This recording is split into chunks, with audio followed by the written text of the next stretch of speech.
finding those levels too. Look at that four-punch combination. It's a masterclass right now from Shakur Stevenson. That's what you're seeing. A masterclass.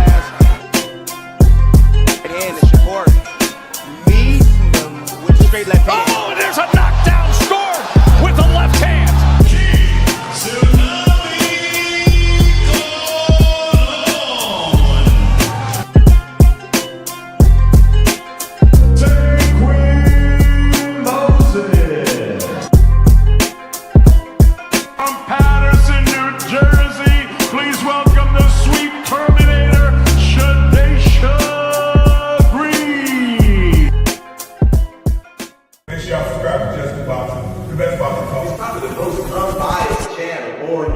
Right now, we're going to give him his just due. Shout out to my brother, Just Due.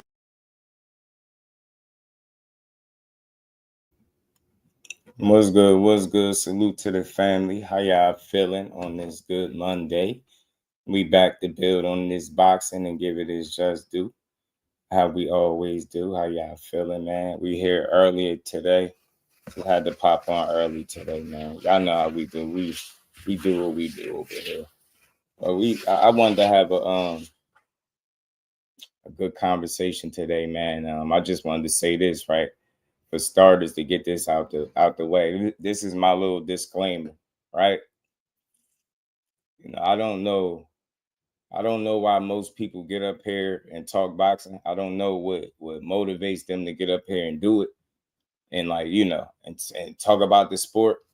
But for me, I actually enjoy this shit, right? I enjoy it. I love it, right? I enjoy getting up here, having real conversations about the shit that we just witnessed this weekend, or whatever day boxing fall on, right? I like to get up here and recap. We talk about everything that's out there and everything that's going on, and just from a standpoint of appreciation, right? So, like, I don't know what everybody else's why is. I don't know why they get up here and do it. But for me, like I said this, I'm gonna say this till I feel like everybody get it. I'm really just do boxing, right? And that shit come with a responsibility to me. Wherever I see an opportunity to give a fighter their credit, that's what I'm gonna do. I feel like that's what's missing from boxing. It's easy to get in the comment section and talk shit about, and I'm gonna be honest. I'm gonna be straightforward and blunt. We talking about Terence Bud Crawford today. It's easy to get in the comment section of a video or a short and talk about how trash his resume is, right? It's easy to do that kind of shit. It's easy to get in the comment section or click a link and sit here and talk about, how he juicing and how he on steroids and, how he cheating and he's a cheater, he's a juicer. Like, I'm watching people spend money to push narratives and bullshit. So whenever I see that, I always use those situations as an opportunity to try to speak about what's right with the sport. And look, we all seen Terence Crawford fight. He don't need no protection from Jusdueboxing whatsoever. He don't need no protection from me. But this is a different conversation. Like, if you truly a fan of the sport, then you understand that Terence Crawford turned pro at what? 2008. I always say this. And he was at 135. He was whooping ass down there. He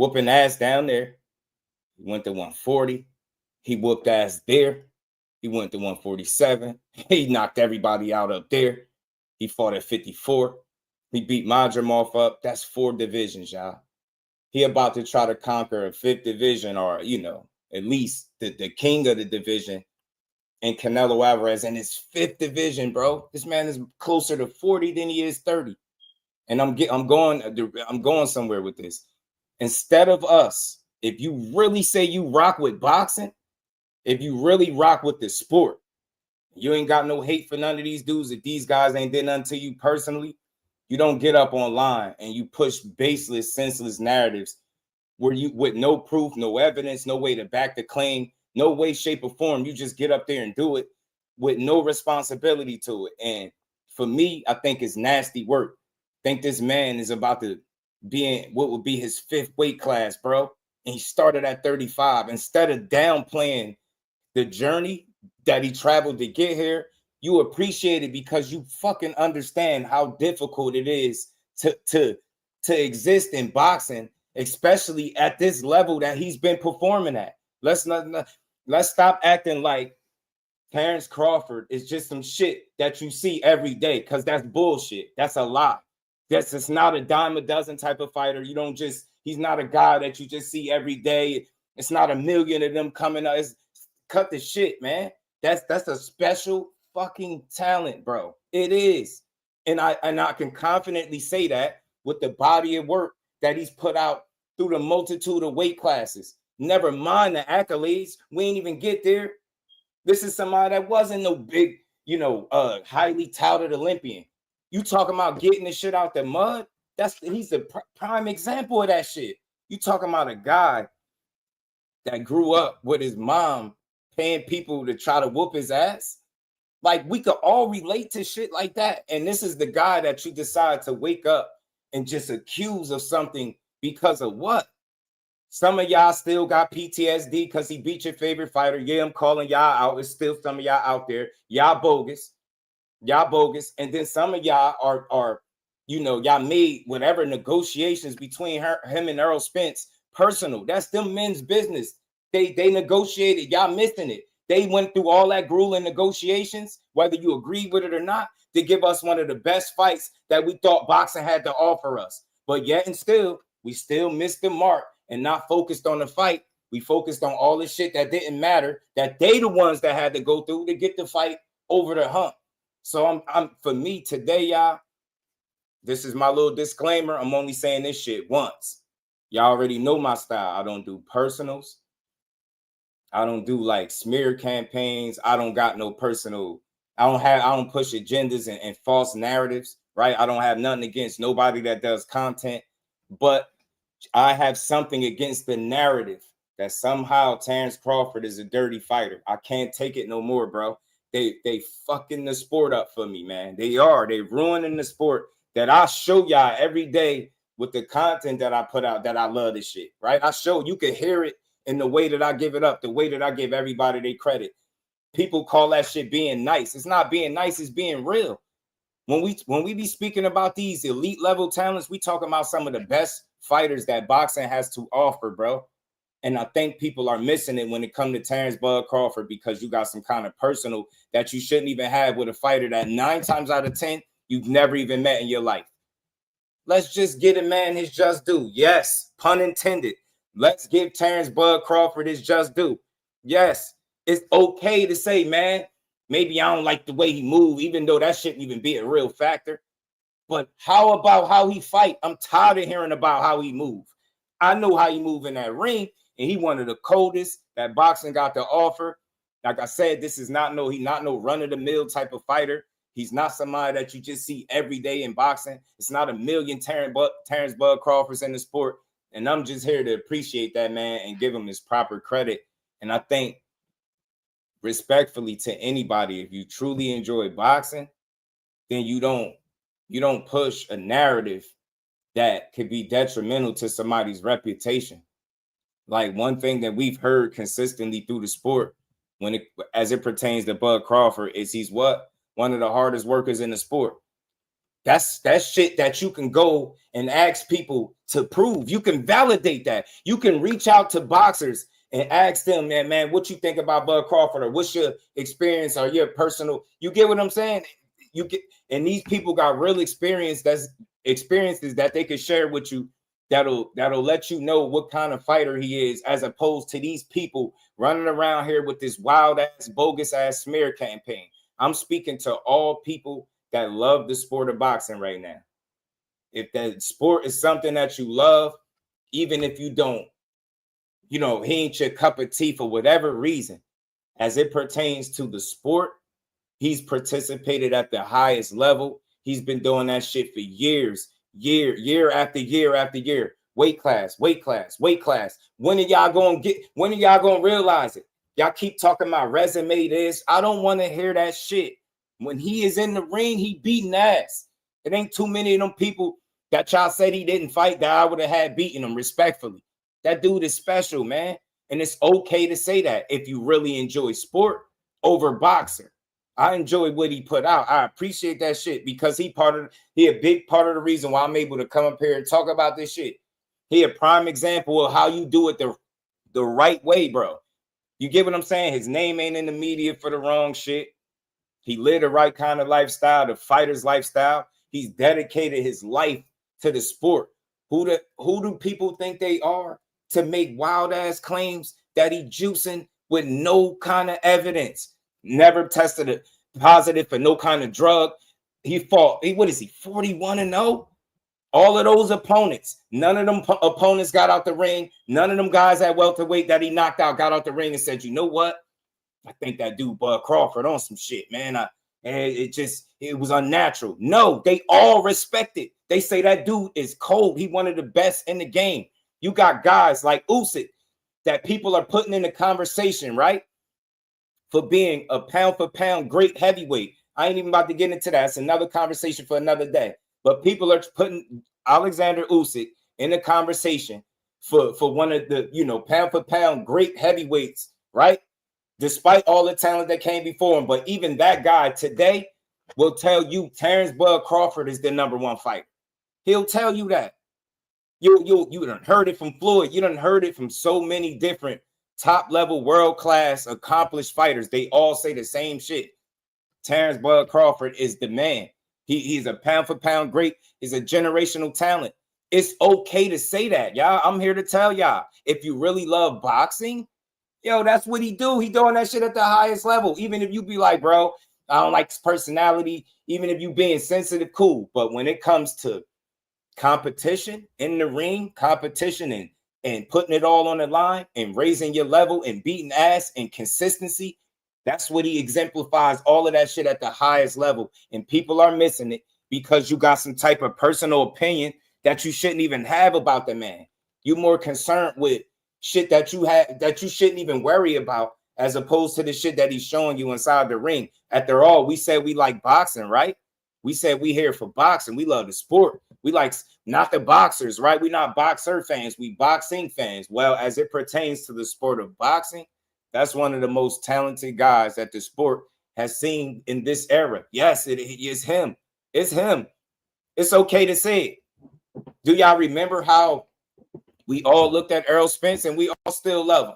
We all still love him, right? We have no hate to Errol Spence, but remember how people looked at him, how highly they ranked him and rated him. Let's not forget the only guy to give him his loss is the guy that y'all accusing of being on juice with no evidence and no way to prove this shit. It's the craziest shit I've ever seen. And shout out to my guy, man. We got a surprise guest in the building. I appreciate you coming up to rock out with me. Got my guy Bernie the boxer in the building, man. What's going on with it, family? What's goody, man? Man, just another day building on this boxing, man. And I appreciate your time and you coming up to chop it up. I'm KB, by the way. I'm your host, man.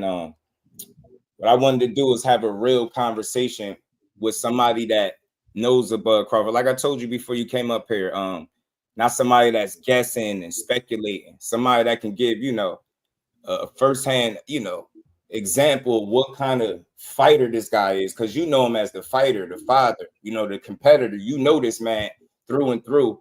And listen, I don't do personal attacks. I don't got nothing against nobody. I just hate the narrative that's out there. I don't know where it started. I don't even care.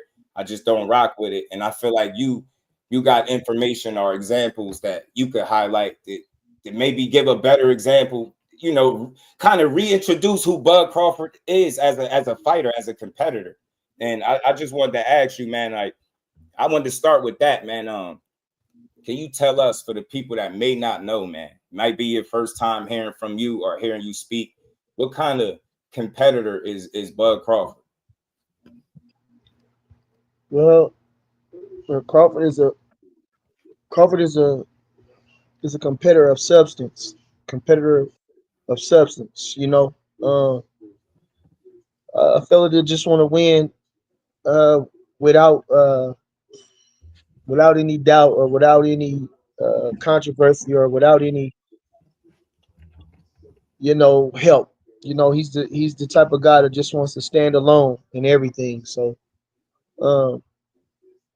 I mean, his record speaks for itself. He was #1 in the country as an amateur. He was doing tremendous feats, as a baby, knocking out grown men in the gym. you know. So I mean, man, It just goes on and on. And I hope you know where I'm going with this, because again, I'm just do. I'm all about giving that, and I feel like people are missing it instead of appreciating this dude been doing this shit since '08 as a professional. yeah. This would be his 5th weight class that he going in, man. You boxed yourself. You know what I mean? You was a fight. Once a fighter, always a fighter, man. Tell us, how hard is it to accomplish what this man has accomplished and to be at this level, to have this kind of longevity? How difficult is that? You know, extremely. I mean, you see guys in there every day fighting, but some of them never really make it nowhere. And even some of the guys that had a lot of potential, they never make it anywhere. So, or as far as they was perceived. So to stay dedicated and to hone your skills and to fight these guys, and you know, it's not fight easy fighting nobody. You know, the guy might not be as accomplished or he might not be, but any man trying to swing at you and trying to hurt you is a dangerous guy. So you got different type of styles that can, you know, cause you difficulty in trying to gain victory over them. So I mean, you know, it just boxing is a hard sport. You know, you in there by yourself. Um, and anybody that box, I can't anybody that box will only know this. You know, I fought guys that, like I say, when I was in the amateurs, Mhm. and they wasn't like the top guys per se. They didn't have the name, and even on every level, the city, the state level. But Right. you know, the guys that give you trouble. You know, he have an awkward style. He could be a strong puncher. He could be. I mean, it's a plethora of things that could cause you um, difficulty in obtaining victory. I remember I fought this guy from Toledo, Mm-hmm. and like I say, I'm looking at Mickey Bay and the other guys that was at the top, Dat Nugent, and Right. all these other different type of guys that's ranked highly. And man, this guy was like a jackrabbit. This guy was bouncing all around. This guy, I couldn't even know where he was at. The man would Mm-hmm. seem like he Mm-hmm. punched me one time and he jumped over my head or something. It's how I didn't know Right. where Right. he was at. Right. And Right. I end up getting the victory. I end up slowing him down with the body shots, but I'm just saying, you know, I had a fight in the regional silver glove. I mean, Junior Olympics. Mm-hmm. Tall, lanky guy I never heard of, and I'm looking at the final with Marcos Ramirez from where was he from? Davenport or something. Anyway, he ended up fighting Gamboa for the world championship. Mm-hmm. HBO Marcos Ramirez, but and he was number 2 in the country at the time. He had lost to Jose Navarro the year before in for the Junior Olympic National Championship. It was on television. But I'm looking ahead of him, and this guy, he gave me so much trouble, man. It was a close fight. It could have went either way, you know. Mm-hmm. Mm-hmm. So just like I'm saying, being in that boxing ring, you can't underestimate nobody. Nobody can be underestimated. You know, Right. you got to be careful. For me, you know, just get into it. Like, not that you know, we can, you know, give any examples that you may have, but you know, what brought me here, like I said, was this whole, you know, juice narrative and steroids, and like I said, man, I feel like somebody that's been performing at this level for this long, we shouldn't be doing this. You get what I'm saying? And for you being in your shoes, like I said, you seen them work. Can you talk to us about that again a little bit? Like, people don't get it. How did he get to this point? Because you would know better than I would, or anybody else from the outside looking in. Yeah, but you got to understand, it's like this. Because I've been such an advocate for Bud, Mm-hmm. and because I'm so close to him, nobody's really going to take what I'm going to say because they're going to base it on that I'm biased or, you know, or what have you. You know, it's like I can put a video up and Mm-hmm. it won't do a lot of views, but a person who's not tied to Bud can put a video up Mm-hmm. and it's going to go do extremely large numbers. You know, so Ridiculous. they're never going to take what I'm saying as fact or, you know, because I'm so close to him and I've been such an advocate for him. But I'll you tell know, you this real quick.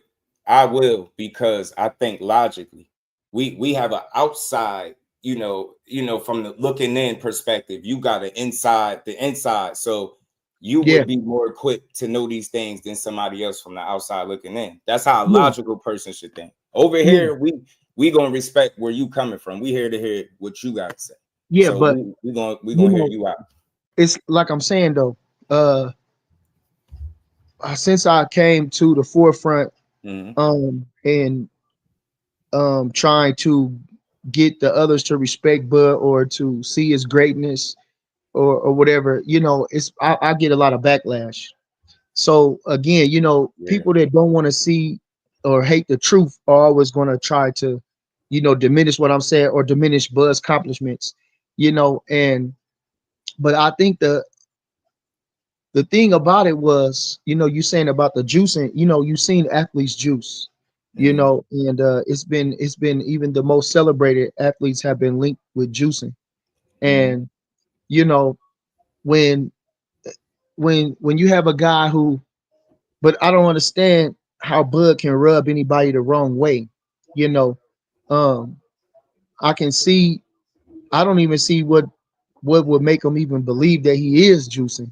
I don't Right. see him, Right. like you had like a Manny Pacquiao. They say he went up 8 weights and he carried his power, or even it's been rumored that Floyd was even juicing. They had to. That's why they stopped the defamation with Manny Pacquiao, that he was using some type of substance. And then of course, you had Canelo. You had just this guy, the kid that beat the British kid over there. So whatever banned substances or juicing is it's a big thing in boxing. I think it's a big thing in sports. Everybody trying to look for the competitive edge, but with a guy like Crawford that comes with substance and always shown a man of substance, never said a word to make you doubt as a character of a man that he doesn't carry himself with the utmost respect Right. or approach things without with the utmost respect. And so you just got guys like, that's out there trying to put this narrative. I don't know what the hate is about. I don't understand the hate, but then also you got guys like Conti himself, the owner of Snac, saying that there's ways to beat this thing. Now, Vata testing. Now, I've been with Bud, and I know Vata personal. I know who they are when they're coming. So I see them personal come to testing. So I know he's going through the Vata testing, but I feel like when you got guys like the owner saying that there's ways to beat the test, it doesn't help him none. I don't understand why he would say that. So it That's didn't. I fair. don't feel like it did him any service for his business. And it just opens up the door for different things. But mostly, I think it's just the hate. It was just hate with Crawford. I just was arguing hate for Crawford. I just was sometimes I comment on things, and like I'm saying, the thing about Earl Spence, I'm betting anybody $10,000 to show me not to say this and Right. to show it, to prove in a video like they do video breakdowns, show me where he declined after his accident. And I also said this, I'm saying he did not sustain a brain injury. That's when things start to slow down, when you sustain a brain injury. My mom was in a car accident and she was left with no oxygen to her brain for 3 minutes, over a time which you should pass away. Lord bless her, she was able to make it. They saved her. So I'm saying this man was not involved, did not have a brain injury at all, and his physical abilities were not lacking as well. He didn't have a Right. broken arm or a broken leg or a spleen or any of that nature. So uh, he was blessed to come out the way he was. Also, I wanted to give a thing about they never his speech as well. Well, he got them big ass dentures in his teeth now. I'm just saying. So it's gonna cause you. I seen guys with you seen guys with like with the gold grills. They get when they Yeah. was getting the clip-ins. People was getting the clip-ins. And you like, why he talk? Because he got the dumbass shit in his mouth. So I think that was probably with his speech, being that he got new teeth. And nobody never looking at that, but everybody's trying to look for a reason to down Bud. And and like you say, it's always more of us. Why is it us I looking get for a it. guy who which I said time and time again, not a perfect individual and who nobody is, but when you see a guy that embodies the what it is to be a people's champion, Mm-hmm. what is how do you hate and how do you want wish for his downfall? First of all, how do you nitpick with him to try to take away his accomplishments? I mean, but you even have people in our own hometown that's like that. You got people in our own hometown that's like that. So um it's just another way to try to gain traction for them, Yeah. to try to go against the grain, so you will, to stick out somewhat. And Mhm. these guys, controversy sells. So Right. they will say anything to stir up controversy, to try to get a click, to try to get a view.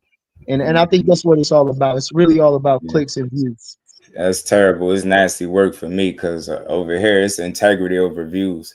If I Exactly. gotta push false narratives that tear a fighter down to get views, I'm just not gonna get them.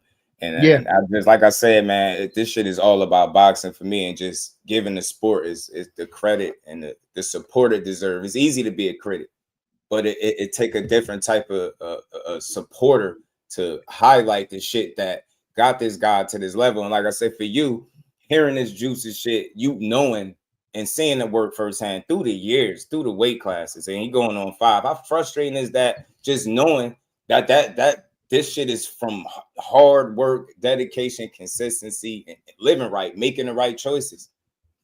Well, like I say, that's what got me started with YouTube, because I'm not an internet person, or I was not an internet person, or Mm, any of that nature. I seen the hate that Bud was getting, which caused me to actually become Bernie the Boxer in the world. I didn't even have that moniker. I'm just People always just know me as Bernie the Box. You know what I mean? That's the boxer. You know what I mean? So this moniker that I made is all to bring to light Bud's greatness, and so that's what got me in it, because you had guys like what's the fella's name? I tore them all to pieces. You had them all of the guys that they really ain't even around no more. I really killed them all. I really killed them all for real. mm, Blue Bloods, Champ Side, everyone, and now you got a guy like Fanon. I know who you're talking about. Um, I don't even understand why they watch Fanon, because he has nothing that he says is it has no validity, it has no substance at all. It has But you gotta understand, the majority of people are like that. 90% of the world is followers, 98%, what I say. So For you me, got a guy like that I've he been seeing he a lot of he won't even Twitter. he won't even show his face. He won't even go nowhere. A lot of these guys that talk behind this talk on here, you can never see them at no fights. They will never even show their face nowhere. You know what I'm saying? For fear that something might happen to them, and I rightly so. Mm, Because if I catch Fernando, I'm liable to slap him. But mm. it's just Shout out to the so OG, but it's I've been it's seeing it. I've been he's not seeing an it a lot on OG. Twitter He's not an OG. comments. He's not an OG. I get it. I get it. He's Me, not an I stayed OG. away from anybody that's been trying to push this. So when I get here, I'm just giving an honest assessment, because these people, they take everything personal. It's not any one person. For me to come up here, I'm seeing it spread, and it's like it's Well, it contagious. started with Fanon. It That's starts with unfortunate. Fanon. That's unfortunate because It that's starts. somebody It that I, starts. It definitely starts with watched Fanon, for and years. Fanon is Still such a watch. terrible person, because he has the look of a guy Unfortunate. that means well, but you can't go through none of his videos where he means well with Bud. He's been a hater of Bud since the beginning, and that's when it started touching, because people been sending me stuff about it. People telling me I should file defamation, or Bud should file defamation against this guy, because he's number one guy. And just like with Boxing News 24, That's if you terrible. go to any article on there, the Nash wages, Chris Williams, whoever, all these guys, if anything to do with Bud, whether it's Keyshawn, whether it's Shakur, it's all hate. There's nothing positive in these articles. So you have a group of people spearheaded to try to defame Bud, but the cream always rises to the top, and you know what I'm saying. And until, like I say, until anything been found, I mean, there's nothing to be found, you know. That's true indeed. For you, I don't know about how you seen it. When I first started hearing about this, it seemed like it came after he beat up, he beat Errol Spence. Just to be honest, it's like he beat him, and instead of people appreciating the fight, all the shit that they had to go through to get this fight over the hump, Yeah. they missed the mark again. And it's like, oh well, busted gloves, and his gloves was loaded. And what you, I don't know about you. What do you make of the glove controversy? Because that's another thing that I hear that's out there. Busted Well, gloves and that ain't the first time a glove been busted. You know, it was a high profile, but if you go, you can just watch the fight. The glove, they showed the glove where it was split at. It's on video. I don't even know what it's the fight. The fight is, you can pull the fight up anytime and go watch the fight. They looked at the glove. The gloves, actually they use a different material for those gloves for some odd reason. Now every fighter has two sets of gloves that is signed off by the commission and the other team. right, Okay. right, Now, once the fighter picks his gloves are vacuum sealed and kept in private until the time. You understand? We have a commissioner that comes in that re-inspects the gloves, inspects the hand wraps, and all these different things to ensure the safety of the boxers. So in that situation with the Avanesian fight, you see the glove split. It just split. When they noticed it, they draw attention to it. They said, okay, after the round, they're going to change the gloves. Well, the man didn't make it after the round. He knocked him out with a right hook. and it was all she wrote. And then That's they it. came out and took, like you said, responsibility for why the gloves busted. So again, man, for me, I just don't draw wild, weird ass narratives. Just watch the fight and enjoy it. Focus on shit that you can prove and use logical thinking. Like this Avanesian, no disrespect to him, tough guy, but who expected him to beat Bud? You telling me he need to tamper with his gloves to beat this guy? Like make this shit make sense. You think he gonna throw away everything that he's worked for to tamp you? It just use logical thinking, bro. And that's why I said, man, you somebody, and not even just you. You say a lot of people might not take what you say as credible because you close to him, which is silly because either you're an honest guy or you're not. And I don't take you as a guy that's just sitting up lying for him. You get what I'm saying? You obviously got a good enough relationship. Right. Everything I say is never no. That's why on my YouTube shows, I don't make up crazy titles. I don't just to get I don't have my titles are never shocking this or bombshell this or not. I don't never have none of that. All my titles are just titles, what they are, and so I refuse. I'm a man of substance. That's why I don't do so many shows as well, because some stuff I don't need to say. It's not nothing to be talking about. And that's what boxing in the YouTube now is like. The View. That's what I call them, the View. They like bitches now. Everybody just talking and talking like hoes and just talking like bitches. None of these guys have fought. None of these guys. And when the guys that have fought, like Sean Porter or Timothy Bradley or Andre Ward and Antonio Tarver, they don't want to listen to him. These are world champions. These are guys that attain the highest honors in sport and have shown their warrior spirits that help give validity to Crawford or try to shed some light on his accomplishments and his greatness and what he's doing. But they won't listen to him. They'd rather listen to a guy like Fanon or somebody else. And you know what I mean? So that in itself just shows you how pussy and sad and weak the world is. Just on that alone.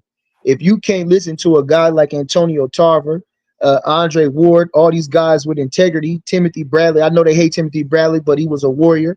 He accomplished the biggest things in the sport that reached the highest point. He beat all the killers of his day in his time, right with them, so took a lot of O's, you know what I mean? So if you're not listening to guys like that, if you're not respecting them type of guys, then who, that says a lot about you as a person. You feel me? Right. Yeah, man. I can't do it. Again, narratives ruin the sport for me. It's nothing personal to nobody. Like I said, I stand on everything I say. I don't know where it started. I'm hearing it now. I'm hearing more of it, but I've been laying off people content for that reason. I've been into what I'm doing because I've been seeing it. It's hard to avoid seeing it though, because Twitter is a troll central, and then you start to see it in comments. Then you frequent a show and you try to say what's up. Then you see people sending money to push narratives. It's the wildest shit I've ever seen in my life, man. Like, we just got to get back to making this shit about boxing. Integrity over views, man. I don't feel like pushing a narrative is the way to go, man. I feel like the rest of YouTube boxing need to be on that same type of time. Just call it how you see it. Focus on the shit that you can prove and validate. And like I said, not just coming from you. You listen to it. Like, they got Alexander Usyk, right? They putting him in the conversation as one of the heavyweight greats, right? With all the talent that came before him. But he'll tell you immediately in a heartbeat, the minute somebody tell him he's pound for pound number one, he gonna tell you it's Terence Crawford. Why do you think that is? Why do you think? And it's so many fighters across the board that'd be world-class, top-level fighters that when asked who the guy is, I played a video the other day when we was talking about this, and it was a number of guys from Floyd to the Usyks, a number of different top-level, the Beevils. All these guys got Crawford number one. None of these guys are saying, he juicing and he's taking steroids, and Victor Conte and Snac. No, they telling you undeniably that, look, that's the guy. Why do you think that is?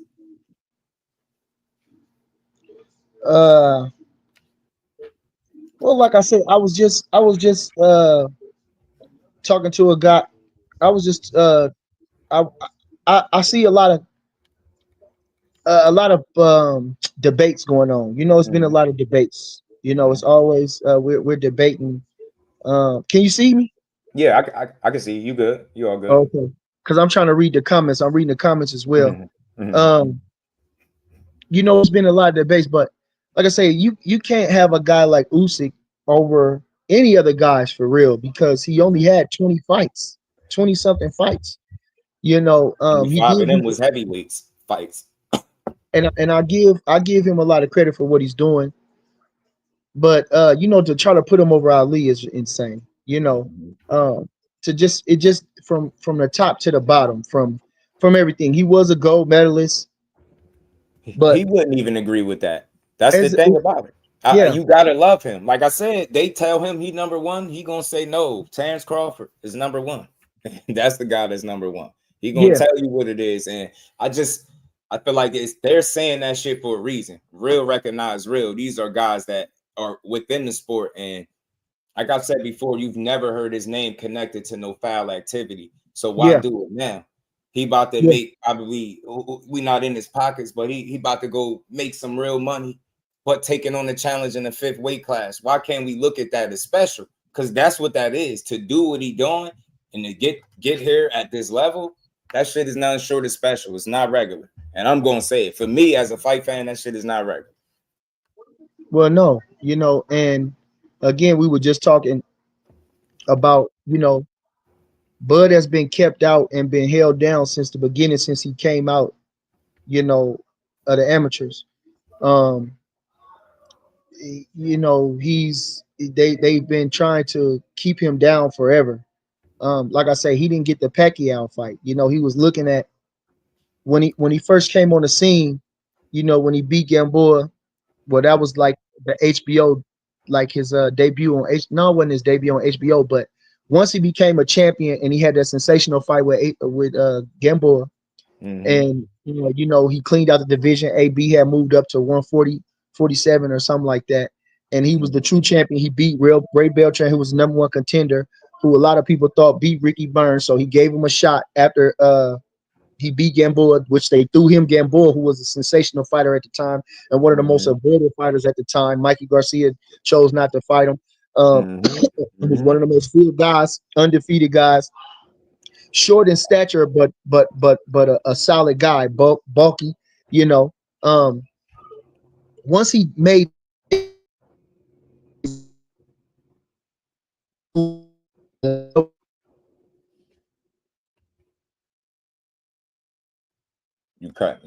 You froze. You cutting out. Probably got a phone call. Shout out to everybody in the building. Shout out to everybody that's super chatting too. I'm gonna get to all of them. I appreciate every last one of y'all. I just wanted to bring y'all honest conversation, man, froze. instead of the. Oh, there you go. He popped back in. Yeah, Yeah. froze out for a second. You good? I'm probably because I'm in this basement in Colorado Springs. They got terrible reception. Okay. But like I said, so Bud been held back from, he once his skill set him so far above everybody. They was looking for guys that he could fight, and then Manny Pacquiao was the guy to fight. He cleared out the division. Actually, he hadn't cleared out the division yet. He had beat Felix Diaz, and I think he was going to fight. He was talking about moving up to 147 because it really wasn't nothing to do after he become undisputed. He wanted to do that, but he was looking ahead, and Top Rank failed him miserably. They didn't give him the Pacquiao fight, which would have blew him ahead, would have gave him a spearhead in the mainstream boxing, and for whatever reason they didn't give him the fight. I don't know why. When you got a guy who, like I say, lives a fighter's lifestyle, carries himself like a fighter, fights like a fighter, so he just been held down. Now, it took him forever to get the Spence fight, which is how, like I say, even in the negotiations for the Spence fight, they was trying to treat him bad. That's why he took Avanesian fight, because they was in talks of the Spence fight, but with the but they tried to play, and they tried to, they was delaying. So Bud said, I'm not finna sit around and wait on y'all. So we took the Avanesian fight. They put up the money, whatever they said it was, big money, and he took the Avanesian fight, which was a good stay busy fight. It was smart. Exactly. And to tell you that one monkey don't stop no show. So, and then he went in there and destroyed that man. Now, they keep saying, now you got Spence, who he fought 2 fights after the accident, I guess, fought Danny Garcia in his first. He looked sensational. I went live on that time. He looked sensational. Nothing wrong with this guy.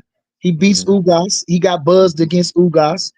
But they still got him such a high favorite over Bud. He didn't look. They still had him. Actually, they was calling him the eye collector. They was calling him the bone collector. They was calling him all these different things. They wasn't saying, "Oh, he didn't look that good." After the Ugas fight, he collected the WBA title along the way, and so he went into this fight as the best as he could be. The best he could. Now. You got a fella, some goofy motherfucker was talking about he didn't spar. Whatever he didn't do, that's on him. That's not on Bud Crawford. If the man was getting high before the fight, or who was in Crawford's fight, that's a lack on him. That shows you either arrogance or stupidity. Right. Either way, it's not the way a fighter should go in, because when you got a guy like Crawford, like I said, we can't take nobody lightly, right? Now you just got buzzed by Ugas, who was Ugas for real.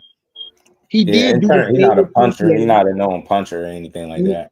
And he beat a faded Pacquiao, and he gave Sean Porter a close fight. Some thought he won.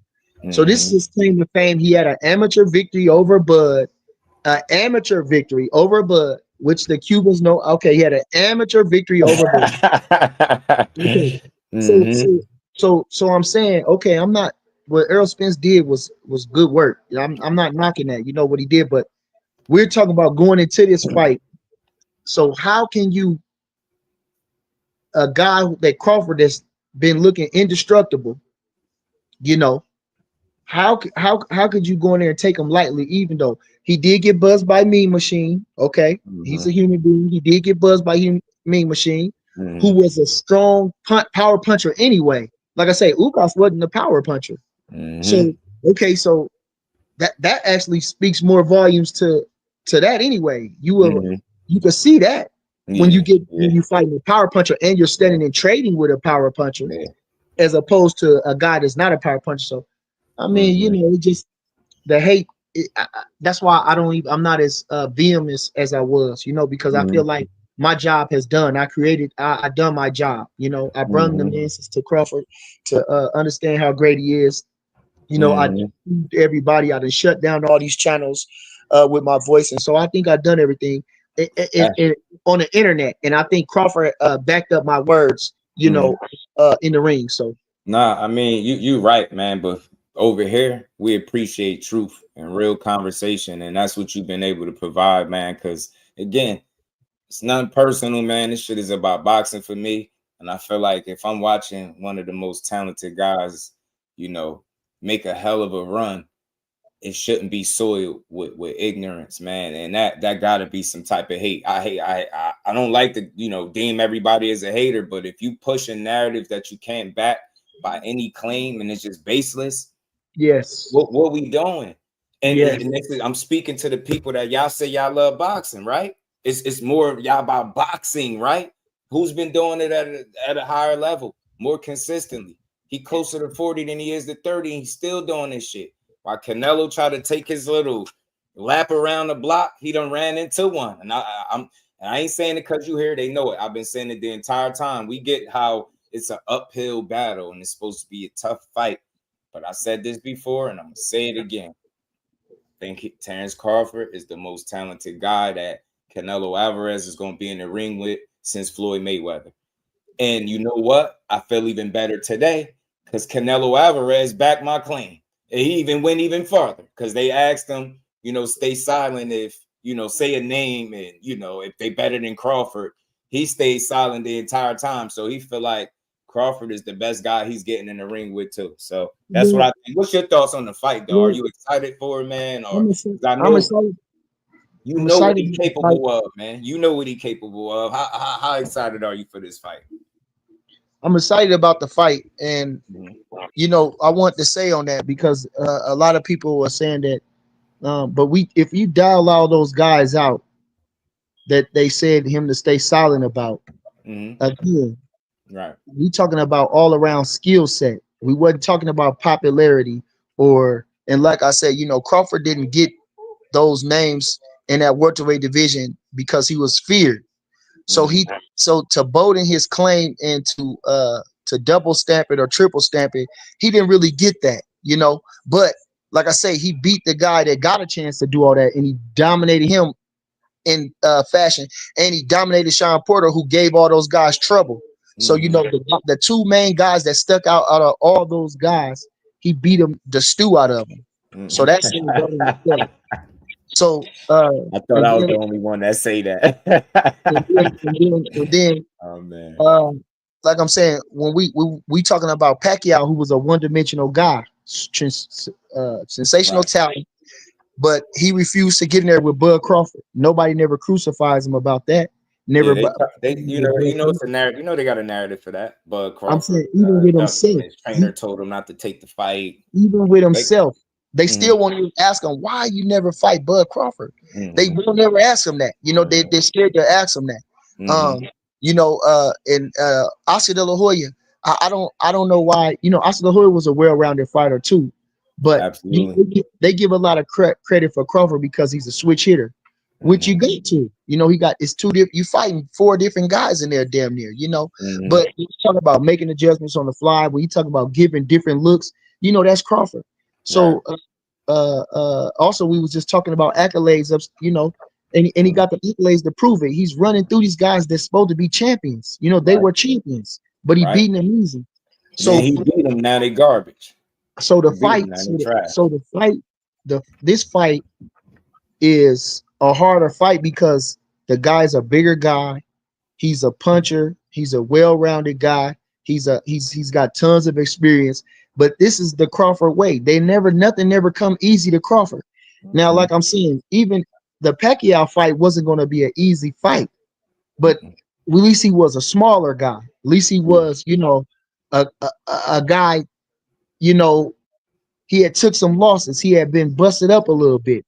Canelo ain't been busted up. Nah. Canelo ain't been busted up.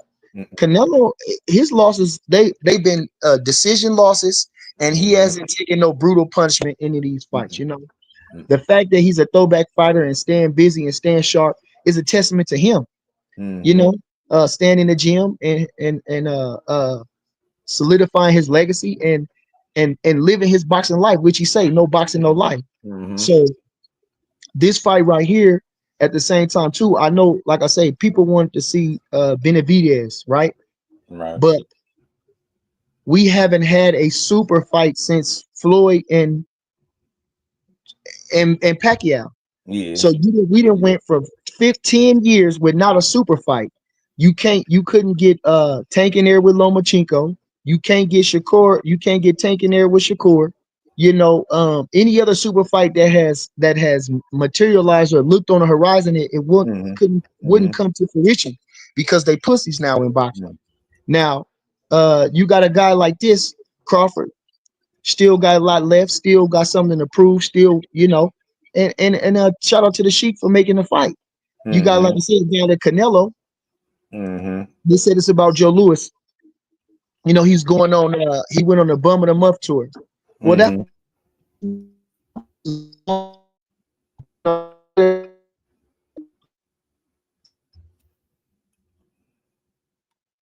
Mm-hmm. You cut out for a second. So good. Yeah, I hit the like button. You breaking up. Mm-hmm. Instead of fighting Munguia, he could have fought Benavidez. Instead of fighting Berlanga, he could have fought Benavidez. So the people were tired of that, and I Right. think the people was tired of that. And since you weren't gonna fight Benavidez for whatever reason, Mm-hmm. you got a guy that's looking to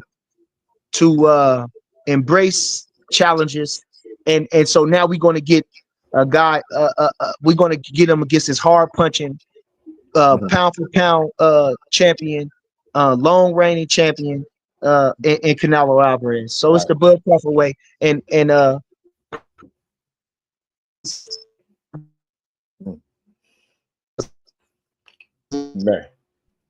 Bear with him now. He's gonna pop back in. You breaking up again, champ. It's all good, man. I appreciate him coming up too, man. Just share the like. Y'all hit the like button for me, man. Okay, yeah. Back. So, like I say, it usually gets like this around this time. If it's Look, and I appreciate the time. I ain't gonna keep you too much longer. I just wanted to ask you a couple more questions. What's your thoughts on this? This whole bulking up that people think that Bud is doing, because it's this consensus that he can't put on too much weight. He's gonna be slower. Like this picture here. That's why I pulled it up. This picture had people tripping, but I also see this picture with him putting that work in. He don't look like he bulking up to me. He don't look super big. Crawford always been a solid guy. When you were an athlete, they was making him kill himself since he was 12 years old, making weights, so they stunted his growth for real. Right. When we, as you get older, you start to fill out a little bit more, and so Crawford is no different. I was just saying this, he had a difficult time making 147-pound weight class when he was fighting Errol Spence. I seen them both. I was there because I was there at the official weigh-in, not the ceremonial weigh-in. I was there behind the scenes in the basement of the MGM Grand. We watched them both get on the scale with no.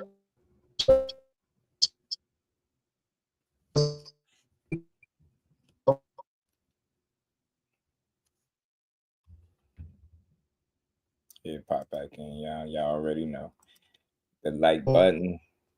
Yeah.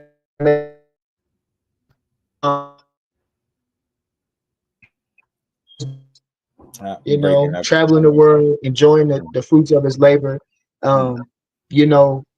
eating, living good, and he had his natural weight, and he's going to have to trim a couple pounds to make 168. See, and so there y'all go. He ain't got to do a whole bunch of cutting or bulking, man. More time to prepare for this challenge, man. Look, I got my money on Bud. I went against him once. I would be fake and not sit here and be real. The only time I went against him was for Errol Spence. In terms of I pick a winner, not against him, not picking the side. We pick the winner who we think will win. I was wrong one time, and I that was more than enough for me.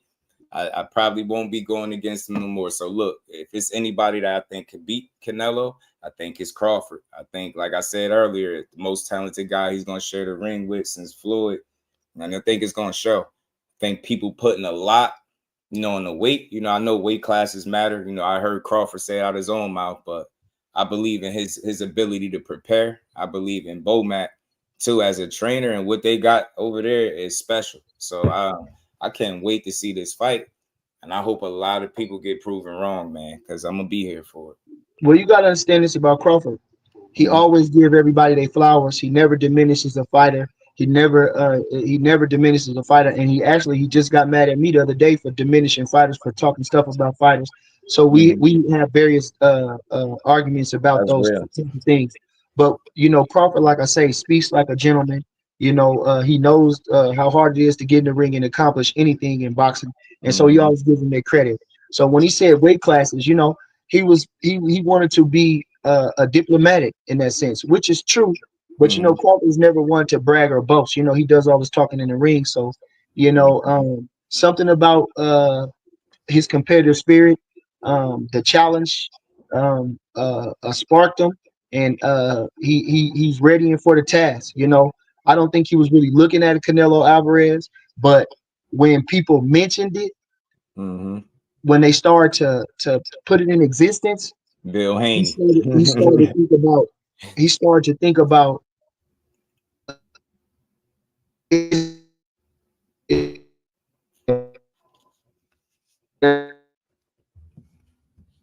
be back, yeah.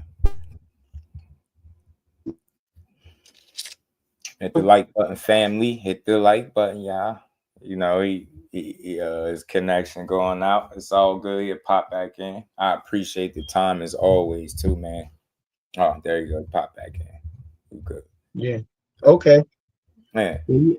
So so for you, man, tell the people, man, that people that must don't know, man. Y'all are, fighters are prize fighters, so they all fighting for the prize. That's obvious, but tell them, is it more money or legacy with Crawford, in your opinion?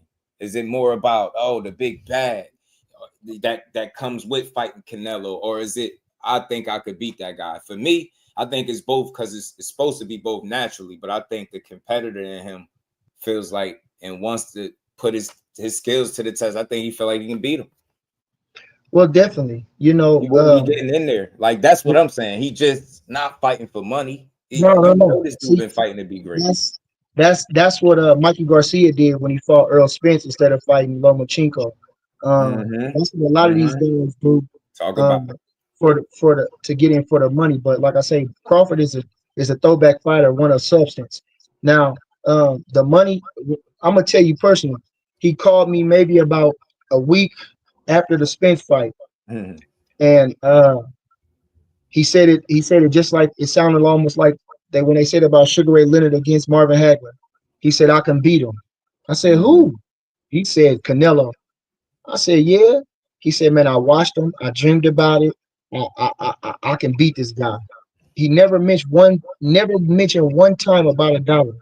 Never mentioned like, man, I'm gonna get cake for this. I'm gonna get he never mentioned it. Never, not one time. He still has never mentioned one thing about $1.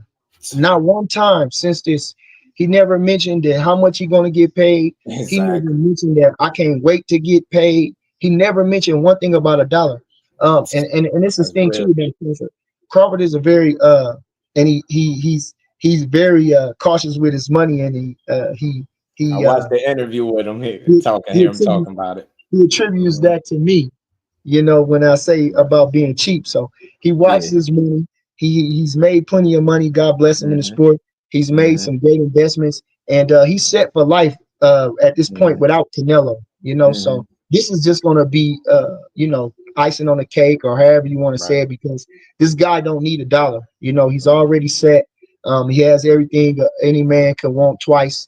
And it's really about the legacy. It's about being something more than the average guy, or more than just a champion. He's going to be the great champion. That's what he's building on. So you had a guy like Sugar Ray Leonard, who was a welterweight, even though Bud started at 35, but he killed himself to make 135 pounds.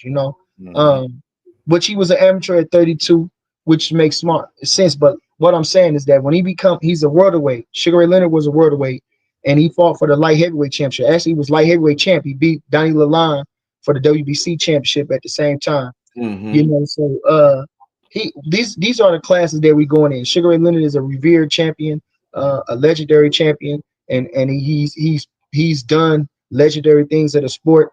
and I just want to put that in that category. Even a Sugar Ray Robinson.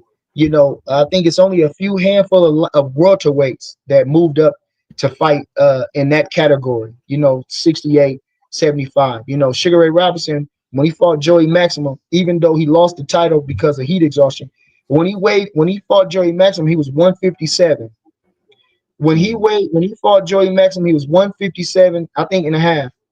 Joey Maximum was 172, and he was attempting to be.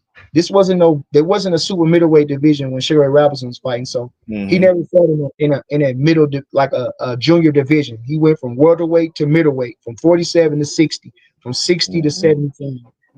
So these are the conversations that Crawford is putting himself in, and this is the type of fighter that he is.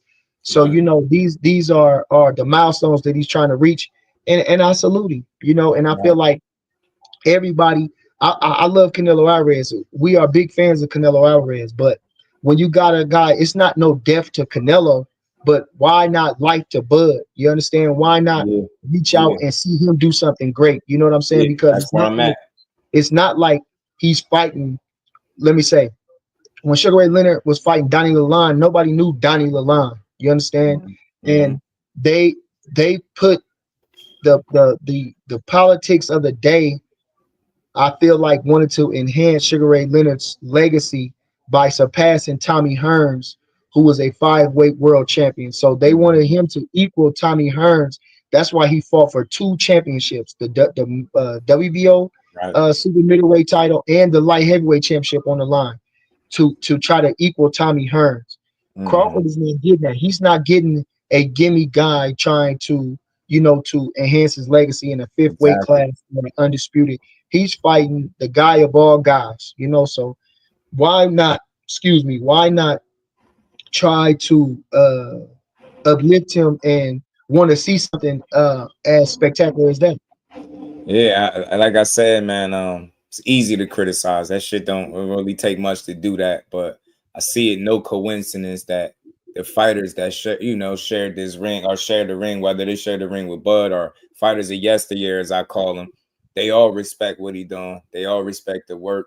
You don't hear the narratives. You just hear them all saying that's one of the hardest workers that they've seen work. Shakur, that's my guy. I'm from Jersey. That's my guy. He said, Bud, he ain't seen nobody work harder than Bud in the gym. And I just don't think it's because they're cool that he's saying that. You hear it consistently amongst them circles, and what you don't hear is that it's any foul play or any shortcutting of any sort. And I think that's for a reason. A lot of times where there's smoke, there's fire. And one thing I can say, this ain't smoke nor fire. This shit on the internet is just weird. And I can't stand it. I hate it. And again, like I'm saying, you got guys, he embraces all the youth. He's counseled Keyshawn Davis. He counsels Devin Haney. He counsels Shakur Stevenson. He counsels, this is probably the most accessible. That helps keep him sharp? Because he's smart, man. Staying with them young, sharp guys, keeping them. He's staying young with them guys, man. To me, like, how do you see it? Like, I call it paying it forward. I don't say, because these guys, Crawford, he's sharp. I'm not saying it in that standpoint, because it's not him and Devin Haney never sparred. And Shakur is like a baby brother to him. No. It's his testament of being a people's champion. Crawford is one of the most, probably the most accessible champion in boxing. The most accessible superstar in boxing. No other superstar gives you access to him like Bud Crawford does. When you got a guy like that, like I'm saying, and a lot of the guys that he counsels almost in his class as well. They all get hate. Devin Haney gets a lot of hate. Shakur Stevenson get a lot of hate. I think those are like the 2 top guys that get the most hate. You know what I mean? So he counsels these guys. He commends these guys. He leads by example. And so I don't understand the hate for Bud Crawford. I don't understand that. And a lot of times they say it's because of me or because of Bomac. We talk a lot of shit, but I feel like you can't judge another man off another man.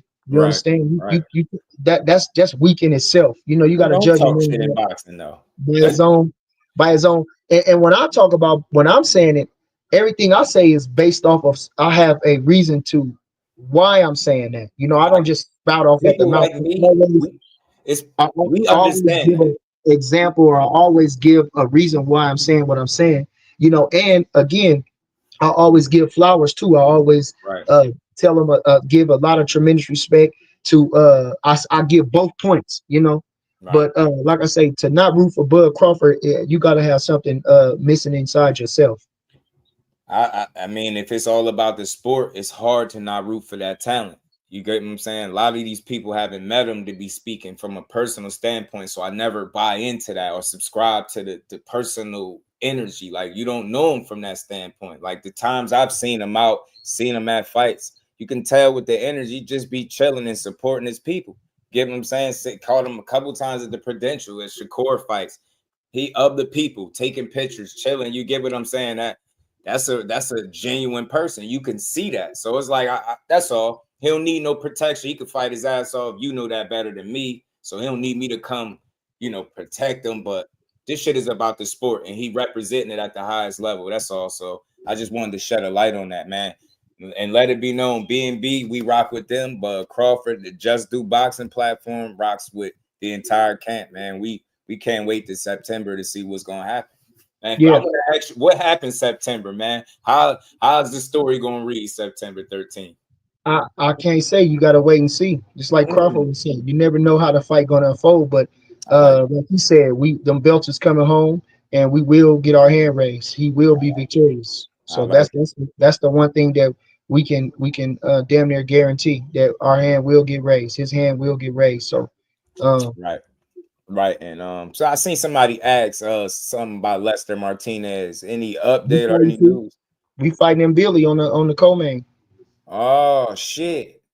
There you go. Appreciate y'all. Somebody asked that. Asked about Lester. Damn, you fighting in Billy on the co-main. Well, there you go, Shay. We appreciate you, Queen. There you go. Man, well, Bernie, man, I appreciate you, man. And if any last message that you want to leave, I kept you for an hour. I appreciate your time. Any message you want to, leave for the people? You cutting out. We got to make sure we hear. We got to make sure we hear. You know what I'm saying? Got to make sure we hear. I say, keep supporting the team. Keep supporting. Like I say, they asking about Lester. We still got Keyshawn Davis in the stable. Looking for his mighty return. That's my guy, man. One of his coaches be coming through here, man. I look to connect with him in due time, man. That's a team. DB3, we definitely rocking with them. So they'll be back for sure. So, every it's a plethora of fighters which are connected. So just keep watching out for all of us. Like I say, we connected like the mob. You got Ray Savage about to go up. You got Zakian Moses, Shakur.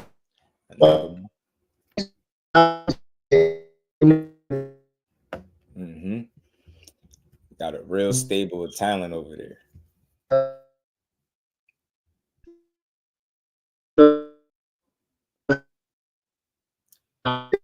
Cutting out. You roboting again. It's all good. Your connection.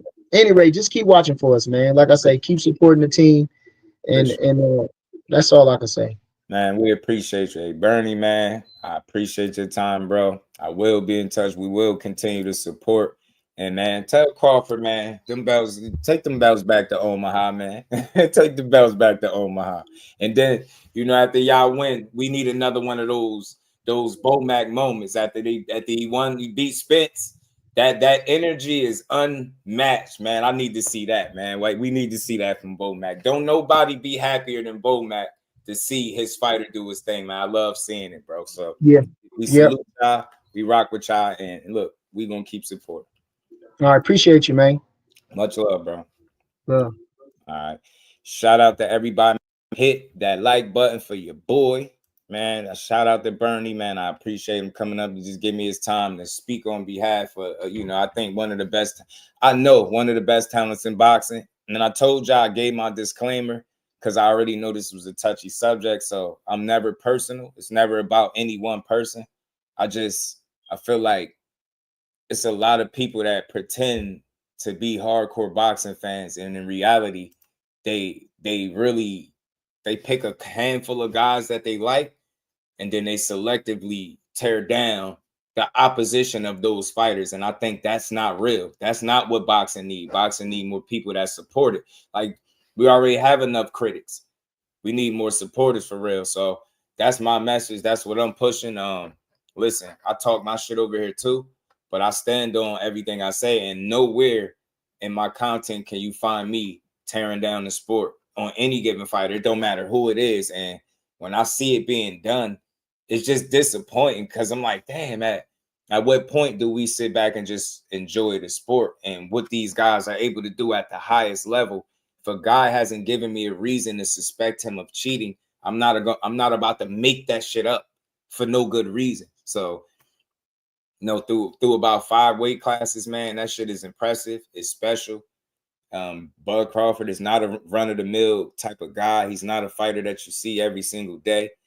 You get what I'm saying? He like your common guy, though, that you would see every day. Like, in terms of being relatable, I think people, need to just keep watching, or just go back and revisit some of the work he put in, man. It's just been a phenomenal talent, and consistently for years.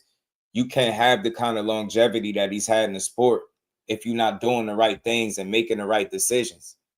I brought up the point where Errol Spence, as great as we still look at him as, and I'll never look at him no different. Losing to Bud Crawford don't change my opinion of Errol Spence. But you see how people looked at him and thought he once upon a time was the guy to chase and fight Canelo. And that was like reasonable. People thinking, he could do it, but now it's like Crawford doing it is too much for him.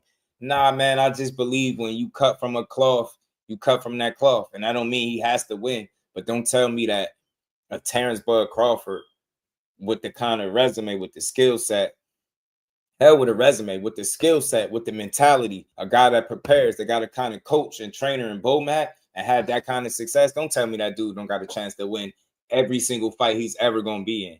And I feel the same way come September. Don't tell me he don't got a chance to go out there and beat this dude. I've seen Canelo get outboxed, and I know it can be done. And like I said, even Canelo Alvarez is giving Bud Crawford credit for being, of the most talented that he shared the ring with. And do I got the short clip in here? I thought I did have it. But yeah, there we go, real quick. And I'm going to get to all the super chats. I appreciate y'all too. Felix Trinidad. Oscar De La Hoya. Manny Pacquiao. Dmitry Bivol.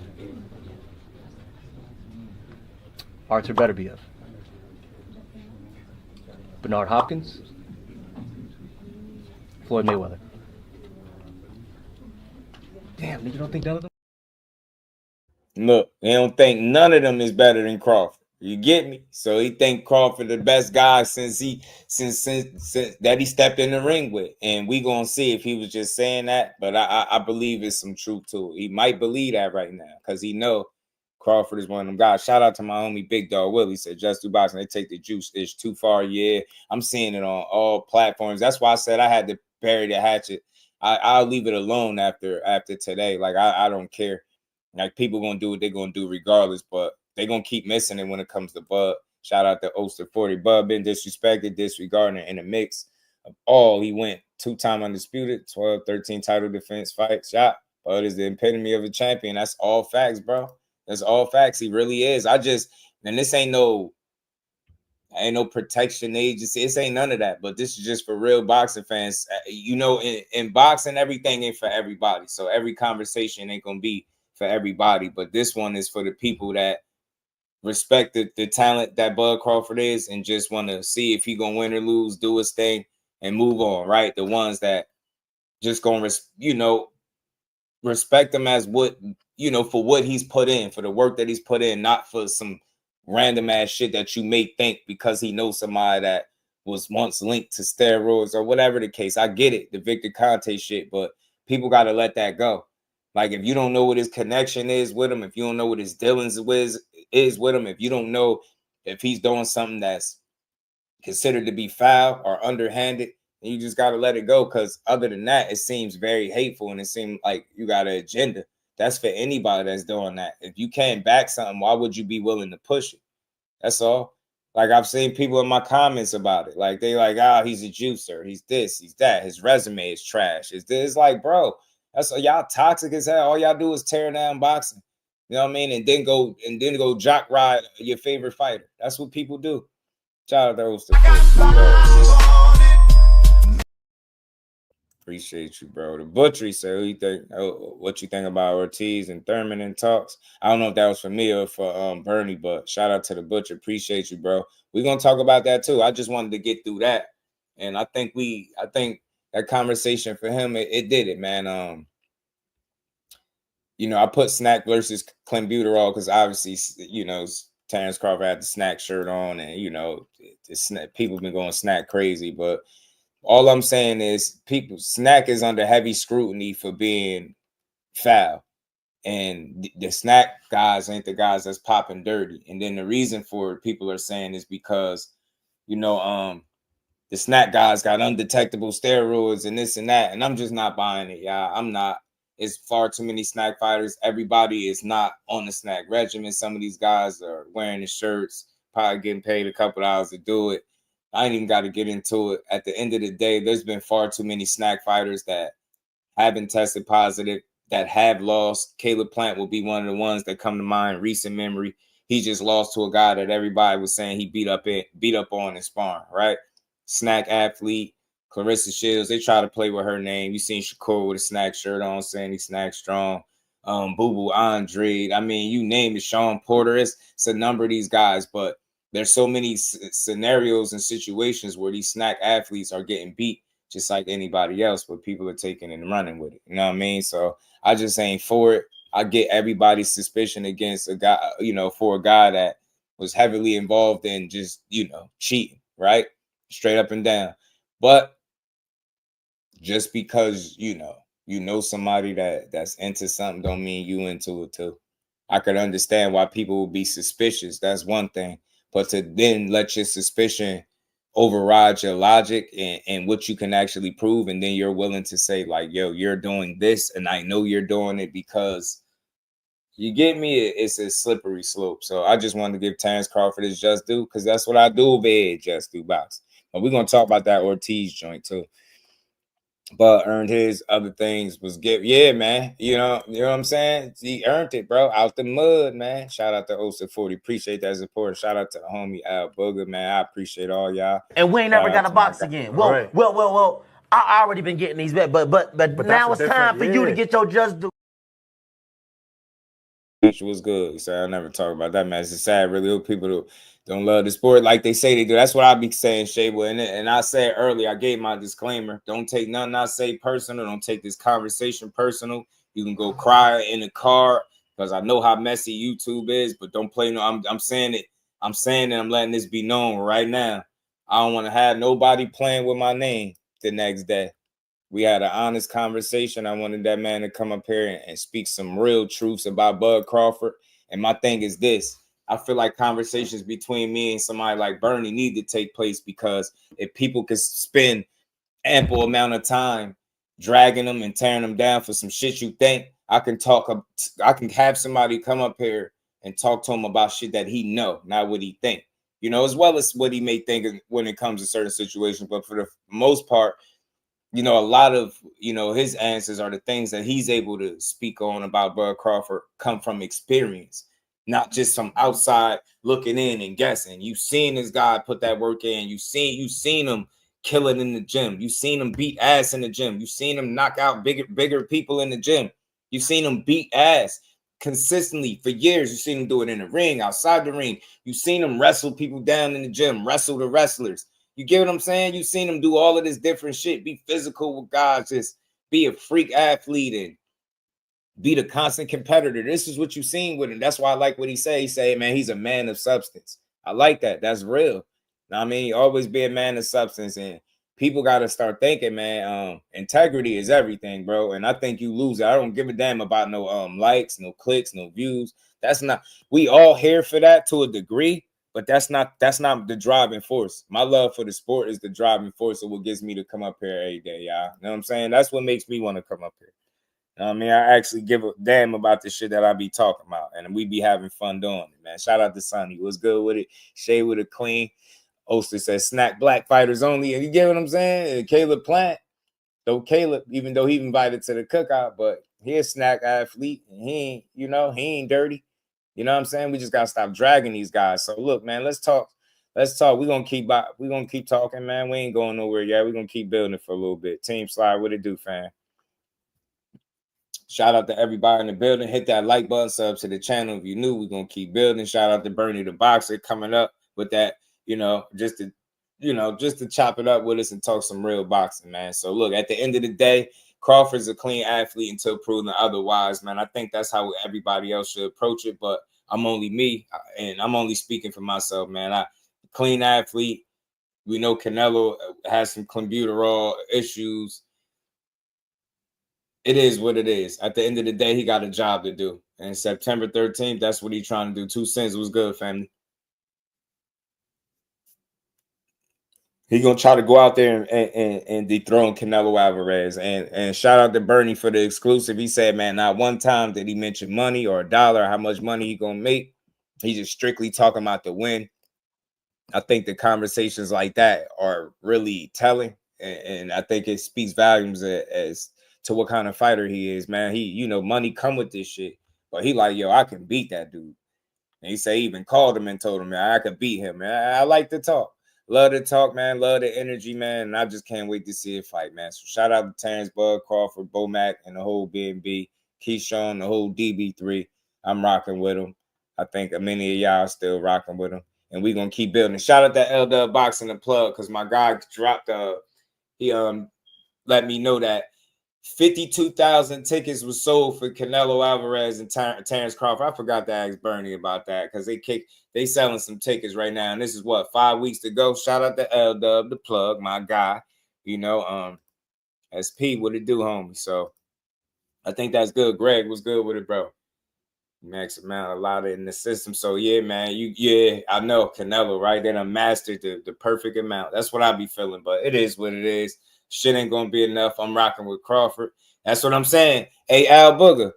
And again, I always shout him out for a reason. My guy L Dub, because he just information. He all boxing, all information, all the time. No narrative, no bullshit. You know what I'm saying? I appreciate him. He let me know that 52,000 tickets or so already with 5 weeks to go. So they kicking ass. The fight that people said there ain't nobody excited for that. I ain't trying to hear that. Them tickets say otherwise. People, men lie, women lie, numbers don't, right? Well, there you go. There goes some numbers for your ass. So shout out to the plug. He already know my guy. That's a lot of tickets. They got to get to it, man. Them boys about to go out there and make that bread and put on a good show. And I think Canelo Alvarez might have picked wrong. I think he might have picked wrong. He might have handpicked wrong. He didn't want this fight initially. He claims it was about not getting credit for the fight. I thought that was BS. I think that's still BS. I just don't think he wanted it because he know fighting Terence Crawford. This is just my opinion.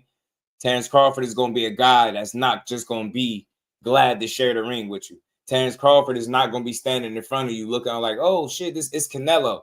Nah, Terence Crawford is going to actually try to beat you. So the luxury that you had with some of these other guys kind of coasting, that mentality, that approach might get you beat against a naturally smaller Terence Crawford, right? So I just think part of Canelo didn't want to try as hard, right? And I think Crawford ain't gonna be no easy fight. So they obviously got his money right, his number. He getting the number he wanted. So now we got to fight.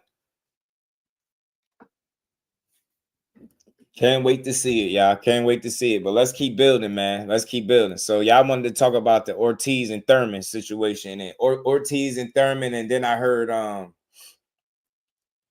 Frank Martin and what's his name?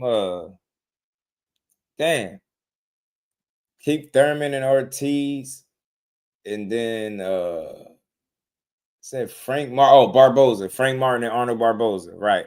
Frank Martin and Arnold Barboza. Look, I ain't mad at that fight. I thought he was going to fight Rances Bartholomew. Maybe they was just, I don't know. Maybe they're still figuring it out. So Barboza's not a bad fight, but I'm not too high on him.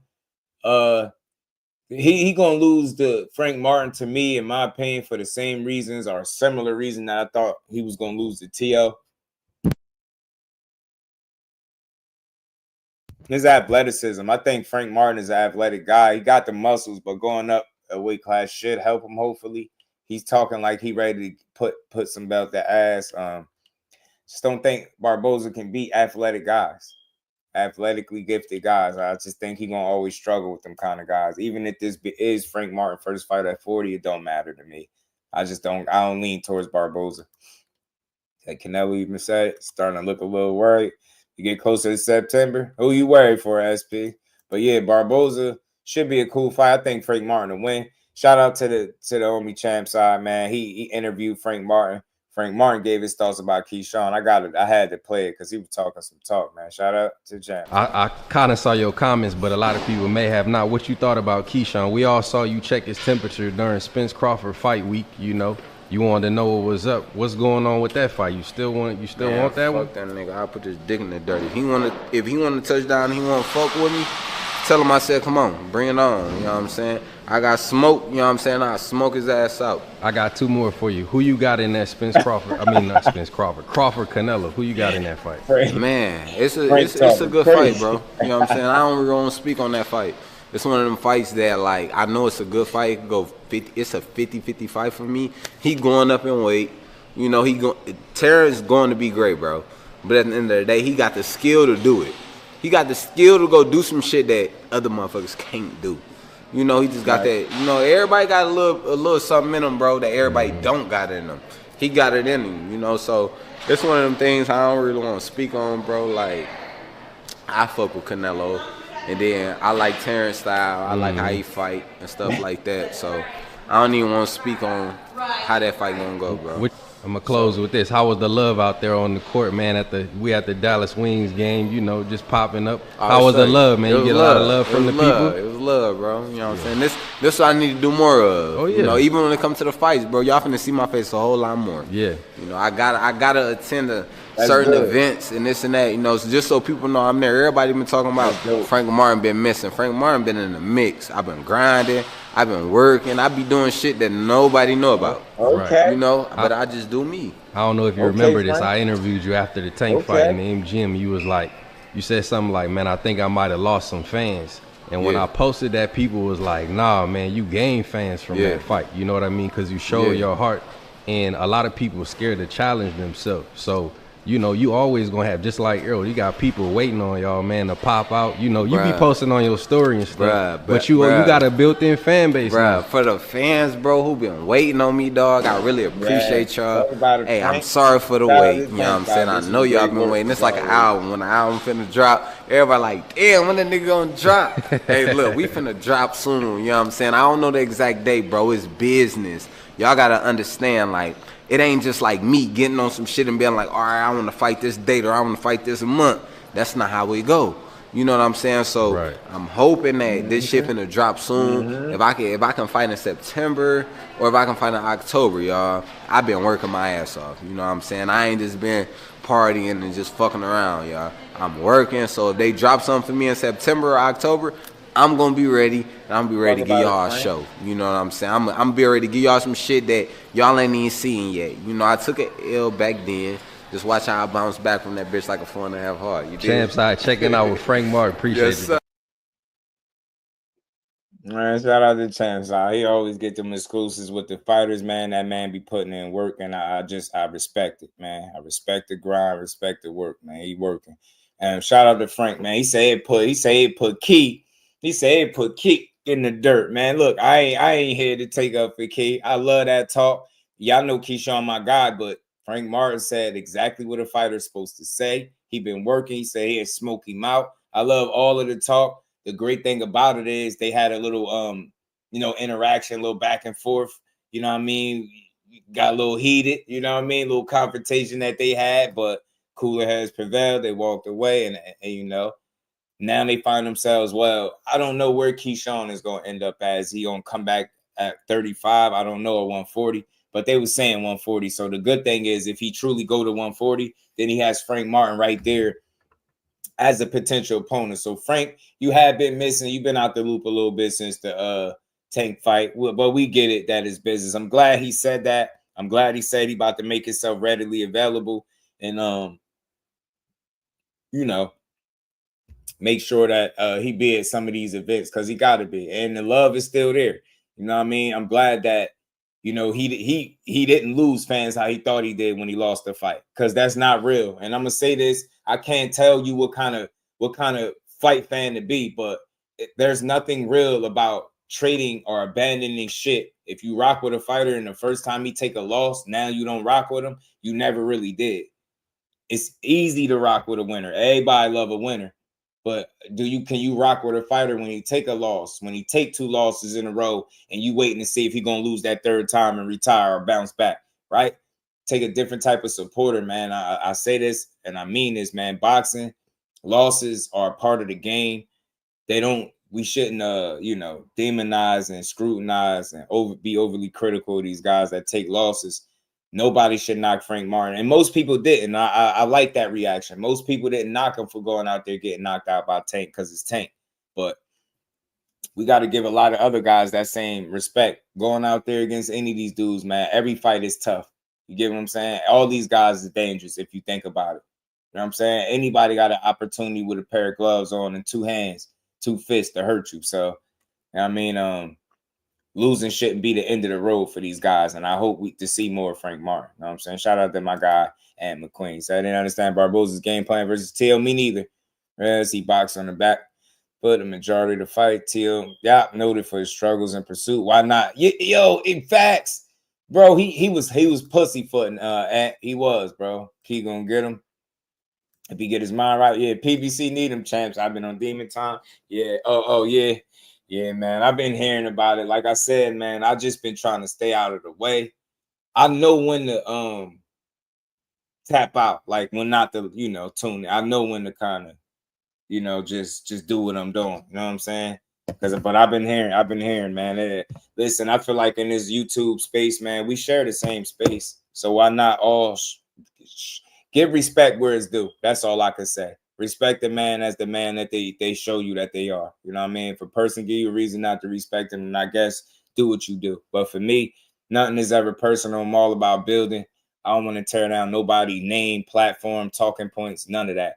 I'm always with tearing down a narrative, and I think that was done to a good degree today. You know what I'm saying? Nobody want to hear that Terence Crawford shit no more.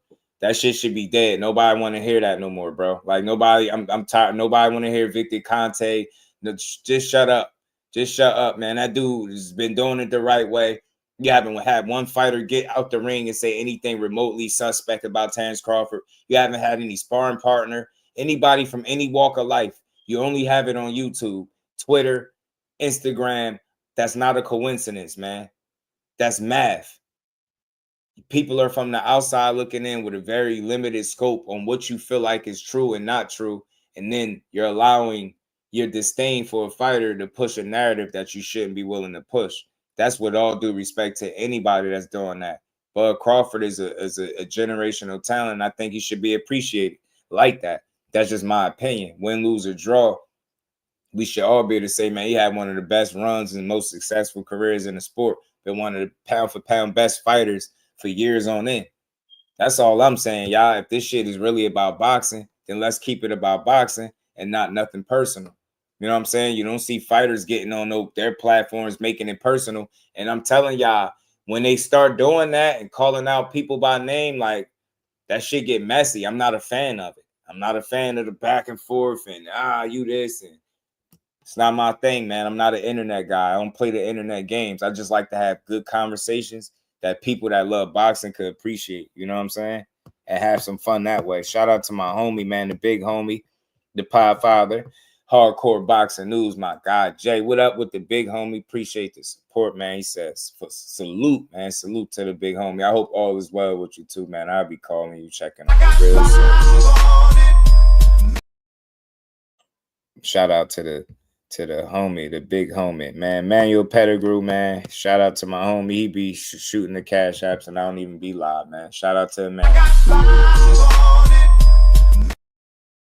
Shout out to my homies, man. Appreciate y'all, man. But Yeah, man. Keyshawn Davis and I think Frank Martin is a great fight, but I'm hearing Frank Martin and Barboza and Keith Thurman and Virgil Ortiz. Now, right off the bat, if I just had to take make an early assessment, that's a dangerous fight for Keith Thurman. I believe when I see it. I ain't saying it can't happen, but damn, man, Keith, that's what you about to do after Brock Jarvis. You about to go play with Virgil. That's a dangerous fight, man. I'm gonna be honest with you. I think Keith still got some good feet, got legs and stuff. Still got good power. I think if he box and move, he can do fairly well. I think that makes the fight a challenging fight for Virgil, his ability to box and move. And he being a vet, him still having power. You know, they said that's the last thing to go. Keith Thurman looked pretty solid in his last fight, although it was Brock Jarvis, but he still looked the way he needed to look. Virgil, it's a dangerous fight. Virgil is dangerous for him. Power in both hands, really good body shots, kind of a pressure guy, heavy jab. I could see him hurting Keith Thurman to the body or to the head. I could see him. I could see that. I could see Keith Thurman frustrating Virgil with his feet in boxing, right? But it's a risky fight, a dangerous fight. The thing for me is, could Keith Thurman keep it up, right? If he does have success early, can he maintain it and keep it up? Virgil gonna get to that body, man. I think he gonna make Keith Thurman answer some questions that he ain't have to answer in other fights. You get me? I can see that. You know what I mean? It's a dangerous fight for both, though, for different reasons, obviously. It's Keith Thurman is experienced. Like I say, he can move. He got good feet, good legs. Still can punch a bit. He had to keep moving. He had to box and move.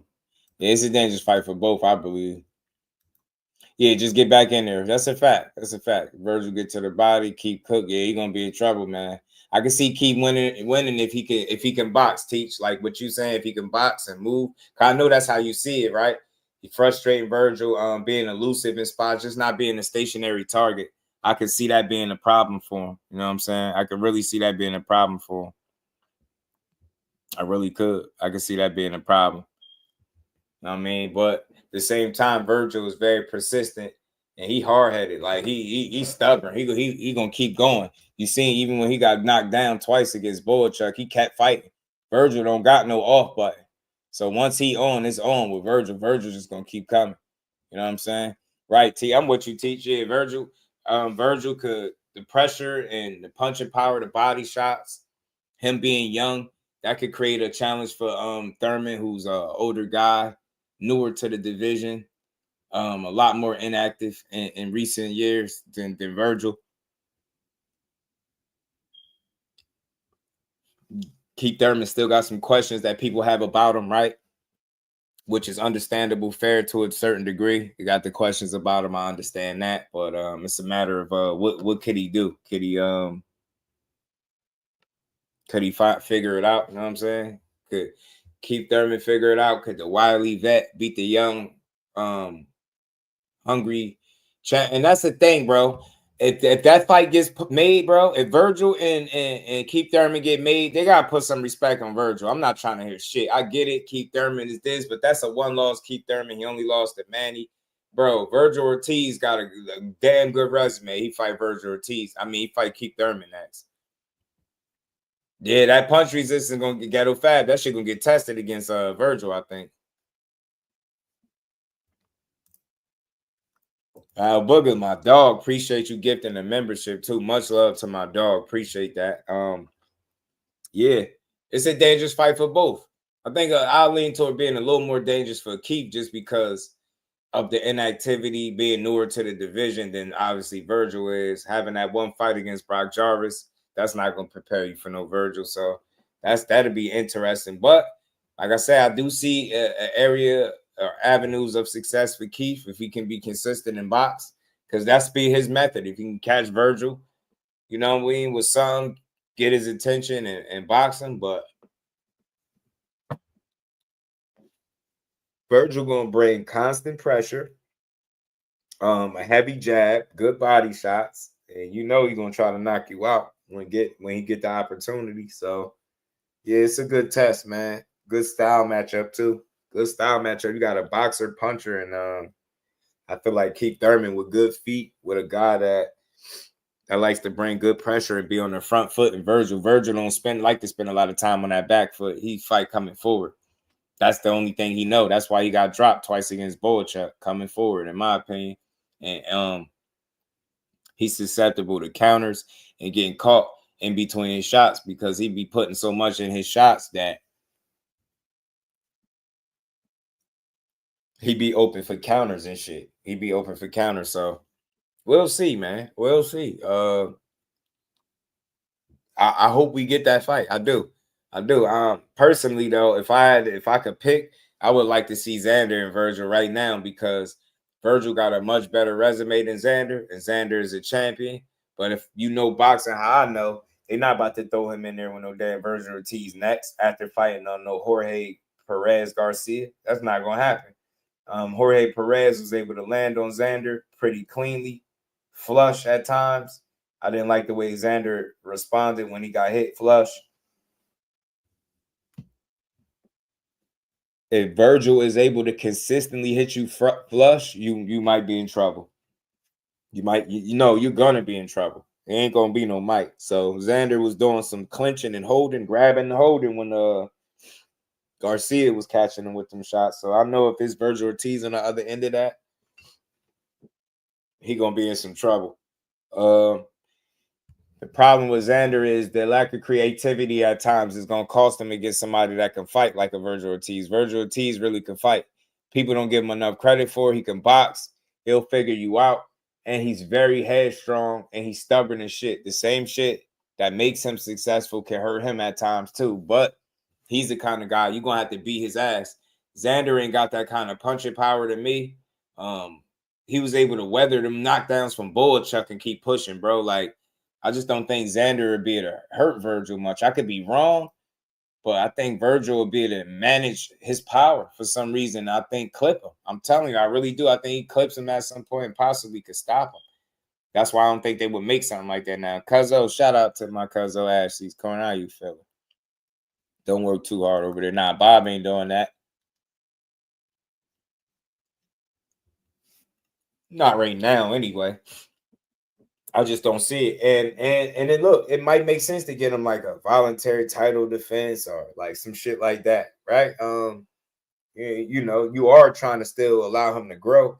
And I think we all could agree Xander's in a really good spot, very talented, but he still got room to grow.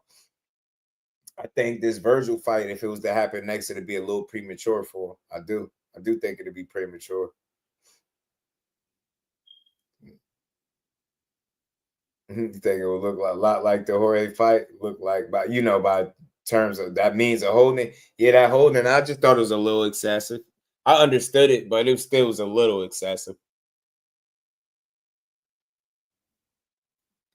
And it started to seem like the big shots that was being landed was really hurting dude. It was like, excuse me, Virgil, I had no idea you had that in your toolbox. I'm telling you, Virg could fight, bro. Beat the guy that beat Tim up. You talking about Murtazaliev? I think you talking about Bakram. Think you talking about Bakram had him shell shocked, bro. Murtazaliev. I think Lubin might be fighting him, cuzzo. Shout out to the plug, man. I think he mentioned that to me. I think Lubin might be fighting, if I'm not mistaken. Lubin might be getting a fight with Murtazaliev. He been calling for the smoke. Crawford cherry pick Madrimov and it backfired. Bro, how do you cherry pick a champion, bro? Just explain that. He cherry picked the champion. Was it cherry picked when Ortiz fought him or nah? You know what I mean? Like, how did it backfire? Didn't Crawford get his hand raised? Like, why do y'all? Yeah, it's the way y'all think. That's why y'all look at boxing the way y'all do. Y'all be calling undefeated world champions cherry picks. Like, if you want to say that maybe he's not the most experienced champion and you was like looking to take advantage of that, you got to put it in its proper context. But to call an undefeated world champion a cherry pick, it speaks volumes to your boxing IQ, sir. It's volumes to your boxing IQ. No, that's not a flex. That's not you shitting on Crawford. That's you shitting on your boxing knowledge when you say stuff like that. And that's what's wrong with boxing. You got fans that can't fight, that don't be in no type of shape to fight, probably don't know what it feel like to get punched in your face with a glove on. And y'all be saying shit like undefeated guy moving up in a division he never fought in and fighting a champion there immediately is cherry picking instead of looking at it for what it is. You heard what Bernie said. All fighters is hard. Anybody swinging to beat you is hard. All these dudes is a challenge. They present something that can be challenging for you, right? But you move up in a weight class you never fought at and fought an undefeated champion. Yeah, it's cherry picking for sure. Yeah, a guy that nobody had beat until you did it. Yeah, what a cherry pick, Crawford. And backfired Terence Crawford, because not only did you beat him, got your hand raised, and now you're moving on to take on the biggest fight of your career at the age of 37, 38 in Canelo Alvarez. Yeah, that really backfired for Crawford, man. Listen, if that's what backfiring look like, y'all, I need life to backfire for me one good time, y'all. Just backfire for me one good time. Let me get some of that Bud Crawford backfiring where I, go up there, move up, and fight me an undefeated world champ, beat him, and then get the biggest opportunity that boxing got to offer me. Yeah, think about how, and then after I'm done, I can sit back and count my money while I reflect on how bad it backfired. Listen, Crawford might not be your cup of tea, but he one of the best fighters in the world. I know it might taste like shit when you got to tell the truth, but it's time to tell the truth, bro. That man is it. Sorry. I'm sorry you don't like the way he moved. I'm sorry you don't like the negotiations that he did with Earl Spence. I'm sorry that he made your favorite fighter flip the coin and come out first. I'm sorry he did all of that shit. I'm sorry. But I'm not sorry that this has been one of the one of the talented guys that we've seen in boxing. And if you don't like that, then you really don't like boxing all that much. That's all that tell me. Because a guy that you never met personally shouldn't be able to affect your personal feelings to the point where you're missing the fact that he's one of the best fighters, if not the pound for pound best that we got in the sport.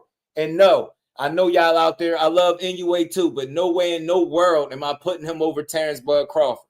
And if the shoe was on the other foot and Terence Bud Crawford's name was Naoya Inoue and Bud Crawford's name was Naoya, you get what I'm saying? He was the smaller guy. They damn sure wouldn't be putting him over anyway. So you think I'm about to do that? Being that he beat them smaller guys, yeah, he whooping ass down there. He looked phenomenal, getting dropped in all. Like, he still looked like a damn killer. But Bud Crawford is a special talent. And it's crazy. It's almost like it's taboo to speak it. They're like, nah, no, it's not. He ain't fight nobody. Well, he fought your favorite fighter. I don't want to hear that shit.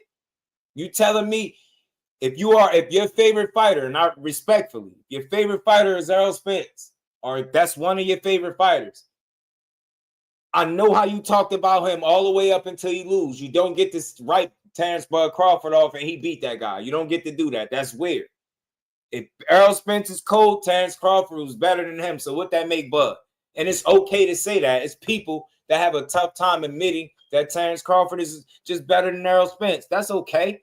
That don't make you a hater of Earl Spence. That don't mean you don't like him. That don't make you disloyal. That don't mean you don't rock with him or none of that. It's a fact. It's just a fact. He was better than him. That's all. That's it. And you respect Earl even more after the loss because you know he ain't have to take the fight. He had opportunity to say, you know what? I don't even got to do undisputed. I'm going to just go to 54. We all know he could have done it. We all know Bud could have done it, but he didn't do it. They sat down together. Let the record and the story reflect that they sat down together and made the fight. Not one of them, both of them. I don't care who you think made more sacrifices. I don't care. At the end of the day, they found common ground and they got in that ring and gave us a scrap, and people should be happy. We salute Earl until he hang him up, and I'm in damn sure salute Bud Crawford and support, rock with him all the way until he hang him up. And I think he can beat Canelo. Shout out to Boxing Hacker. I think he can beat him. Ramon, what it do, homie? You know what I mean? Shout out to everybody. Hit that like button. We're going to keep building a bit, man. Came on early, man. Shout out to Bernie. That was a good conversation, like I said. People are missing it. They out here selling over 50,000 tickets sold, and ain't nobody want to talk about that. That's not worth talking about. Nah, let's keep talking about Snac, though.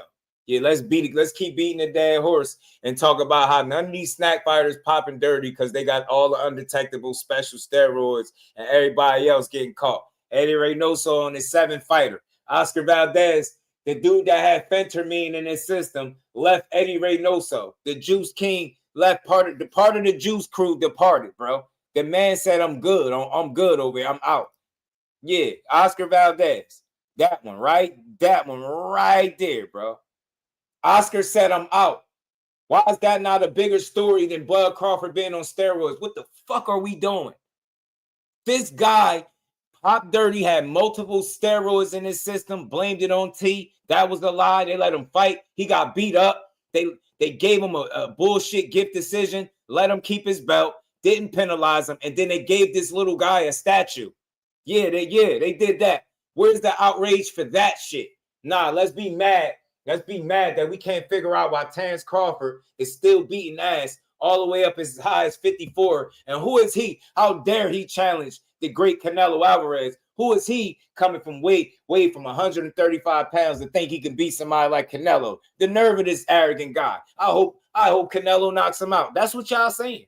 That's what they saying. Say to Bud Crawford, yeah, I hope Canelo knocks him out. Whole time Canelo had that Clenbuterol and they raised the limits, but we quiet on that. They telling us it's Snac versus Clenbuterol. Nah, no, it ain't.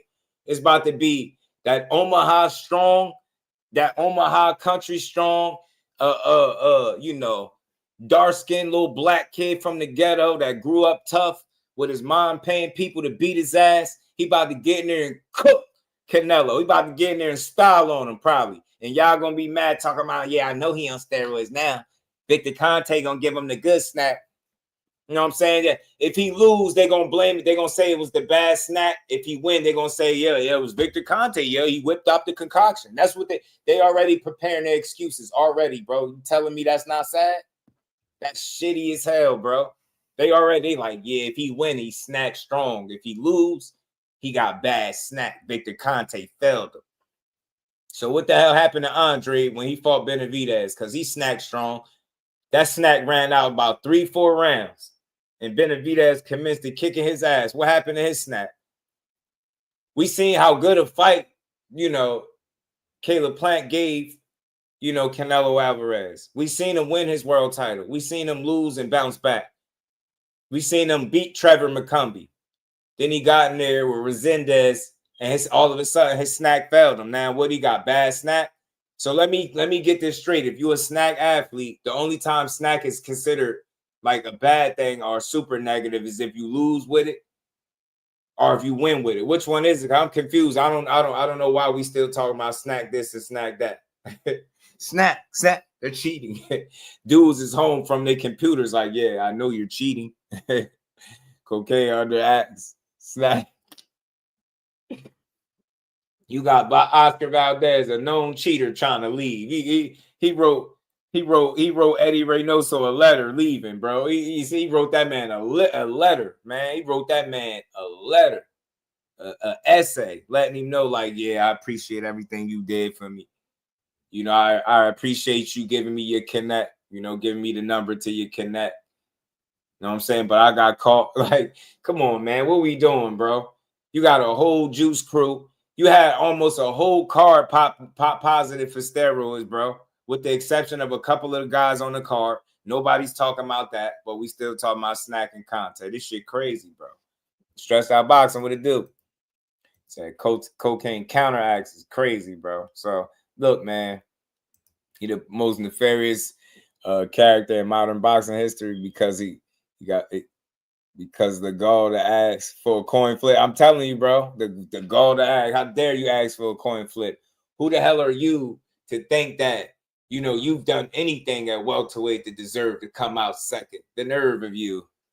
You know what I mean? The Crawford gym is notorious for steroids. You was just saying.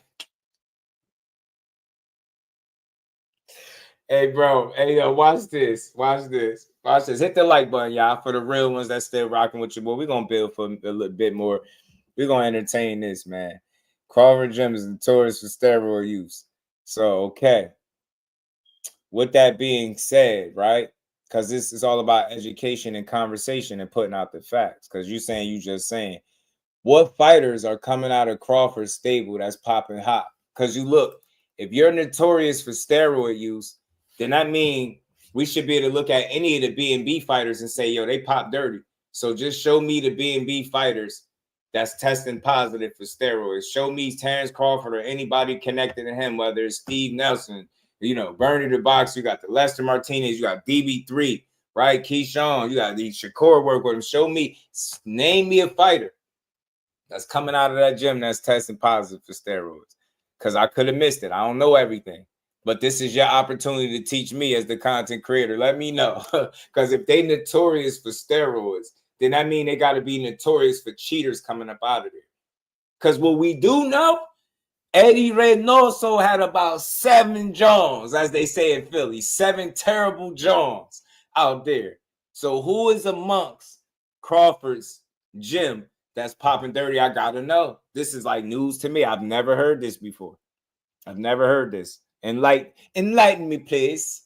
Boxing hacker, shout out to my guy. He said, what's crazy is the gang of goofy content creators talking crazy about Bud behind the computer screen, but no damn well won't say it in his face. That is a fact because he had balled one of their asses up. Let me tell you what Bud gonna do to y'all trolls. I've been trying to tell y'all. This is what Bud gonna do to y'all trolls. Y'all keep it up.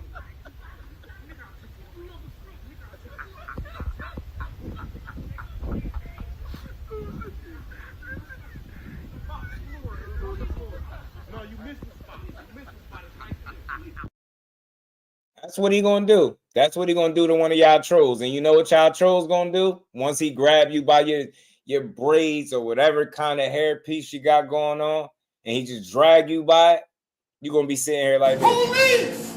Police! Help! Police! Help! Police! Help! Help! Police! Help! And then after he beat Canelo, we gonna get that Bomac moment that we all love. What?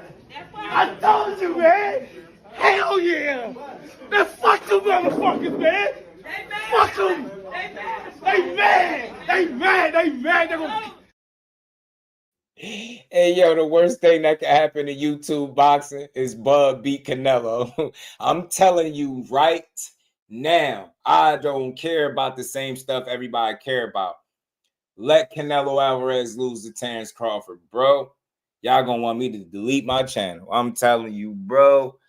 You better pray that he stopped Bud or like they rob him. You just better pray he just beat Bud and make it look easy. Watch.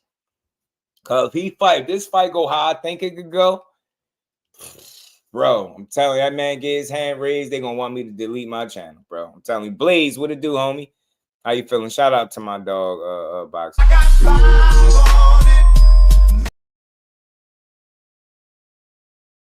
Blaze, they gonna be standing there. Police! Bud gonna grab one of y'all by y'all hair.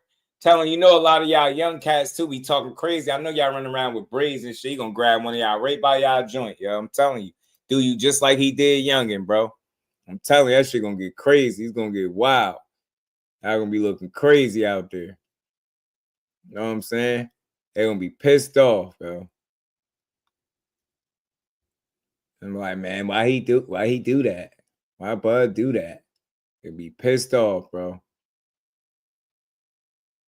Like listen to this take. Shout out to the boxing voice, but listen to this take. Top Rank, really, right now, it's just a name. Like, they not deep. You know, their roster is not deep at all. I mean, they have all the future, though. Well, they kind of, but No, all they those have all the future. But all those They got the futures future, are though. thinking way ahead of the game. They not want to wait like Crawford and say, let's wait 10 years until I'm the future. No, they want to like, these kids are different now. They got Shushu. They got Xander. I mean, they got so many. Espinosa, Newegg. The first two ain't future. Of course. They got a roof. Sander and Chuchu got roof. Future is Abdullah Mason. Future is Keyshawn Davis. Future is... No, that's unfair. Just because you got a ceiling which represents to you might take a loss don't mean you can't generate. Don't mean you don't have a fan base. Maybe. Nah, I like Ness' points right there. I agree with Ness. I don't know who Buddy was, not personal, but even there, do you see how he slighted Crawford? All these other guys, they're thinking way ahead of the game. You know, they're not going to sit around and wait 10 years like Crawford. What do you mean? Say that shit again real slow and say it out loud, buddy. Say it out loud. He don't even realize what he said. See, it's so easy to criticize anything within the sport of boxing. It's easy to criticize some shit that you can't do. But if that dude took time to repeat what he said, he'd just realize how difficult that is. He didn't wait 10 years. These new guys, all them guys that Nash just showed, they all talented and they are the future of the sport. But they all gonna hope, with the exception of Inoue, because Inoue having a hell of a run. But the rest of those guys all gonna hope that they have a run as nearly as long and successful and consistent as Terence Crawford. Shut the hell up. Most of the average guy won't even have a no 10-year run. They won't. They won't be in a prime for 10 years. They won't be. This man been performing at an elite level for years, bro. Think about it. He been pro since 08. We in 2025. Do the math. Do the math. He's still at the top. And that's all they could talk about is he waited 10 years to say he the future. Man, shut up. He didn't wait nothing. The real ones know, man. Crawford always been one of them. If you really watch boxing, you know he was always there. Beating ass, bro. And performing at a high level and giving people the kind of fights that they want to see. Stopping guys, giving dudes boxing lessons. He went on a crazy ass KO streak, bro. This shit is crazy, man. Telling you, 2 cents, they wild, man. I have a friend in Buzz Gym, but I can't name any names because my friend would get in trouble. You don't gotta name the names of your friend. Name the fighters that's testing positive. If Buzz Gym is known for steroids, then that would mean that it should have some fighters that's known to test positive or be dirty. You should have to name your friend. You should be able to name the fighters and say, well, this fighter, that fighter tests positive. Like that. Tell us some public knowledge. Tell us like who's publicly coming out of there that's testing positive for steroids. And if it's nobody, then my question for you would be, how the hell do you know how do you have a gym that's known for something that nobody pops dirty for, right? Nobody tests positive for steroids, but you're going to be known for it. So you don't sell drugs, but you're just known for selling them. But you don't really sell them, though. But you're going to be known. Like, you get what I'm trying to say? Certain accusations, right? Like, they'd be out there like, you just don't, you don't get lucky like that. Like, they call Bud lucky in boxing. That's not luck, bro. That's hard work and dedication. That's somebody that never took his career for granted. That's somebody that always was conscious of the decisions that he made outside of the sport as well. So again, when people find reasons to shit on him, I'm going to keep pointing out reasons why he dope, why he should be appreciated. I ain't saying you got to celebrate him and praise him, but you got to be able to salute that shit and rock with him. You got to be able to respect that shit. You know what I mean? All those young fighters from the Espinosas, as great as Keyshawn been showing he can be, right? To him, to Shushu, as great as his fight was that just passed, right? All these dudes are looking and hoping to have a run that they could say lasted 10 fucking years. So when the next time that somebody open their mouth to talk about how long Terence Crawford been doing something, keep in mind that all of these guys that you naming, they all look up to him. The whole fucking probably damn near the whole stable on Top Rank probably look up to him from a real recognized real standpoint. Not like, oh, he's everybody's world. But look, man, they respect that dude across the board, man. They know it. You don't get to that level if you're not putting in work. You don't get to that level if you're not making the right decisions. You don't get to that level if you're not being competitive, challenging yourself, pushing yourself to the limits. You don't get that level if you don't have a world-class trainer working in your corner. You don't get that. You don't get to his level if you don't have a championship bred mentality, bro. You don't get to what Terence Crawford got to cheating. You get there through hard work. And unless somebody can tell me and show me that he cheated, I ain't never buying it. I don't want to hear it. And I'm not listening to nobody that's talking that wild shit. Let that man be great. Enjoy his greatness or ignore it. And then go talk about something else you like. But let's not tear him down, though. Let's not soil the man's reputation. Let's keep appreciating the work that he's put in as a talent and recognizing him as that. And that's it.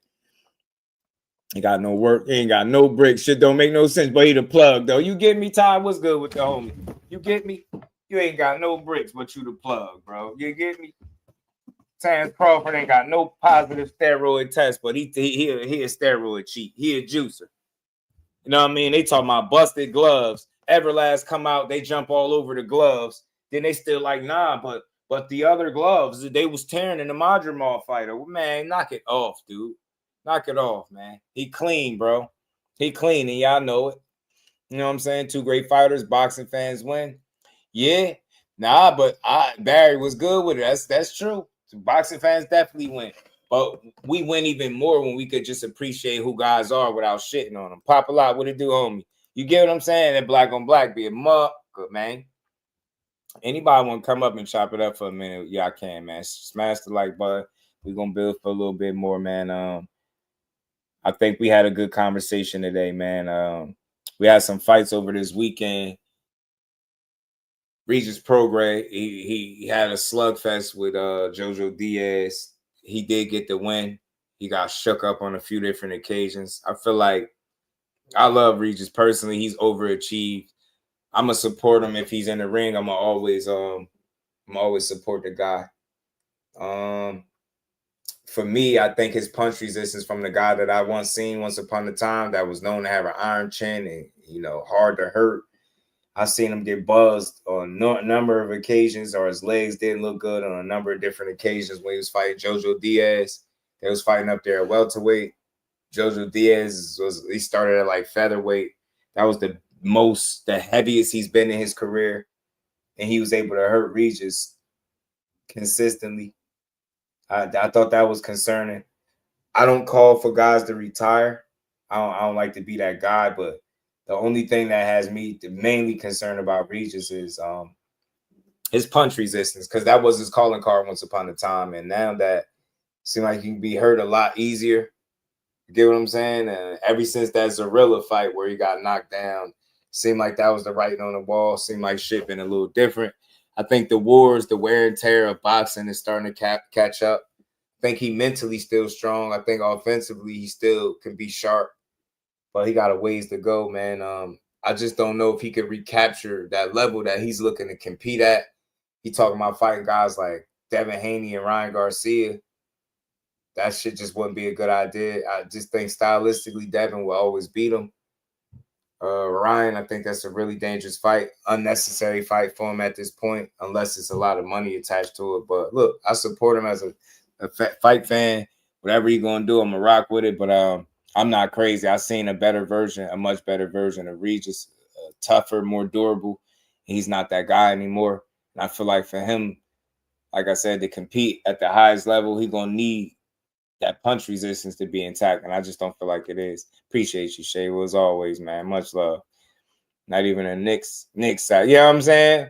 Not Bud Dirty. I'm telling you, El Shelton, what it do? Nike people use any excuses to shit on you. I'm seeing that now.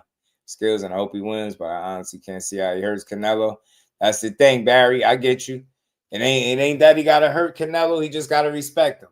He just got to make Canelo respect him, right? Because would you say that Floyd was hurting Canelo, right? I don't think Floyd was hurting him, but he made him respect him. Knocking his head back, great precision, the timing, punch placement, punch selection, punch variation, all of that shit was on point. Decision making, all that shit was sharp. I don't think Floyd was truly hurting Canelo, but he was stinging him, right? He was making him respect him. Pop his head back, hitting him clean. I think Bud can do similar. Not exactly the same, because Floyd is Floyd, Bud is Bud, but like I said, if there's anybody that can pull this shit off, it's Terence Crawford. If there's anybody that's gonna get in there and not be a fan of Canelo when you standing in front of him, it's Terence Crawford. If there's anybody that's gonna get in there and want to win, y'all, it's Bud Crawford. There's so many qualities and different things to like about what Bud Crawford brings to the table. You know what I'm saying? That you just can't dismiss him as a talent or having an opportunity to beat this guy. And I get it, man. People all stuck on the size, but shit, we just seen a smaller Charlo move up from 54 and challenge him, right? We get he was a career 54-pounder, but at the end of the day, he didn't belong at the weight class. And he fought a certain way, it looked a certain way, but he didn't get knocked out. From a mental standpoint, I think Bud is mentally made up different than Charlo. I think he got a different skill set than Charlo, too. He's more skillful, in my opinion. Bud is the more skillful talent. And the best fighter he's been in there since Floyd. And I think it'll show. But if it plays out the way I think it could, People going, I'm gonna walk away from this fight being able to say, I told you so. But we gonna see. Crawford gonna whoop his ass. I hope so, Sheldon. I really do. Regis in a dog fighting that fight out to the end, being hurt all fight. Yeah, that shit was he toughed it out because Cinnamon was walking them beaver bombs. It's taking, yeah, I mean, but you see how he started looking ghetto fat. He started looking winded, gassed, and it got to a point where Beaver was just putting hands on him, styling on him when he wasn't even really throwing back. He was just shelling up, just waiting for an opportunity that never presented itself. So yeah, Cinnamon is gonna be tough, but you heard what Bernie said. Nothing has came easy for Bud Crawford. This ain't gonna be no different. He gonna have his work cut out for him, but that's what he know. But in his heart of hearts, he feel like he can beat him. He said he done dreamed about it. He see how he fight. He see what he do. He done envisioned it. And you know they say half of, like, he manifested. That's what it sound like. He manifesting the win. I've seen that happen in boxing, bro. People say they dream about wins and they go out there and get them. I think he can do the same thing.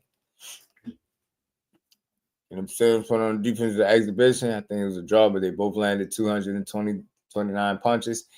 For me, I feel like it could have been 7-5 for Kenny. Maybe I'm just like more what I seen. I just think he was more he mixed it up a bit better. I think the worst thing he did was languish on the ropes. I think that cost him the fight. Literally, optics alone, I think languishing on the ropes cost him. I think if he was been boxing, using the ring and staying center ring, I think he would have won. Like you said, they both landed around the same many punches. To me, I just felt like Kenny did more effective work. Like he was more versatile with his work. Like consistent jab, he's mixing the jab up, good body shots, good combinations. But he was having those little lulls in the fight where he wasn't throwing, and little lulls where he was letting dude like tee off a little bit when he'd go on the ropes. I think that alone lost him the fight. Those two things for me. Other than that, still was a great fight. I think he could have edged it.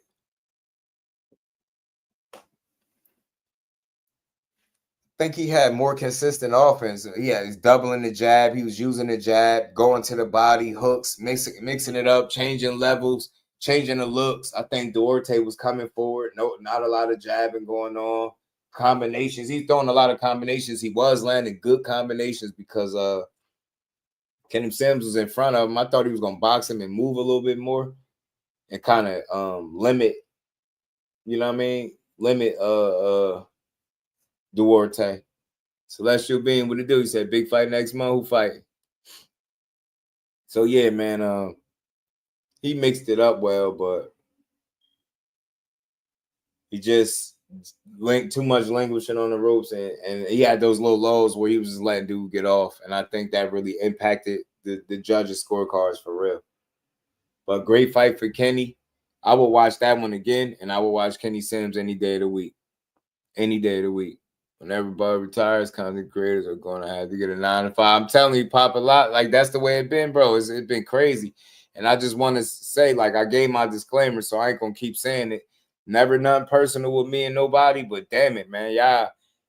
We got to get back to loving the sport. That's all I'm saying. And I ain't no hypocrite. You ain't got a bunch of, like, crazy ass sound bites where you could go with me speaking other than what I'm speaking now. I always preach that build the sport up shit because that's what it need. You know what I'm saying? I feel like some of the most educated people in this space are using their intelligence for like propaganda or like to push false narratives, and that shit's sad. I can't rock with that. I had a feeling Golden Boy was going to lean towards Duarte if it was close anyway. Yeah. Yeah, but Regis held on and pulled it off, man. It was still a good fight. Kenny Sims, I hope that's the kind of loss where you should win more fans. He should have more fans, more followers, all that. More supporters, all that shit. He should. He really went out there and fought a dog, man. Duarte's pretty damn scrappy. He's strong too, man. That dude be fighting, don't he? Duarte was bringing that smoke.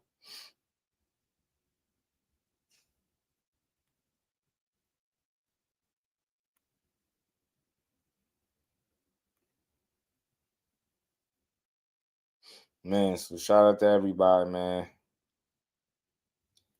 Damn, dudes is getting cut. I keep getting sent all types of stuff. Damn, what's going on with the internet? The internet is at an all-time low. But it's a great fighter, but doping in a sport like boxing is comeback.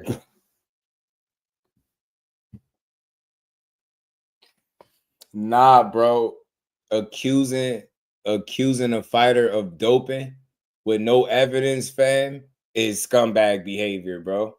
Like, yeah, listen, let me show you how real I am. Let me show you how real I am.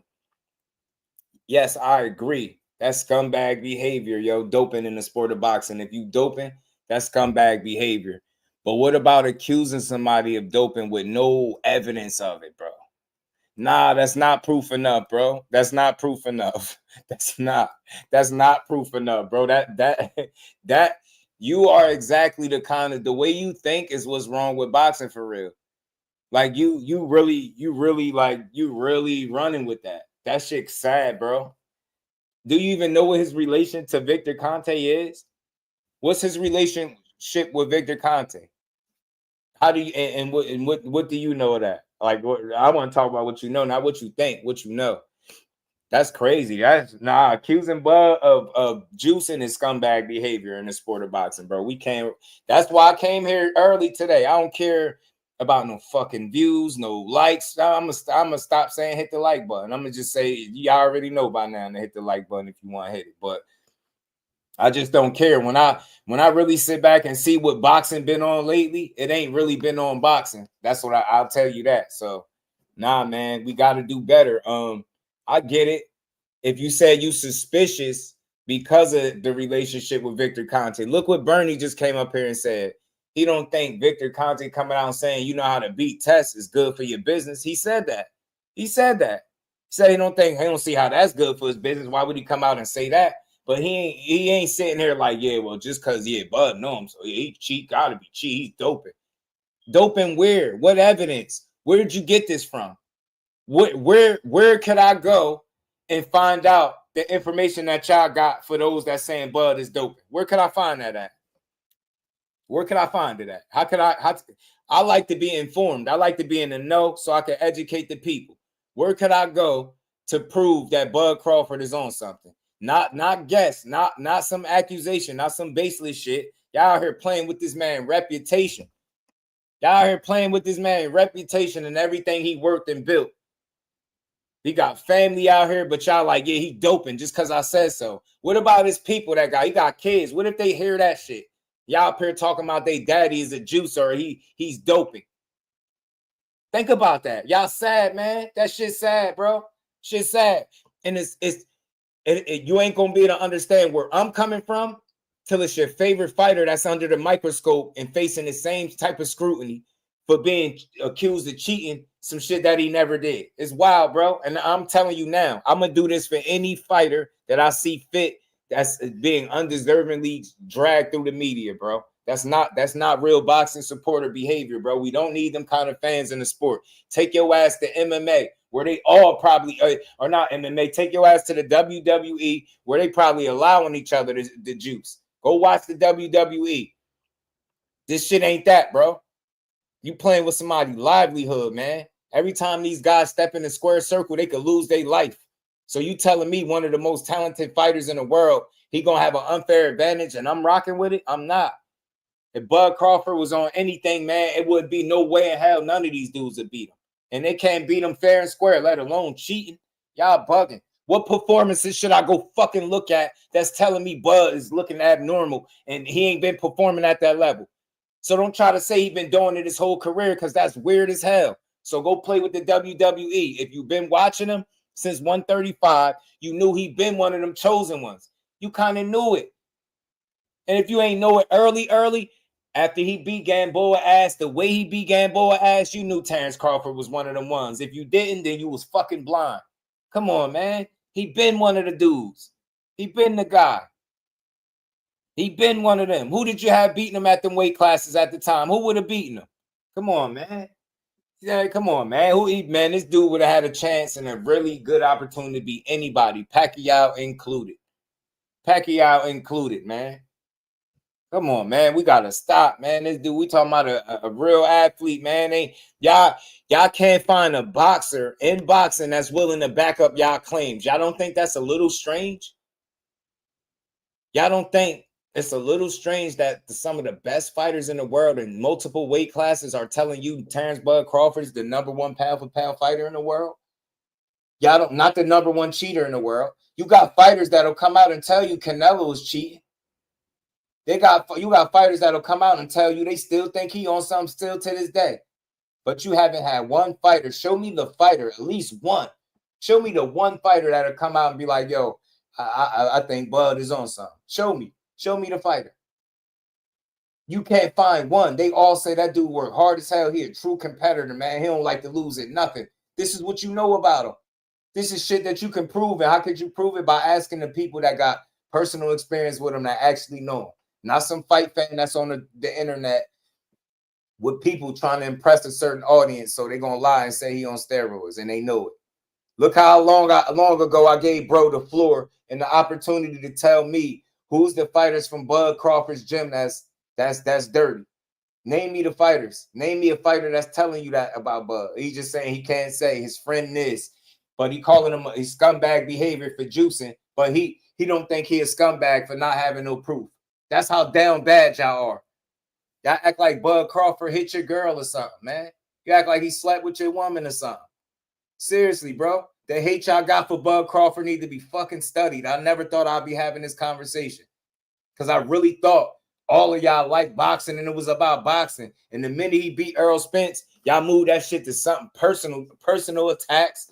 Dude start talking about his woman and all type of shit. Wild ass shit. Instead of saying like, damn, man, he proved me wrong, man. I didn't think he was going to beat EJ. I have no problem saying he proved me wrong, and I ain't betting against him no more. I ain't bet against him then. I just picked. I just thought Errol could pull it off. And I don't feel bad about making that pick. He's a real dog, and so is Bud. He was moving in Errol's division. There was a certain reasons why I thought Errol would pull it off. I was wrong about them shits, and I have no problem about it. I don't look at Errol as no less of a fighter, and I don't look at Bud as no fucking cheater for beating the best guy that he got in the ring with. Bud pound for pound #1. I second that. Usyk said it too. They got a lot of people got Usyk at #1, man. He tell you it's Bud. So I think we right, bro. I think we on to something. I think we being realistic to say that. All that damn hate, and get that hate out your heart, man, and get that shit back to boxing, bro. Stop trashing these dudes, bro. Imagine if that was somebody that you knew, somebody that grew up in your neighborhood, somebody that you watched come up from 08 to 2025, doing that shit the right way, making the right choices outside the ring, right? Always putting in the right work, sticking with the same trainer, constantly growing and elevating, you know what I'm saying? And honing his craft with the same guys that he came up with. But instead of seeing it for what it is and pointing out how at this point Bud Crawford is a fucking anomaly, and it ain't because he cheating, it's because he putting in the work. How many people do you know don't live that fighter's lifestyle, but they still good? They at the top. Canelo be visibly drunk, and he's still at the top. Bud Crawford found a way to avoid all the temptation, do this shit the right way. He ain't even cheating his fucking body. He don't want to party, drink, smoke, but you think he want to put steroids in his body? Make that shit make sense. He don't got no type of substance abuse issues, habits, none of that, but he gonna skip past. He gonna skip past weed that's legalized at this point, alcohol that's legal and you can drink it. He gonna skip past all that and say, hey, Vic, yo, give me some of that special snack. Yeah, I need some of that special snack. Yeah, I don't drink, I don't smoke. I live the right way. I put the right shit in my body, but you know what? The wrong shit. I'm gonna put steroids in my body. That shit don't even fucking make sense with the individual. It don't. It's either he works harder than everybody in boxing, how multiple fighters say, or he cheating. Which one is it? It's not both. It's not both, bro. Hell no. Get out of here. The only people pushing that is the people that got PTSD because he beat up your favorite fighter. He out negotiated your favorite promotional entity in the PVC. If that's how you want to look at it, that's what happened. He won. He came out on the better side of shit, and y'all felt like he did some underhanded shit to get it. All he did was outsmart the people that he did business with. So it sounds like he's a smart guy that he ain't getting a lot of credit for, man. Bud is smarter than y'all. Bud is smarter than your average bear. It's okay to say it. You thought he was dumb sitting over there on Top Rank. That man was getting paid, beating ass, and now he about to be in his 5th weight class, competing for the biggest money, the biggest prize on the biggest stage. You get what I'm saying? For all the marbles. That talk about longevity. These fighters of today pray and hope and wish that they have the kind of longevity Terence Crawford did. Come on, man. Let's get a man his due. That's all I'm saying. That shit shouldn't be hard. If you really like boxing, you should hear what Just is saying. Yeah, man, damn, he just want to give the credit that he deserves. That's it. I ain't saying nothing crazy. I ain't saying he's better than Floyd Mayweather and Sugar Ray Robinson and Sugar Ray Leonard. I ain't saying none of that shit. I'm just saying in today's boxing, active fighters, it ain't no denying his talent. If you listen to the boxing circles, if you don't want to take Bernie word at his word when he got firsthand experience with the man, then listen to all the other fighters that have personal experience with him. Listen to the coaches that have been able to work with him, and you hear what they got to say about that man. It's very consistent, bro. You've never heard nobody kick no smut on Bud Crawford's name until YouTube, bro. That shit started on YouTube. Social media, whether it's Twitter, Instagram, I don't care, Facebook, y'all wild, bro. Just think about something. Y'all be at home from y'all seats talking about how y'all know somebody cheating, but the powers that be, the commission in the sport of boxing who check his gloves, don't see nothing wrong with the gloves, but y'all at home knowing that he's manipulating gloves to beat guys that he know he gonna beat, that we all know he gonna beat. But we'll abandon logic and reason to push a narrative because you don't like the dude. That shit is wild, man. I'm going to keep saying it. Repeating myself. I don't care. Cry in the car. Go punch the air like Trey Styles. Y'all should be all ashamed of yourself right now. Swear y'all should, bro. That shit's sad what y'all doing. That shit's sad. And it's crazy because the fighters that he's connected to is now inheriting the same hate. They've been telling me Keyshawn ain't been fighting nobody since he been 4-0. All because I know he connected to Bud and cool with Shakur. So they get trashed. And it's crazy because the more hate that they have for Bud through the years, the more successful he be. The more they hate Shakur Stevenson, the more he prove you wrong. The more you talk shit about Keyshawn, the more he prove you wrong. Now, he done had a setback, rightfully so. He shot himself in the foot with the missed weight situation. We get it.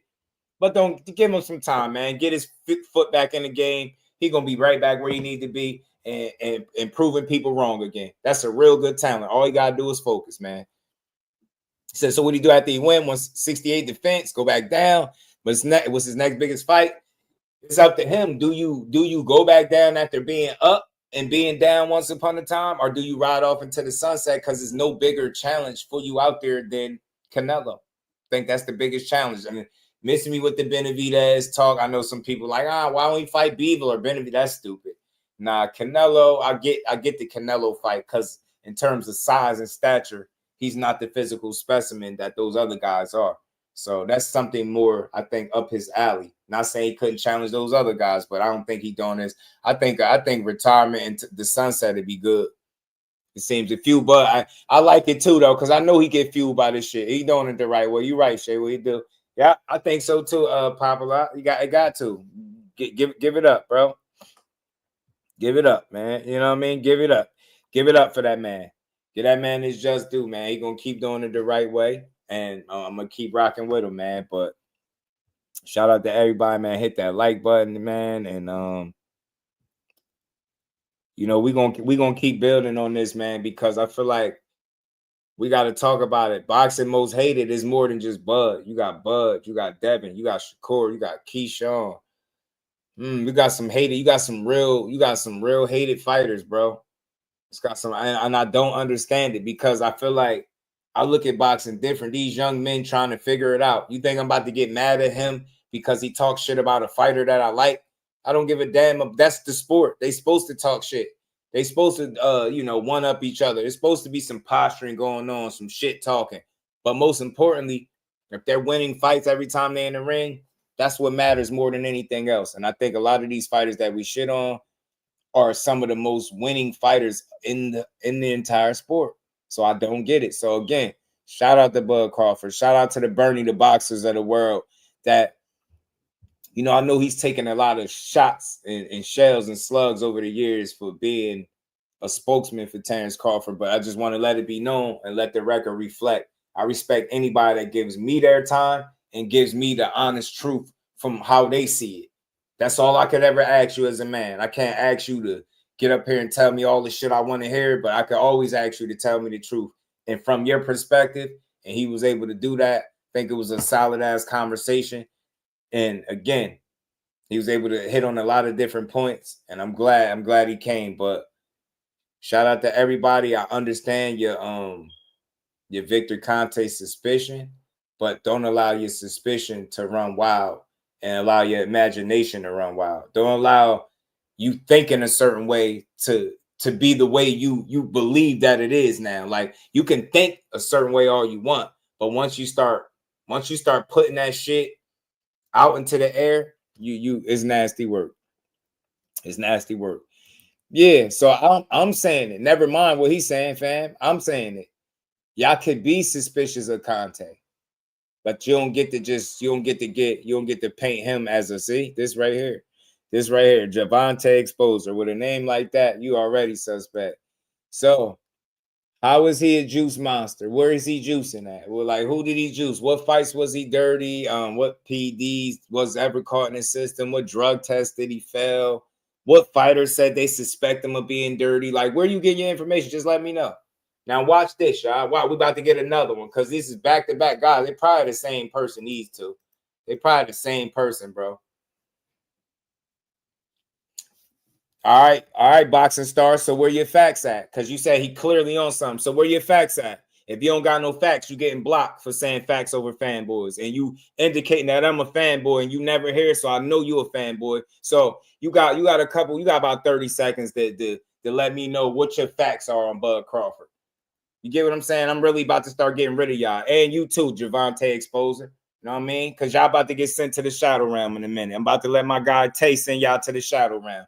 I give both of y'all 30 seconds to a minute to explain, to tell me y'all facts of how y'all know Bud is juicing. You can't do that. You getting blocked and you bad for boxing. I ain't gonna go too far. I ain't gonna let my frustration make me say something out of character. So just let me know. Let me know. And y'all could click the link too. I'll let y'all come up here and talk. I'll let y'all. We at the end of the live. I just wanted to come up here and really build with Bernie. We got that out the way. Come on up here. Nah, ain't no Bud fan saying he cheated. Mike, ain't no Bud fan. Michael John, ain't no Bud fan. Name me a Bud fan that's saying he cheated. Show me one. Not one. You're not a real supporter of Terence Crawford if you echoing the fact that he's cheating. Cheating cause what? Cause your favorite YouTuber told you, or your favorite Twitter page or Instagram chat page told you that he's cheating, so you think you could say he is? That's why. You get what I'm saying? That's why. Because your favorite tuber told you, yeah, he's juicy. I seen it. I seen him do it. I seen his gloves. His glove busted. You ain't see his gloves bust when he's fighting Earl? And it's a reason I got this picture up. Because none of these dudes are on Snac. And they always with Reynoso. And they all tested positive for steroids. Nobody talks about the shit that they can prove and what they know. They just talk about what they think and how they feel. That's what's wrong with boxing. It's filled with too much emotions and feelings and what people think, not what they can prove, man. Y'all bogus, bro. Y'all ass bogus. 3 Men and the Baby. This gotta make y'all mad. That's what Canelo getting to. Look, y'all mad? This make y'all mad. This undisputed make y'all mad, don't it? Terrible, man. Nah, man. Cool guys, man. You about to get something said to you. I don't block nobody. I ain't even blocking two idiots. So first things first, man. Come in here correct or don't come at all. Do you got anything? To add to the conversation? Do you got any proof? Or are you just another goofy? Because I'm about to start treating y'all. Y'all all bad for boxing anyway. Get what I'm saying? Big Dog Willie, what's good with it, bro? Yeah, I'm gonna be a couple minutes, not even a couple minutes, like 30 seconds. Oh, good. Hey man, I seen Crawford. He was downstairs at the in my downtown, where was it? It was downtown Seattle, and I seen him around the corner doing steroids with a glove on with metal in it. And I seen him, he was like looking like a junkie. He was just sitting up there just doing steroids and doing push-ups. Looking like the Hulk, right? Yeah, just hulking up. And I seen Devin there too. So you never know, man. I mean, and Victor Conte was selling them the shit. So you never know. Right. These guys are fucking ridiculous. I This is have getting Canelo terrible. in 3 now. I don't give a damn about what you got. Canelo in 3. Canelo, I guarantee you that shit don't happen. Canelo ain't knocking nobody out in 3 rounds for the rest of his career, bro. That's something you got to know. He was supposed to knock Charlo out. Why he ain't do it?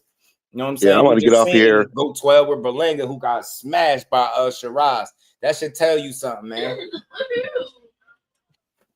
That's for y'all. I gotta keep that picture up for them Bud haters. That's for y'all, bro. That's for y'all. Y'all gonna get this work. Y'all are bad for the sport of boxing. I promise y'all. All I want is one goofy ass person to come up here with some proof. Don't tell me what somebody told you. Don't tell me what you think. Don't tell me how you feel. None of that. I want to know exactly where you got your information from. That's all. And shout out to the OG. I heard his name come up. Bernie brought him up. I don't do personals. I support who support me, but I don't support false narratives. So I don't know where it came from. I know Bernie said it came from him. I'm not aware of that myself. I don't see everything. Some shit I told you I've been purposely avoiding other people's content because I had a weird situation and I don't want nobody thinking that I listened to you and then go talk about you. Like if I listen to you, I rock with you. Your opinion is your opinion, but this shit is so much farther than one person. So do me a favor. Don't just throw random names out there. Shout out to the OG. I rock with him, but I'm not rocking with this narrative that Bud Crawford is juicing. And I'll tell you, I'm gonna get out of here. I'm a man before anything. I have nothing against him, his content. He support me. I support him. But this shit gotta stop, man. Bud got y'all. Yeah, like think about it. Y'all reputations don't matter. Y'all don't. What you say to people don't matter. That shit don't matter. Like you don't need proof. You just say anything. Like how this go? It's already over. Just do they already? You know what I'm saying? Like I'm saying, like just like you said, when he made you a believer, you just the next day you came up here and kept making content. You just kept going. So many people. He said, "Why he getting sued if it's not facts? Who getting sued?" Man, these dudes just be saying shit. Just saying shit, yo. Because listen, I seen a little bit of something today. If you're talking about OG, man, I don't think he's getting sued. I think I heard him say that out of his mouth. He's not getting sued. So, and think about that again. You don't sue somebody for speaking facts. You sue somebody for speaking bullshit or defamation or defamation not. To your name. You know what I'm saying? Not telling the facts. You know what I'm saying? So we're not gonna keep this hate train on Bud. Is not going. I'm just do boxing. How dare y'all click this link and think that we're gonna sit up here and hate? You can go almost anywhere else on YouTube and it'll be hundreds of people there that probably hating right with you, but not over here, bro. I'm not here to be popular and I don't care who don't like it. This shit is for the integrity of the sport. Y'all disgusting fans that y'all baseless. Y'all don't have nothing to end it. Y'all just fucking told me Terence Crawford looked old against Madrimov. He looked slow. Teofimo Sr. was dissing him, calling him out his name. Crawford's a bitch and he's old and his legs are gone and he this and that. Y'all went from that to all of a sudden. Y'all see the transformation. He putting that dog work. Now y'all like, yeah, it's gotta be PEDs. Gotta be. Look how big he's getting. Then he posted a picture, yo, and the dude ain't even big. Y'all goofy, man. Go to hell, man. All of y'all, bro. Man, I don't even usually talk like this, but y'all riding this man right now, bro.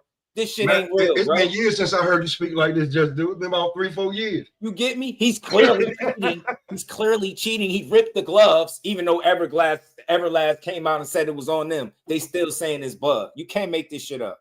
You can't make it up, bro. Can't make this shit up. Man, this is what I got from it. Who MLC? Are you a troll? I want to make sure you're not no troll, bro, because I ain't letting no troll up. I see you in the back. I want to make sure you ain't no troll. And when I'm listening to people, I'm like, y'all know it's a race war whenever a black and a Mexican fight. Just it is. It's been like that. It's always been like that.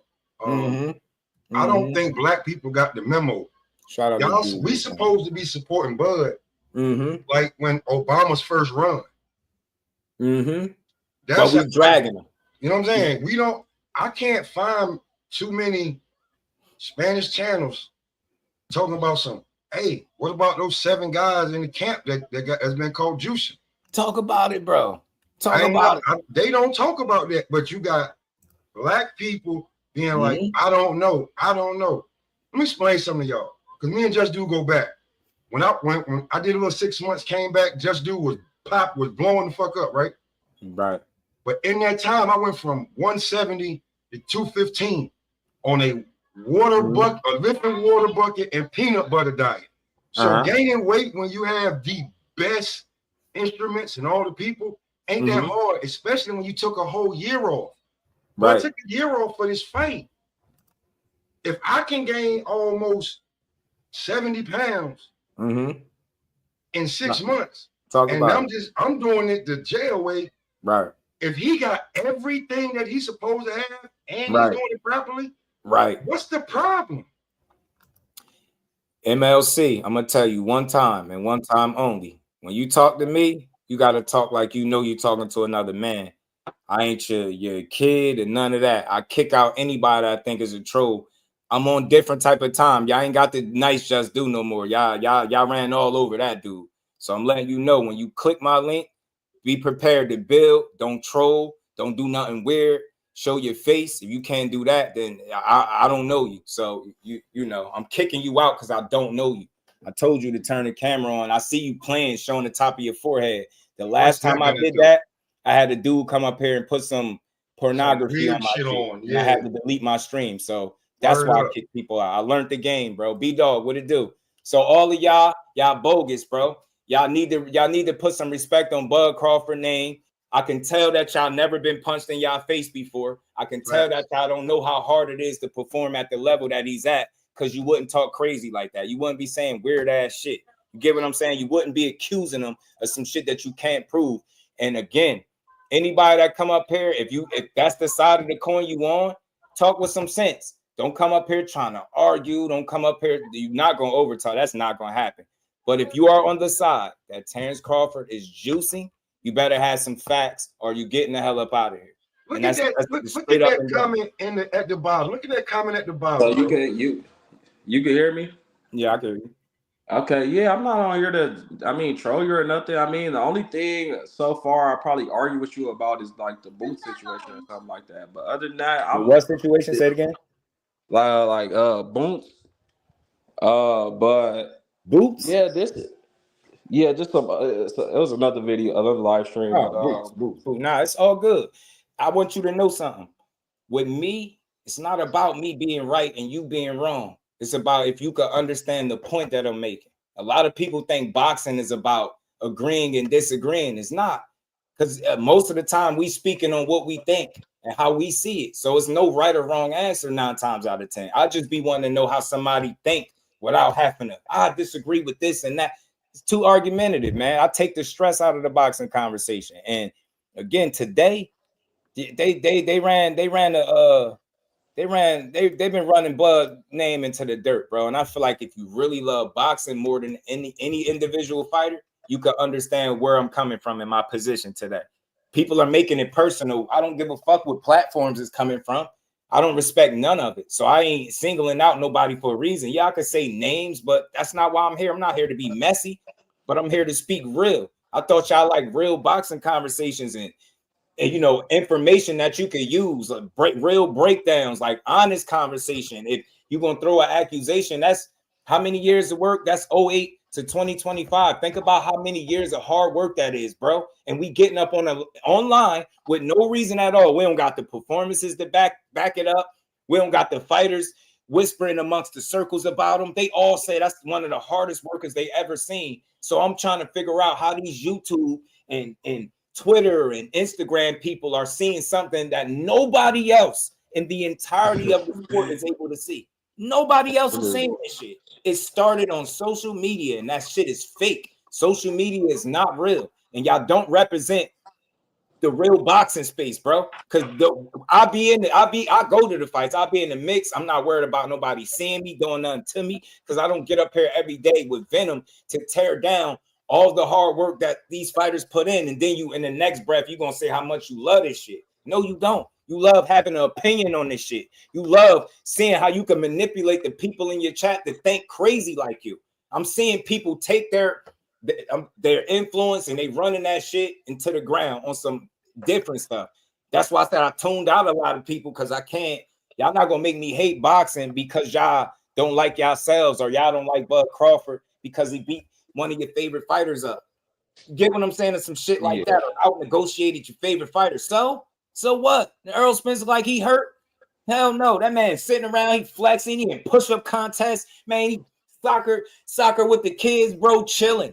And he looked like he in good shape. He living life. Why the hell you gonna be mad at the man that did the job that he was supposed to do? Whatever you don't like about what Bud did, just know he only did what was best for him and his situation. That's the same shit Earl was supposed to do. Nothing more, nothing less. Nothing. All this hate and shit is weird, man. I don't know where it came from. Is it about politics or is it about how you feel? You get me? Because I'm talking about performance based. Don't you get in there? I'm talking about the fighter. Remove the name, the fighter, the talent that you see in the ring. Ain't that shit fun to watch? He'll be beating ass at a high level. Y'all still watching him like, man, I don't like that damn Bud Crawford. What'd he do to you? You get what I'm saying? Like, I don't know where the hate came from. I appreciate boxing, and anybody that's been beating ass from 135 to 54, undisputed twice, and is challenging Canelo deserve all his fucking flowers. All of them. We bugging out. Hey, just do. Get up remember here all that top rank Toby shit? Canelo, and he actually popped dirty before. They remember all that top rank Toby shit? All the top rank Toby and he don't know how to do business and he don't know how to do this and he's unapproachable. And come to find out, everybody was lying. Lying, bro. Top rank wasn't losing money. He just out negotiated y'all. That's all that was. He out negotiated Bob Aaron. On one end, he told you he was losing so much money he could build a mansion in Beverly Hills. But it's like, if that's really the case, then he getting it off on you because he constantly getting paid and getting the fights. Each time you didn't get him, I think it was a premium name or something. You had to pay him extra money for. You had to pay him, you had to pay him around 5 or 6. You get me? So come on. So what we talking? And people was mad at him for that. So it's like, hold on, are you mad because Bob said he lost money, or are you happy because Terence Crawford had it his way? Oh, you ain't getting me to fights? Well, guess what? You can't get nobody to beat me. I'm gonna keep getting paid and I'm gonna keep beating these dudes. And then he eventually made it to the guy that everybody said he couldn't beat, myself included, that he wouldn't beat, and I was wrong. So, and it's like from that point, I thought people were supposed to look at Crawford and say, damn, I was wrong about that dude, man. He cool. He beat Spence like that, even if you felt like Spence was compromised, all of that shit is understood. It's cool. But you would say, man, that dude cool. You know what I'm saying? It's like, nah, that the hate came tenfold. I'm like, damn, is it boxing or is it you don't like him for what? So I just don't get it, bro. That's what, but man, I really came on here. These Canelo fans is just ridiculous. Like you already said it. Feel free to talk, man. Speak your piece. But yeah, like you already stated, 7 fighters plus, him get caught, and now y'all fight this dude Terence Crawford ain't never tested. How y'all coming up, Victor Conte on here posting paragraphs how he been with Vada, USADA, and all these other doing the testing. So I don't understand these dudes. It's just sad. I think they just need an excuse. They need an excuse because all the other excuse they like to use, like, oh, he was too young for Floyd and this dude is too big. They can't use none of that. They can't say, Crawford too big or nothing. So they gotta find something. Right. They gotta find something. He on steroids. He on steroids. Right. Crazy. It's just sad. It's like, bro, and I know y'all hear the passion. Trust me, because I ain't mad back here. The ones that know, that's passion because this the last sport for me, y'all. I had my football run. I don't hate them sports, but I watch them a lot less for obvious reasons. This is all we got. This is every day we hear with this shit. Yo, like, why are we doing this? It's so much harder to enjoy it when people are doing this type of shit. Like, come on, man.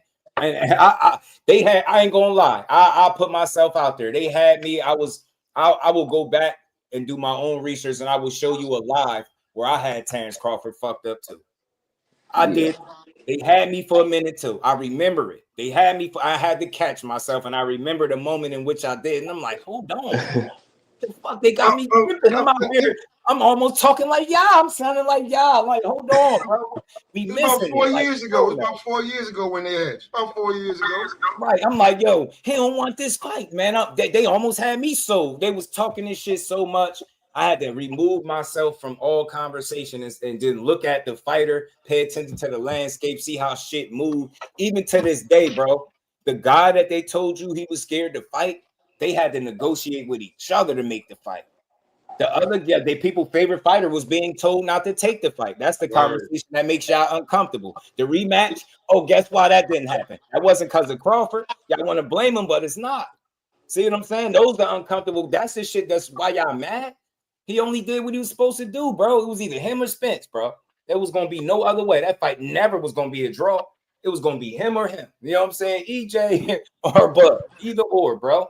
And that's how this fight exposed how many people like the fighter more than the boxing. More than the sport. That's what this did, because I don't care what you say. I'm in real time, bro. I done bought the Jamaican hat with the dreads, bro. I bought that for EJ. I bought that for him. For that moment to play, bro, I had to take the hat off in real time. Bud was dishing out the ass whooping. I'm like, damn. But I had to look at him and say, you know what? That dude just cold, man. And it's okay to say that. I'm like, EJ still great. He just ain't better than him. That's all. And it's like, some people can't make peace with that. And they feel like if to admit that is somehow make you not a fan of Spence. Nah, that make you a real one, bro. That make you a real one. Spence was telling you what? Terence Crawford should be the favorite. Spence was telling you what? When people were saying he'd never be the same again, he was telling you, well, you get thrown from a car and see if you ever be the same. He one of the realest fighters in the world, bro. Never sold you that he was going to be a reinvented Earl Spence and he was going to do this and that. He did say the one-sided ass whooping, but that's record. But he ain't never told you you're going to get the best, new and improved version. I'm going to be better than I ever was. And I thought that was real, too. But when that man said Terence Crawford was supposed to be the favorite, I start feeling a little different about things as the fight got closer. That's one thing I would say. Yeah, you think if Earl do come back, he should fight somebody like Keith Thurman? Yeah, the thing is, Earl is hard-headed. I mean, well, not hard-headed. I take that back. I mean, stubborn. And it seemed like he's stuck on that I ain't never fighting Keith Thurman bit. I feel like he should have revisited that. I thought them two could have used each other more than Earl ever realized, because think about it, injuries, inactivity, out of sight, out of mind. They were supposed to fight before. Keith Thurman still a respectable name. I think Earl just looked at it the wrong way. That's just me personally. I just think he was set on what he was set on. Okay, you didn't fight me when I was coming up. I'm never fighting you now. Like, you get me? And it's like, I think he should have revisited that, because it's a winnable fight, I think, for both. That's what I mean, where they at right now. Good one. Got Keith Thurman beating Virgil. Oh, that's shout out to Ant McQueen too, man. My homie coming that's up. What I would kind of, I don't know. Yeah, that's gonna be. That says just 50-50 right now. I can't really pick. Yeah, it's gonna be a tough one. Yeah, that's experience versus youth right there. Yeah, and is Keith Thurman still got enough tread left on that tire to like maintain? Because he got the legs of boxing move. That's what he got to do to Virgil, frustrate him. Just present a moving target. You stationary, Virgil gonna eat, and that's what you don't want. He really good body puncher to me. He's strong, bro. He's like headstrong. Like, he want to hurt you. Virgil, even when you getting him, he's still trying to get you back. That's what was getting him dropped, I think, against Boychuk. I really do. I do. He fights so hard. That slippery ass ring too. You get me? Right? Yeah. You right. You're right. Rick Tams, what it do? So I don't know, man. I think if Virgil closed the distance on Keith, because I suspect he want to keep that fight close, on the outside. If you let that dude work, man, he gonna make you answer them questions that maybe some of them smaller guys wasn't able to make you answer. Just how good is your body? They say his body is trash, but he ain't never been down with a body shot. So is his body really trash, or is he just human?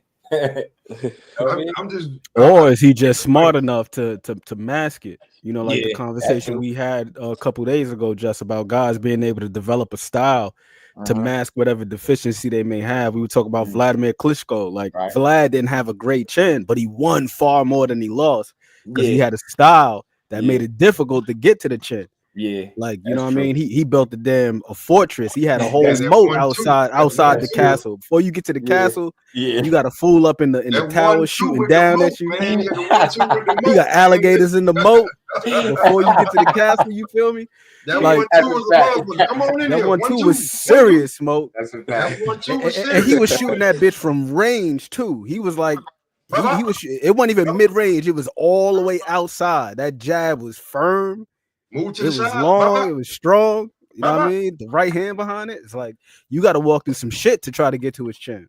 But if you got to it, like we seen what happened with Corey Sanders and what happened with like Ross Perotti and you know what I mean, a couple of other guys that were able to stop him. I think like 4 of his 5 losses came by knockout. But he also got like over 40 dubs. You know what I'm saying? So it was difficult to get to that chin. And I think with Keith, we've seen enough of a sample size. We've seen him hurt to the body versus Josecito Lopez in the 7th round. We've seen him hurt to the body versus Luis Collazo. We've seen him versus Mario Barrios. But one thing about Keith is not too proud to get on that bike. You hurt Keith to the body, he is not going to be stationary. He going to spit his gum shield out. He going to take a deep ass breath and he going to get on that bike. You on that 10 speed, bird him up. You remember that old school 10 speed with the skinny tires? Hell yeah. That 10 speed. That's Keith Thurman. Keith Thurman gonna get on that bike if you hurt him to the body. He's not gonna just stand there. He's not one of them dudes. He gonna get hurt to the body and shell up. We've seen him do it several times, several fights. Spit the gum shield out. You see him cycling around the ring with his gum shield in his hand, and then once he get right back, pop it back in, get back to scrapping. So I think the thing with Virgil is if you hurt him to the body, is can he stop Keith from surviving? That's the question. How long do you think these guys, some of these guys at 54 stay at 54? That's what I'm thinking about. Like, do y'all think Sebastian gonna stay there for a minute? Sebastian Fundora? Hell yeah. You see what he just came in at? Sebastian just came in at like 153. He came 152. He came in like 2 pounds under the limit. Oh snap. Okay. I'm waiting for some of these guys to go to 60, man, and bring it back, bring the glory days back. Truly honest. Yeah. Some of these guys, when I see them at 54, I'm like, you made 154 pounds? Yeah, he need to be one. I would love to know what his diet consists of. These guys, I'd be like, how you guys keep making? You guys making 50? I know you niggas walking around. Well, you saying like Barkram or something need to move up, or like what's his name? Dang, man, Majramov looked like he was 168 pounds, 175. He did, didn't he? He got muscle to him. Majramov, you right? Yeah, man. He him, man. Virgil, Bowerchuck. Like what? I get that all the name. 54 is a dog. It's a dog division. Yeah. Yo, it's a bunch of pups at 60. Yeah, it is, and it's like I want to see who. Nobody trying to take over that division is crazy to me. Nobody. Who gonna take over 60, bro? We get it. 54, y'all there, y'all heavy, but who wants 60? Don't nobody want 60? Come on, y'all acting crazy mess. Middleweight, bro. Don't nobody want middleweight, not junior middle, not super middle. Nobody want middleweight, y'all bugging. Yeah, I think so too. His metabolism too, right now, because he's young, still young. Let me see. They gonna have to get harder at some point though for his tall bean burrito eating ass. Maybe, man. He just might be one of them guys where it just genetically, just slight as hell. Certain people just don't bulk up. So maybe so. Old money, what it do, man? What's good with it, fam? Shout out to everybody early build, man. And that would killing me when people try to say simply like people a lot of times try to call Bud a weight bully because he got a longer arm reach. Like longer arms and being taller don't automatically mean you bigger. Nah, Sebastian Fundora shows us that. People don't know what weight bully is. You ask people, the average person that say that how many times Bud missed weight, you already know the answer to that. So it's like, how do you back up the claims of being a weight bully, right? You get what I'm saying? It's like, you gotta have something to go off, something that makes sense. Dank, what it do, homie? That Christian and Bailey versus Charlo. Nah, Christian and Bailey and Lester Martinez on the undercard. Crawford, Canelo undercard. That's what Bernie just said. Lester Martinez and Christian and Bailey. Let's give it to me. Give it to me now, immediately. Matter of fact, no matter of fact, they said it's free on Netflix. Woo! And y'all out here complaining, man. Y'all picked the wrong. Y'all ungrateful. Y'all boxing fans is. Y'all picked the wrong time with the juice accusations. Any time would have been the wrong time unless you had some proof with it. But damn, y'all gonna do it when the man about to get y'all a fight on Netflix free. I know you got Netflix already. Just tune in and watch greatness, bro. In the 5th weight class, y'all bugging, man. Okay, I thought they was still about to pay. Like that, bro. You would never hear it. Lomachenko fans, they'd never do him like that. Usyk, they'd never do him like that. Better be any of these guys we talk about, they'd never do him. But once you get to Crawford, Shakur, Devin Haney, bro, it start getting crazy.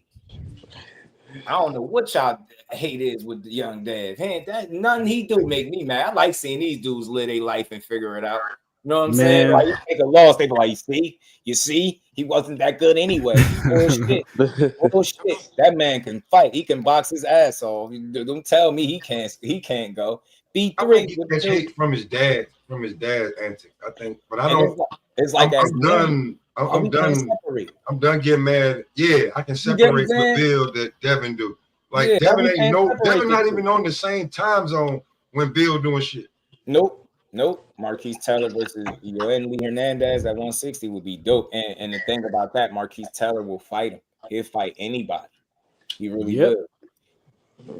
They'll call Honduras way. Dev be talking this shit though. Dev be talking this little shit on X. I be seeing him like I wasn't really too crazy about what he said to Brian Norman Jr. Like that "do as you told" and all that. Like Dev be doing this little shit on the slide. But either way, I mean, it's like, fighter talk. It's not my business. He's a little asshole, but I'm like, it's towards another fighter. So they jockeying for position, posturing, a little one up here, talk shit here. We be allowing that shit to make personal opinions. Like we start having personal opinions now.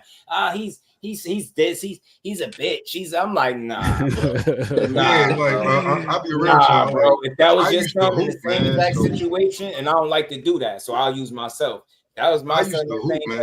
You're not calling my son no bitch. You're not calling my son no bitch, bro. The only thing you can't say to me is to invite me to your. You know what I'm saying? But we on the court, man. Like, do as you're told, man. I done said some shit to people. Yeah, I don't think they play basketball no more after we was hooping. Yeah, I ain't like the two pops going at it either. I'm glad they got back on the phone and got it squared away. I didn't like the one thing Bill said, man, when he called. Listen, man, we leave Big Mama up out of this, man. We going back and forth. You leave Big Mama up out of this. We well past 16, 17 years old where you know better. You get punched in the face for talking about Big Mama. Stop talking about Big Mama. Get your ass whooped. You get hurt for talking about Big. I ain't even say Mama. You talking about Big Mama. You know what I'm saying? I don't care which Big Mama. I might got two of them. I think you talking about both. You about to get double the ass whooped. You know what I'm saying? You don't be talking about Big Mama, man. Big Mama give me presents and bake me and send me food and shit. Don't you talk about Big Mama? It don't matter where I'm at. Don't you talking about Big Mama? Like, come on, man. Cause you losing the argument. Don't lose the argument. With the fandom, though, man. Me personally, I believe it's a microcosm of separatism. Like many years ago, I read this book, "Wretched of the Earth" by Frantz Fanon, and he talked about that, like how separatism was just embedded in Black people. Right. So with us, if you notice, damn near everything is a comparison. It got to be this or that or this. It can't ever be both. Doesn't matter what you talk about. You talk about music. People were going to war over Michael Jackson versus Prince in the 80s. You talk about basketball. It's like it got to be Kobe or LeBron. You talk about boxing. It got to be this one or that one. It can't just be like, yo, that's a bad dude. That's a bad dude. And then if they happen to face off, this one happened to be better on the night. For whatever reason, it's just not in us to do that. And I also believe that in this space in particular, in media, whether it be YouTube or X, we've just been so conditioned to be adversarial to where we can't have conversations with each other. It's got to be a pissing contest all the time, bro. And we do it in the limelight, but they like Chevy Chase and whoever you want to say, Chevy Chase and Bill Murray never beefed on wax. They just did their movies, and both of them, and everybody went to go see their movies. When they come to us, it's either this one or that one. Yeah, yeah. Like think about it when we be seeing them posts where it got all the like maybe the comedians. How about all them pick somebody work and all that, somebody gotta go and all they work. Somebody got to go, right? That bullshit. I always say that. I take my time and say nobody gotta go. They all coexist. Who is even making these posts? Like we got this like conquer and divide mentality. We can't rock with all of us. We only can rock with a few of us, a couple of no. I rock with all of boxing. That's why when I see somebody doing it the right way, clean fighter, living the lifestyle, putting in the work, working extremely hard, still challenging himself close to 40, kicking 40 in the ass, and he about to challenge the guy. You get what I'm saying?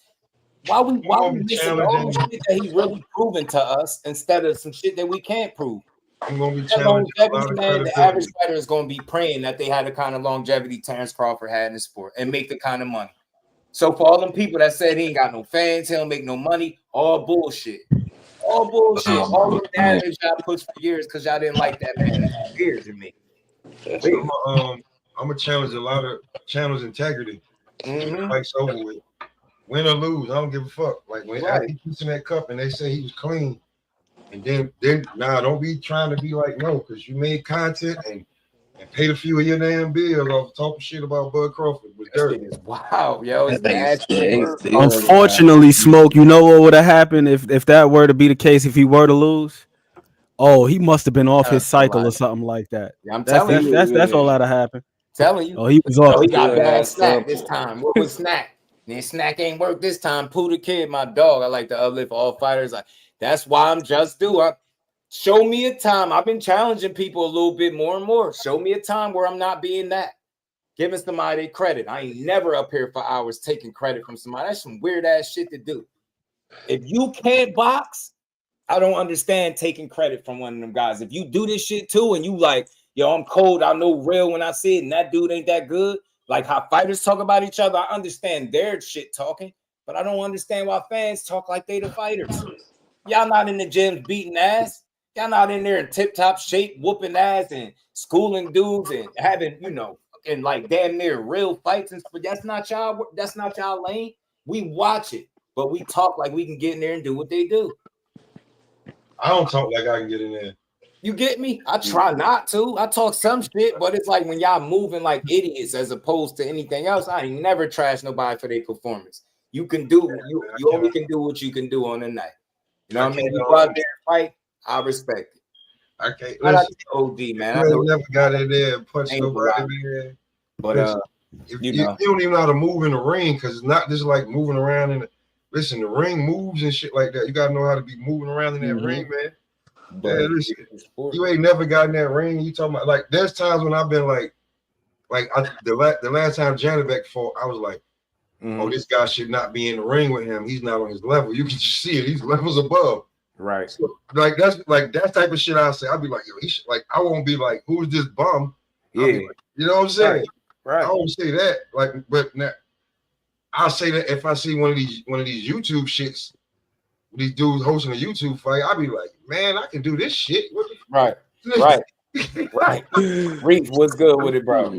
But even to that point, though, Smoke, I mean, it's on us. It's our responsibility as fans. If there's a fighter that we aren't familiar with, instead of just jumping to the conclusion that the guy is a bum because he lacks notoriety, yo, we got Google at our disposal. We got YouTube. Type the man's name in, look at a couple highlights, maybe watch a fight or two and get a feel for whether or not this guy is a formidable opponent.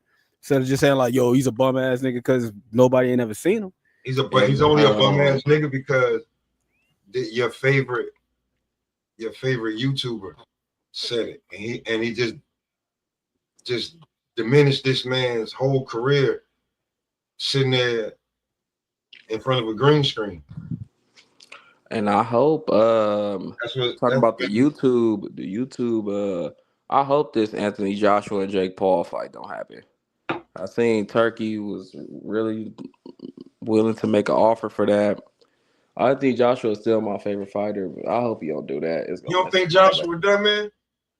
I'm kind of stuck. Yeah, I'm just hoping he still got something that's Being real with you, I real. don't hurt your feelings. I'm just saying, you don't think he's done? Like, Yeah, I I'm had to get hoping. over with I'm just in Wilder, the bro. hope stage right now. I'm hoping he can come back Oh, and so do I know where something. you at. Oh, so we know where you at. I know where you at right now. He With on the Wilder, fence. He when I had to torn. look at it with Wilder, bro, and I was like, oh man, he's not the same dude no more. You gonna get there. Yeah, it's okay. The that's Jake what. Paul fight could put 40, 50 million in this man damn pocket. You know what I'm saying? Yeah, but I AJ know it's going gonna through kind it, of mess bro. up his Shout out to the legacy. plug, You man. know, people gonna be like, "Oh, you fighting a YouTuber?" And you're like, the other older fighters would have never done that. Talk about it, Dub. You know it. You know it, bro. Next opponent, they gonna complain because Boots is another prime example, right? He don't got the hate and the steroid allegations attached to his name, right? What the fuck are y'all tearing this man down for, calling him a dub? Saying he don't want to fight nobody. They calling him out his name. Y'all getting brave. That's a kid that I'm putting money on when it's time to. I'm gonna put up a shut up. I ain't gonna just be online, or I'm putting money on him when certain fights get made with him. We gonna make some money that day. I believe in Boots as a talent. I just don't believe you get in boxing being scared of guys. I think you get into it knowing that you're gonna challenge dudes that very well can beat you. You know what I'm saying? That's what the amateurs is all about, losing. So you telling me they're not scared to lose for free as amateurs, but with the money on the line, they scared of it. They don't want the challenge. They don't want the money that come with these challenges. The shit just don't. It's not adding up, man. It's not adding up. That's like saying boxers are just scary. All of these guys are scary. Nobody want to fight nobody. They just want the money. You gotta blame the Sheik for that. I believe these guys want to fight too. You gotta blame the Turk. You gotta blame the Turk because wasn't the Turk the one? Ghetto fat. Yeah, in the pool. Turk was the one that was What? like Turk did what? He said Boots want 2 tune-ups before. Like so, he I tried heard to that make was. it But seem. how's that Turk fault? Ain't that? I heard it was a. I heard it was a lie about the 2 tune-ups. Yeah, I'm just saying Turk was the one who was saying that. Yeah, you're right. He said if you want tune-ups, go over there to Eddie. Yeah, Turk right. trying to make it seem like Boots is trying to get a tune-up and get a great payday for a tune-up before maybe even 2. He was trying to make it seem like that. Yeah. So it's not on like, and then content creators ran with that. Mm-hmm. Yeah, they did. So that's who's really at fault. Smoke is us for running with it. Because so let's say Turk was saying, look, there's certain fights that I won't be willing to pay for. You want to take your 2 tune-ups. That's for us to determine. But he said or to interpret it. But I'm saying though, let's say if the man wanted to take 2 tune-ups, what's wrong with that? What's wrong with him? But okay, the Turk said it in an interview, like and like one of his biggest ones. So that's where it come from. So now niggas are like, what the fuck going on over here? Mm-hmm. So yeah, it ain't nothing wrong. What's wrong with it though? Take tune-ups, but y'all got to understand, y'all been putting this dude on the level of Devin Haney. Said he's the next Roy Jones Jr. So that's why the expectations are higher. You know what? Taking 2 tune-ups when you already 30 fights in. I get it, but you know, it still don't like boxing is about being smart. And I feel like I respect the fighters that don't get caught up in trying to prove silly shit to the fans. If you feel like you want to acclimate to this division, because that's the only thing tune-ups really gonna mean for somebody like Boots. And I'm hearing this one. I'm hearing he wanted to, you know. But matter of fact, never mind that, because the plug is in the building. I told y'all I had deleted that live. I forgot because it got weird at the end, but never mind that. He said, bro told me what his options was. He said the first option was Sergey Boychuk. Do that sound like a tune-up? Yeah. Like Brandon Adams, who knocked him out, right? He going to avenge that loss. I think that's going to be on the Canelo Crawford undercard. The second one was Brian Mendoza. Is that a bad fight? I hear he didn't like the money. The third option was Brian Kelly. He said he didn't like the money. And then the fourth option was Jesus Ramos. Does that sound like a tune-up? So just think about them. Dude, when you, like I said, when you're the next Roy Jones Jr., we expecting you to do stuff like at least what Devin doing. He moving up and fighting champions. I think it's a little bit different. Devin just moved up and faced Jose Ramirez though. Well, yeah, okay, my bad. But when And before that, he did move up and fight Regis. But think about the other champions that was there. It's like that. Who was there? Stylistically, that shit was like a tune-up. Regis, we were just hoping Regis was going to push him, but style-wise, that was always going to be a bad fight for him. And Regis looked terrible in his fight prior to that. No disrespect to him, because I love me some Rougarou, but I got to keep it a stat. Versus Danielito Zaria, he ain't look good. Couldn't cut the ring off. Got dropped.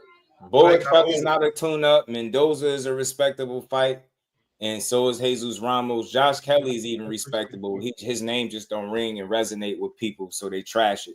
I'm not with that. Andre Ward was great, right? Great. Yeah. Career 68-pounder. I'm going to keep saying it. Do y'all remember when he moved up? Did he go up there and just fight Kovalev because he said, I'm great Andre Ward, I'm the great SOG? Did he say, I'm going to just go right from 68, right to 75, Kovalev, let's fight right now? Did he do that? Or did he take like 2 fights? What did he do? Did he get a couple acclamation fights? 4 different champions. Say, yo, he ducking smoke? Because that shit. That's not what I'm saying. That's not what. Here's the thing, though. Remember, I said as soon as Boots signed with Eddie Hearn, how many detractors did he get from? Like they felt like he was a traitor. Yeah. With BBC. So now all the shit that they remember, Boots was the alternative because Bud wasn't worthy to fight Earl. He should fight Boots first. Remember they was throwing Boots in there, and then so then when he signed with Eddie Hearn, that's another thing why like you had a bunch of Boots fans. Oh, Bud ducking Boots. No, he was not. No, you had that narrative getting pushed around, and then he leaves the WO when he's #1 in position to become Terence Crawford mandatory. Yeah. Listen. I was just saying that all the love he got for everybody who was a Boots fan, but they really wasn't Boots fan. As soon as he signed with Eddie Hearn, you really seen how many Boots fans was out here. Yeah. You see it. Yeah, it got crazy. And that's where they be playing like these little network games. He should have stayed with the PBC. He was never signed to the PBC. Why y'all keep saying that? That's how I know y'all don't be knowing shit. And then he 30+ fights over there too, and ain't get the fucking fights. So who's to say staying there would have guaranteed him the fights? Why is he? Let's keep it real. Boots is like suffering from just being talented for real to a certain degree. Some of these guys not wanting to get in there with him, he shouldn't have to like jump through hoops to make somebody get in the ring. So that's why I'm hoping 54 kind of fixes that issue or kind of kills that narrative to some degree that people won't get in there with him. Because I think guys at 54 want to fight each other. That's what I think. Yeah, I definitely agree with that. Had a tune-up, Ramirez. Yeah, tune-ups are part of boxing. We're almost conditioned just because we praise our guys are praising the guy, putting him on the pedestal. That means don't cross your T's and dot your I's. Yeah, let's just prove to us how bad you are. No, that's not how they move. They like, bro, we're going to do this shit the right way. You know how y'all always talk about how many fights he got? That's exactly why you'll go out there and take a tune-up, because you're going to do this shit the right way. You left this division feeling like you were less than yourself, but at the same time, this still is a new division. This shit different. You want to make sure everything is cool. If it's okay for Andre Ward, it's okay for Jaron Ennis. It's okay for a fucking gold medalist to do it, spend his whole career at 168, go up to 75, acclimate accordingly, and then go take out Kovalev. He can do the same shit to Virgil and whoever else up there is the top guy. We got to chill, bro. We got to relax. We got to stop calling people ducks. We got to stop saying he's scared. I can tell people just ain't had no real face-to-face interactions. Only people pushing that, I guarantee you probably ain't never been punched in your face. Definitely not with no boxing glove. You ain't never been in the hood somewhere, your neighborhood, wherever you from, and put the gloves on and fight. You don't grow up scared of shit. It's a fight, bro. You win or you lose. And now you telling me I'm training and doing this shit months on end for years, and I'm scared to put my skills to the test, and I'm out here painting Picassos and doing and one mixtape moves on these guys, and y'all think I'm scared? That shit is just a matter of time with Boots. Whether he win, lose, or draw is another conversation, but I don't think he's scared of nothing at 54 and nobody that laces up gloves, bro. Samuel, what it do, homie? Eddie got to tighten up. He really do. You got to tighten up, bro. He do. Crush, what it do, homie? he got to tighten up, man. He can't do the same shit that you was doing at 147 pounds. And what I mean is making low ball offers where guys are complaining about the money and not taking the fight. And then your guy is forced to miss out on a more meaningful fight or a better matchup and then be forced to fight somebody that the fans going to complain about. Because that's what they keep saying. Well, he's 28 years old. He got 30 plus fights. He don't need no tune-ups. It's not about what he need. It's if he want it. Y'all talking like fans. Y'all talking about what y'all want to see him do. What about what he want to do? What if he won a tune-up? It's really that fucking simple. But that's I mean, if you need that's he ain't putting himself on the pedestal. He think he because okay, at this point right now, where do we put Boots? Is he better than Devin Haney? Because that's why I'm keep bringing up Devin. Like, if you gonna say he's better than Devin Haney, then I need to see you start doing some Devin Haney type shit. Yo, I'll say this. I get it. I just wish that fight could happen. Maybe that's the best way to answer. He better than Devin. But if I'm just going off of what I'm seeing, Boots got a way more violent approach. That doesn't mean or guarantee him a win over Devin if they were to fight. Devin can box. The name of the game is boxing. That man can box. He just was the beneficiary of smart moves, man. And the chessboard opened up. He played the chessboard a different way. Let me say that. Than what Boots is playing. His situation was different. I think Devin took advantage of. He made smart moves. That's why I think you got to get him a lot of credit for how they facilitated his career, even all the way up until this point. They're very smart individuals, and I respect it because in a lot of people's eyes, they feel like he's really doing some shit that nobody else is doing. And I don't like to have a conversation that sounds like I'm taking from him, but I'll put it this way, right? The shit that people seen him do, some of the biggest things, he went to Australia twice. That's where that shit was really starting for him, right? Up until then, people felt like he beat a bunch of smaller guys, even with Cambosis. But when you think of any of his contemporaries, any of his like peers that wouldn't have been able to go over there and do that very same shit, you get what I'm saying? So the difference is he has the ability to say, I did it. Y'all was thinking about doing it. I went and did that shit. Gotta respect him. He like, yo, Cambosis got them titles. I'm going to get them shits. Oh, I gotta go over there, take a little last month. I'm going to get them smart. You know what I'm saying? Challenging Loma and beating him. You can say what you want. People can argue about who they thought won, but he beat him. You gotta give him credit. The history books say he got the W. Then he moved up, beat Regis. He pretty much manifested those 2 wins. Said he was gonna beat Loma, go up to 40 and become world champion. He did exactly that.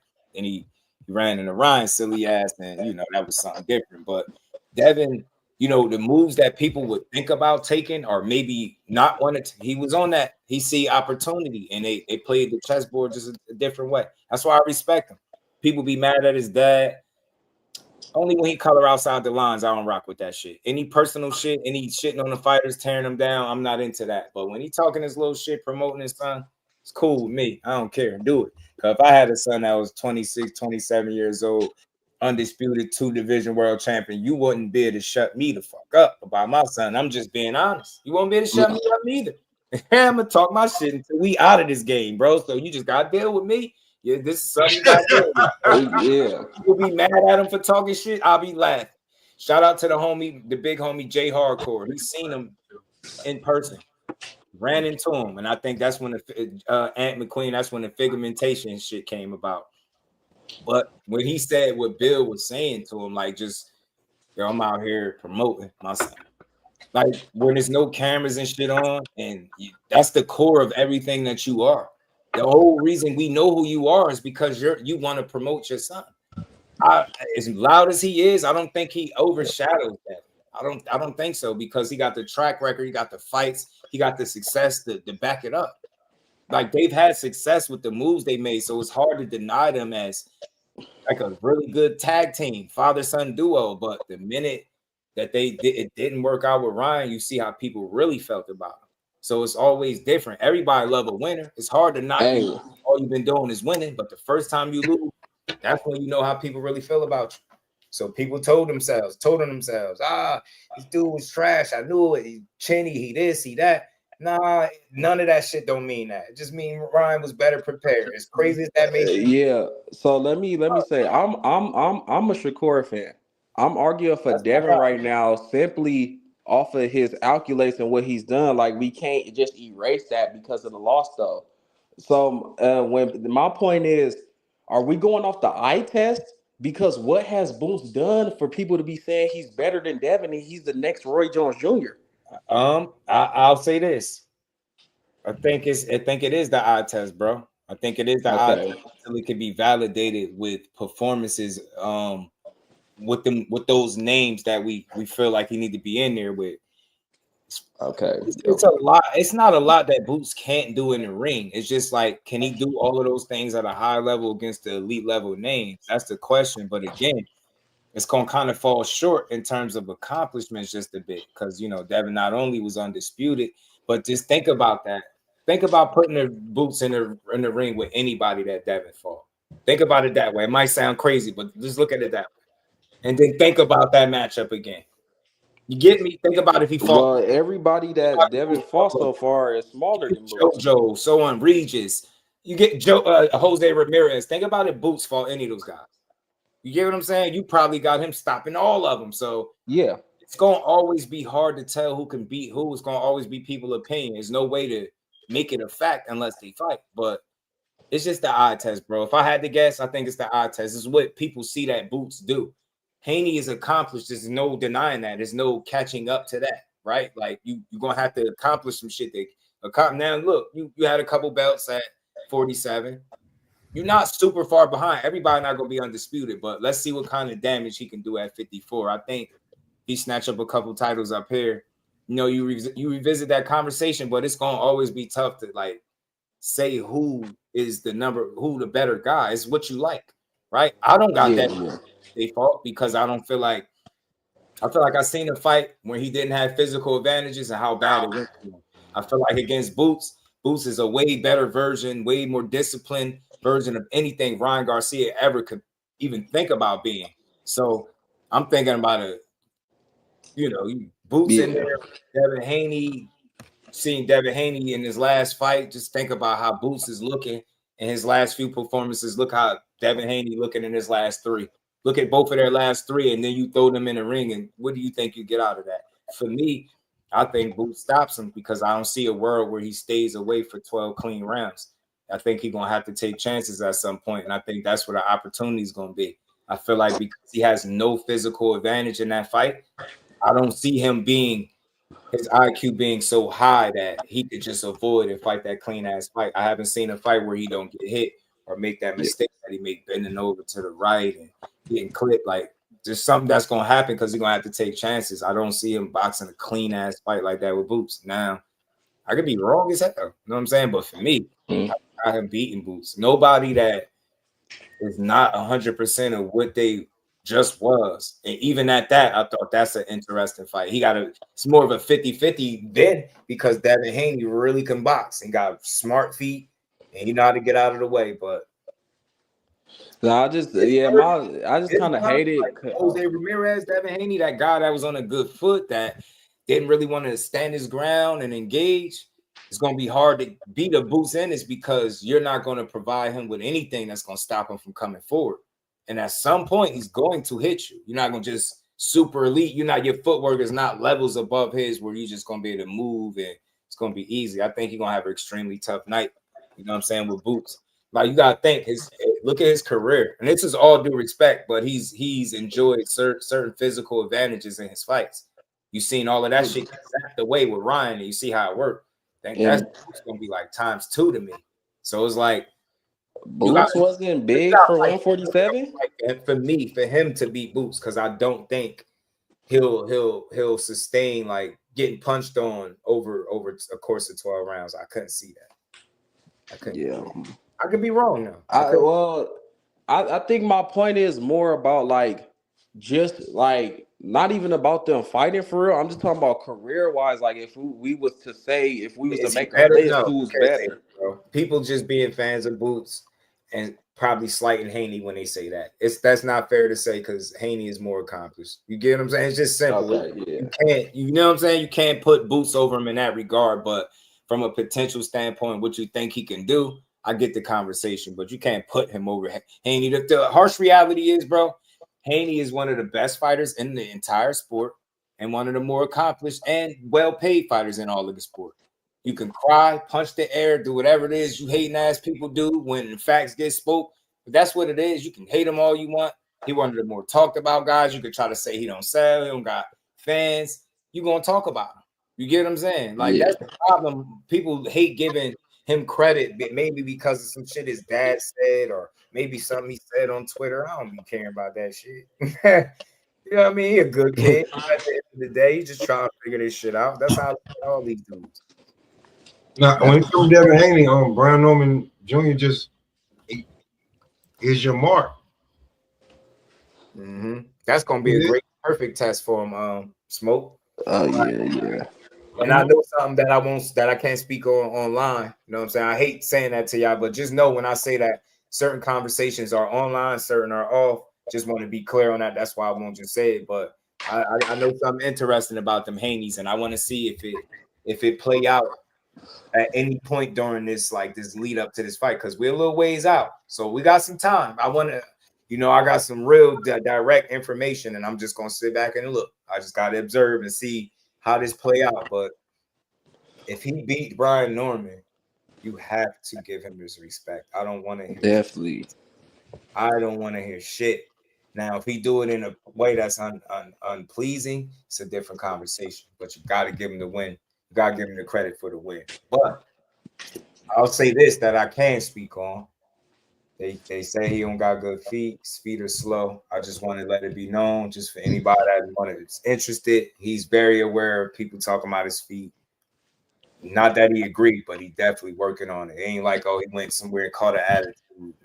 Nah, he gonna go work on that. Cardio, swimming, putting in dog work. I know it was a big deal about him going on vacation. Y'all not realistic. These dudes sacrifice their lives into the sport. The first time they start talking about vacation, you don't get to dictate how I move and what I do. I thought that Haney's was a little bogus on that. Cool, they squared it away. Vada is on. The fight is on. That dude working on his feet, y'all. Cutting the ring off. I can say this. He's been in the ring with styles like Devin Haney. And it's telling you, maybe you ain't seen it under the lights, but I know people that seen it personally. Styles with people that can box and move, and they think he don't got the feet educated enough to catch up to you, and that's just not the case. I just want to also highlight Bud, Tank, Boots. Those are three of his sparring partners back to back to back. Oh, okay. I know the story with Tank. I ain't got to rehash it. You heard the stories about Bud, the rumors. I ain't gonna validate nothing, but I know exactly what's what. That's how I talk. That's how much I've been able to talk to the right individual. You know what I'm saying? I know what's up. So I'm just saying this guy ain't never told me a lie about nothing, and I ain't even gonna say yet behind it because he just is not what he do. I got some information, and it got me thinking. You still got to go out there and execute and get it done, but I just think they might be underestimating Norman Jr. Might be. They definitely. Telling you that dude and his punching power is legit. Got longer arms, so that means your jab. I'm gonna see how you gonna be utilizing your jab when he got the longer arms and a heavy jab. His left hook punched 6 weeks out of somebody. That's his offhand, and then right hand. So it's wild. I'm like, bro, and he got both his hands fixed. Got both his hands fixed. I didn't know this dude was fighting since he was about 17 with fucked up hands. Oh yeah. I can speak on like certain shit. It's just I get it. Like if I say it, then people know where, and it's like I ain't messy, but we gonna see. Like a real one, people drop information because they know I ain't no chatty patty or girly mouth, but I'm gonna just let y'all know. Pay attention to this fight. Pay attention to the build up, every interview, everything. Just pay attention, y'all. I think we about to see something fun. That's all. More accomplished, but not better. Yeah, more accomplished for sure. Say all right. I'm with my man Pooh, man. I'm with my guy Pooh. That's your boy. You know I love B Norman over here, man. I was mad that people thought the reason why we respect him is because he give interviews. That's kind of stupid. No, I respect the energy. Listen to him speak. You gotta know when you're talking to somebody that's genuine and he mean what he say. Like he ain't a guy that's about to make up some shit for some clicks or to say some slick shit on your channel. He don't move like that. So, and his dad, the people that hate him, they missing it with him too. They don't realize he try to be transparent with y'all. He trying to keep y'all in the know. The stuff that most people won't even make time to tell y'all about, that's what he be trying to make y'all aware of. But when you already got you already got it in your mind that a guy's lying or he's not being honest, you're not even gonna let him speak his piece. So that's what I see with Norman Senior. That's why I rock with him. Because I hear it different. He promoting his son. He not lying. They ain't running around here ducking and hiding. They winning fights. They getting better. The parts of the business about the boxing that he don't understand, he speak on. He let you know. Then he go get game stuff he don't be aware of that get brought up within live streams or interviews he may be on. He go get information. He come back. He try to bring that to you. I'm from the outside looking in, just paying attention to what he doing. And like I said, I ain't got no I ain't judging him already before I hear from him. You know what I'm saying? Fresh Baker, what it do? Now, I know that's your boy. I rock with him too. I know why you rock with him the way you do, though. I really do. Who got the shout out to Coach Malachi? I think it was Coach Malachi. Shout out to him. He was there. He went and pulled up on Brian Norman. Now, I guarantee you, if you hear what his interpretation of Brian Norman is, what you gonna call him, a fanboy? It's different when you get to speak to somebody, kind of gauge the energy. He got to sit right next to him, so it's just different, bro. That dude want to be everything that he say he want to be. He want to be great. He gonna put the work in. He ain't ducking shit. I was thoroughly disappointed that the Boots negotiations thing went public because everybody get blinded and start picking sides, bro. When negotiations go public, 9 times out of 10 the fight is not happening. Don't be fooled. Don't start calling nobody no duck. Just know that's a bad business practice, and more times than not, it leads to no fucking fight. When somebody start yelling out numbers and money, and it's over with. I've seen it too many times already. They kill the fight immediately. When that shit get negotiated in good faith or in private, when nobody is one-upping each other, that's when you get a fight. Every time. So I'm named the sparring partners for a reason. Anybody that's sparring them guys back to back to back is not worried about fighting nobody under the lights with the gloves on, with no headgear, with the money on the line. Anybody that's traveling to Philly to get smoked with a guy that's doing 4-minute rounds when you ain't even used to that shit, so he get it off on you and you continue to come back, is not scared to fight that man for the money, and vice versa. Dudes ain't scared of each other, man. I just think Eddie Hearn had plans all along of getting Boots up to 54, and I think it worked. He just was able to squeeze in a unification in the process to sweeten the deal. But I think part of his plans was always to get Boots up at 54. Why I say that? As soon as Boots go up there, Conor Ben, the shit he say gonna get a little bit louder. You're gonna see a strange matchup for a belt, and he gonna get his man an opportunity. I think as long as Boots is at 47, Conor Ben will never be world champion. I think Eddie Hearn know that. At least with him not being there, now you look at the landscape over again, you like, he could slip in the back door. That's what I think. That's just me personally. So I think Eddie wanted to see him up at 54. Norman Jr. versus Haney might end up being the best fight on the card. Not necessarily the most entertaining. Yeah, it could be. If he don't take chances, his stock gonna take a serious hit. And I ain't a fan of talking about people's stocks taking a hit. But you can't have back-to-back fights. Even if you win. It's because it's weird. Haney, it's not about him just winning. It's how he win. You just won getting back. Now, if you show that again back-to-back, people are not, they're going to be twice as unforgiving. You know what I'm saying? They ain't going to try to hear it. So you're going to have to, he in a strange spot, where winning is just not enough for him. You got to win a certain way. That's what boxing is turning into. Pure boxers got to be knockout artists. You got to be super entertaining. You got to take chances, even if you just got your bell rung time and time again doing that same stupid shit. With Osterine induced left hooks, still go out there and fight. We paid our money for this. Fans be talking crazy, bro. Till it's time for you to get in there and get punched and see how you be in survival mode. This shit crazy, bro. We be tearing these fighters' asses a new one. Bro. That's the thing that I'm torn on, though, man. That's the thing that I'm torn on, because I like me a nice technical chess match. Me too. More than anything. To be honest with you, I'm not a big fan of seeing people get knocked out. I don't know why. I just don't like seeing it. Right. Like, I remember watching Curtis Stevens get knocked out by David Lemieux, and his mom was in the front row. and they had to stretch him out. That shit made me very uneasy seeing that.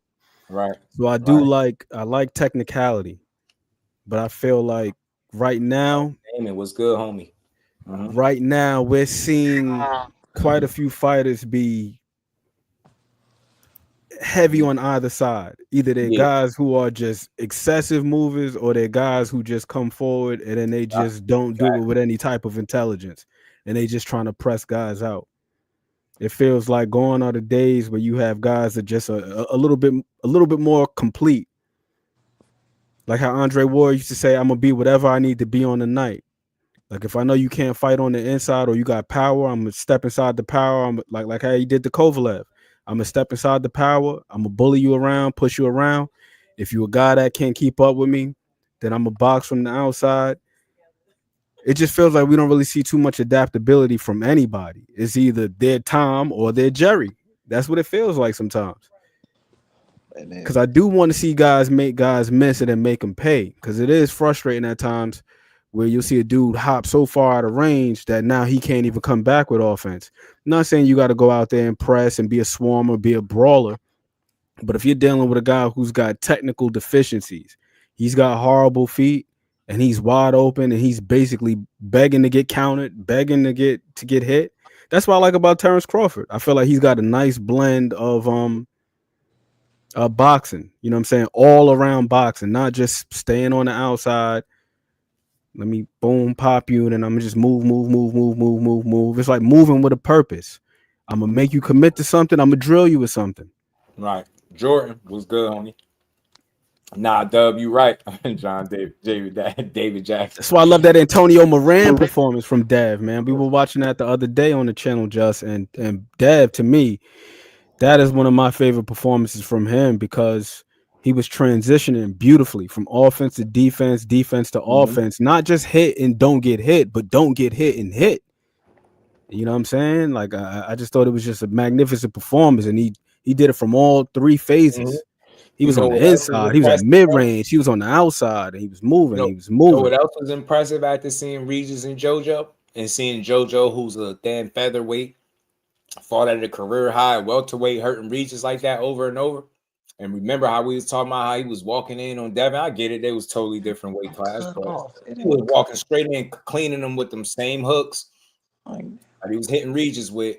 And Regis was not looking good when he was taking shots, solid shots this past weekend. Devin Haney was walking through them bitches, but they'll tell you he ain't got no chin. He skinny. Nah, man, I just think 8-ounce gloves, 10-ounce gloves. Yeah, but no headgear connecting to your chin, jaw, temple. I think you can be hurt. I think you could be knocked out. No, for sure. But I think the difference is the type of fight, though.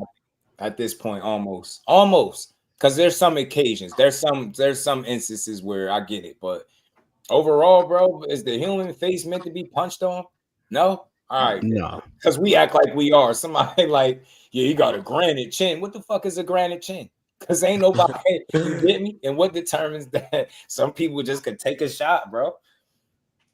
I don't know what the rhyme and reason is for it. Yeah, I don't get that. He just need to retire. Only reason I would say that, and I don't like calling for retirement, is because his punch resistance. I don't like the way he take punches now.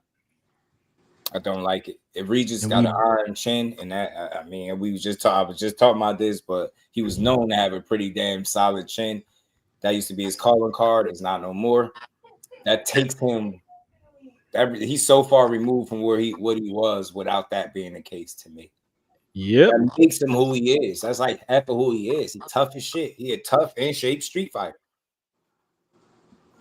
You getting hurt like that by JoJo, who's not a big puncher and never fought at welterweight.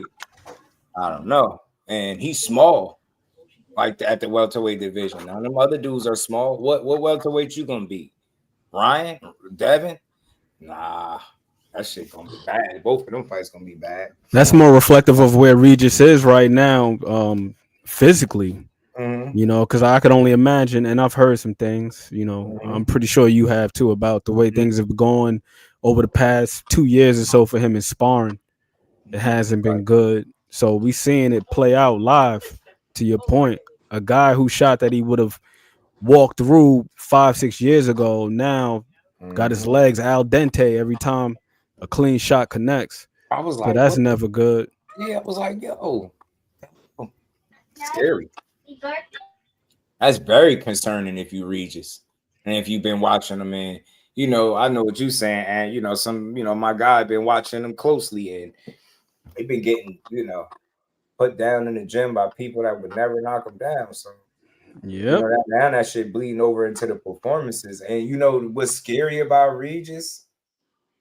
He in that space, man. Respect to him, man. I got love for him, man. He in that space where mentally he feel like he can go. He feel like his body is still fresh and young enough where he can go, but it's like he mentally he feels that way. Physically, the body is not responding the way it once was. And it's like he was telling people he wasn't really hurt. The first shot caught him good. Like, bro, you could have fooled me. Your legs was telling the story.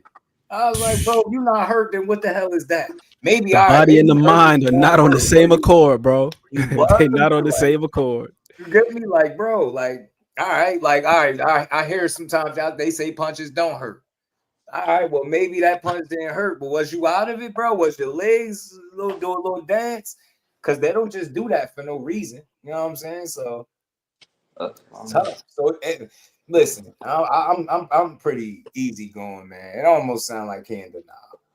All due respect to him, sound like he a little bit in denial. He say, yeah, he older, but his body's still younger. He don't smoke, don't drink, he don't do none of that. I get all of that, but I don't think that matters. I think it mattered in terms of why you was able to last as long as you did, because you might be time to go over there and get some of that bare knuckle money like Austin Trout. Go get that Austin Trout bread, man. Facts. You see my man Alfredo Angulo's over there too. El Perro, he's over there getting that money. Yeah, he said he always had balance issues. I do believe that. I do believe some of what we seen was just how he be positioned and shit like that. But I do think a lot of that was you getting clipped by JoJo and not dealing with them punches the right way. It's only so much balance. You ain't gonna try to explain to me 3 or 4 instances where your balance was off each and every time. Nah, your shit wasn't all punches on the money from JoJo. He was trying to knock your shit in the dirt. He knew he only had really one good chance to beat. He wasn't about to outbox you. That was clear. He wasn't active enough to do that. But he was like, I could clip him every now and again. I could get him. And that shit almost happened for him. I was like, yo, is he about to get Regis? What's going on right now? That's what I was just talking about, dub. That's what I was just saying. I'm like, it's bleeding over to the performances now. Like you see, some of the things that have been said behind the scenes. He don't got the same trainer. I got to double check. You got somebody else? Man, I think he switched trainers, dub. Think he did. And the guy that he with, and I be keeping it all the way above with him. The other guy, the writing is on the wall. Yeah, if somebody left him, they probably tried to have that conversation with him. Hey, maybe we need to do yada yada yada. And matter of fact, it's time to start thinking about your health and your safety. And he probably was on something like, nah. That work in the camp, in the gym, and he be there and he sparred with him. And I'm gonna ask him some few questions surrounding Regis, and I'm pretty sure he's gonna keep it a buck, He just got a shout out to Ray Talib, man. He just got him a good win a weekend or so ago. K Karoma is his new trainer. Yeah, it ain't no good. His trainer was Bobby. What is it, Bobby Benton, I think? So yeah, you ain't with him no more. Trainer changes this late. It's like it makes me feel like that guy was keeping it a buck, and maybe this other guy is telling you more of what you want to hear. Like you still got more in the tank. Yeah, you do, but at what level are you trying to compete at? The highest level? You're not beating none of these champions right now, bro. Looking the way you looking. So, on everything you not. You're going to get boxed down and beat up. All due respect. I hope I ain't sounding crazy up here, y'all, but not this version of Regis. Not the one where his punch resistance is severely compromised. Not that guy. Bare knuckle time. Bare knuckle time. Going out there and box them bare knuckle niggas. Beat the shit out of them. Yeah, he better go. And that AZ was dangerous, bro. Playing with them bare knuckles. He was training with Shoo and my Charles from White Boy side. Yeah, man. I like Regis a lot though, man. He's putting in work, swimming, doing all types of cardio workouts. I'll support him as long as he boxing, but I'm all of what I'm saying is based on the fighter that I watched for years. That's definitely not the same as that guy that I'm watching right now, and I know that. And I'm talking about from a physical standpoint. His offense was, pretty solid against JoJo. That was good, but man, he got hit. I was like, bro, that's the other side of it, though. Yeah, we already knew. And this was the crazy part. He wasn't hurting JoJo. Nah, man. They say your punching power go last and all that, but you wasn't hurting a guy that's not a welterweight, and he was hurting you. That's not a good sign. One thing I will say about JoJo is pretty sturdy though, and he been in with some solid guys. The only person to stop him was Oscar Duarte. Stopped once by what was his name? Wasn't that Zepeda? Oscar Duarte. Nah, Zepeda threw 1,536 punches, never dropped a man. So who was it? Duarte? Yeah, Oscar Duarte. The fight before last. All right, man. Duarte, man. Oh, man. I don't know about bare knuckle. He said he just got Paulie waiting around doing interviews with shades and makeup on. Paulie about to go out there and try to box some of them youngins up, bro. Them novices in the game. Remember, he did it a couple years ago. His jab was beautiful, bro. His jab was beautiful. Paulie did that bare knuckle a couple years ago. Yeah, Mr. Grandy. He relied off like Raw's, like I guess skill and ability with Regis. Like he wasn't never no super crafty guy. That's why they always say he was like a street fighter that was in shape that could fight. He had good head movement early on, though. His head movement was real good early on. Yeah, you're right. That's a fact. But he used to what's the name though? He always fought with his hands down. Now that head movement, that shit slowed down a little bit. You know what I'm saying? The reflexes ain't as sharp. Yeah. He's still fighting the same. You're more susceptible to those same shots that you was getting hit with, even when you was at your best. You just get hit with more regularity, and now it seems like your ability to weather that punch is now compromised at a level where it's tough to continue to see you fighting at this stage. But look, I'm all about support, bro. But man, just don't push it too far. What I'm saying is retire from the sport, bro. Don't let the sport retire you. Don't do that. Don't stick around one fight too many where you be looking crazy in the face with your shit closed or lumped up. And you got all types of speed bumps and glove burns on your face looking crazy talking about you about to go fishing with AB, man. Come on. Man, I was nervous that whole fight because I like Regis. I was like, please do not let Regis get knocked out cold. I ain't even think it was gonna be a TKO. I thought for sure he was gonna get knocked out. I was nervous, bro. And you saying it, you taking the thoughts out of my head. I'm like, oh, dude, it was on my mind. I was like one of those kill shots I thought was gonna happen. I'm not gonna lie. I was like, because JoJo know that's his best shot, and he keep trying. He trying to land that shit. He gonna try to get that shit in there. And man, he kept trying. He wasn't deterred by nothing. It seemed like he knew what it was. His food ain't all the way good. I got him. I'm gonna get him. Seeing JoJo made me kind of sad, man. I ain't gonna lie, because JoJo Diaz, looking at that fight, it just had me feeling like, damn, I wish the man would have been able to stave off whatever demons he was facing and not get caught up in the substance abuse and all that shit, because all that extracurricular stuff. Because JoJo is actually a pretty damn good boxer in his own right. I just feel like he's somebody who got in his own way with all of the stuff outside the ring. You be forgetting JoJo's a damn Olympian and all that. Yeah. You know what I'm saying? Like JoJo can fight. Yeah. It's just, man, it's hard to live two lifestyles. Yeah, so you got to pick one or the other. Yeah, in boxing, you got to be one or the other, bro. Yeah, you cannot do it. And he lived the way he did for so long. Now he trying to get back right. Look, I respect him. He said this ain't the end for him. He ain't quitting. Look, I respect the hell out of that. I'll watch it because he gave a valiant effort. But I think for him, it's all about matchups at this point. Because you know what you are. You're not about to reinvent yourself and just be new all over again. I don't think. I just think it's a matter of putting you in there with a certain style of fighter because you are who you are. You know what I'm saying? And I think anybody that's like got a crazy work rate or, you know what I'm saying, that's just not a fighter you need to be in there with because he run the risk of just being outpointed from letting a guy just outwork his ass. So got to put him in there with guys that, favorable matchups, I think, moving forward. Regis was a good fight, cool fight though. Maybe one lower weight class, 40. It was crazy to see him at welter. That was weird. Yeah. Truth be told, JoJo should probably be at 135 or something like that because he look a little soft around the body. Like you see his midsection, he look kind of soft. So I don't even feel like he was in like the optimal shape. But I feel like a lot of that is due to everything that he was combating outside of the ring.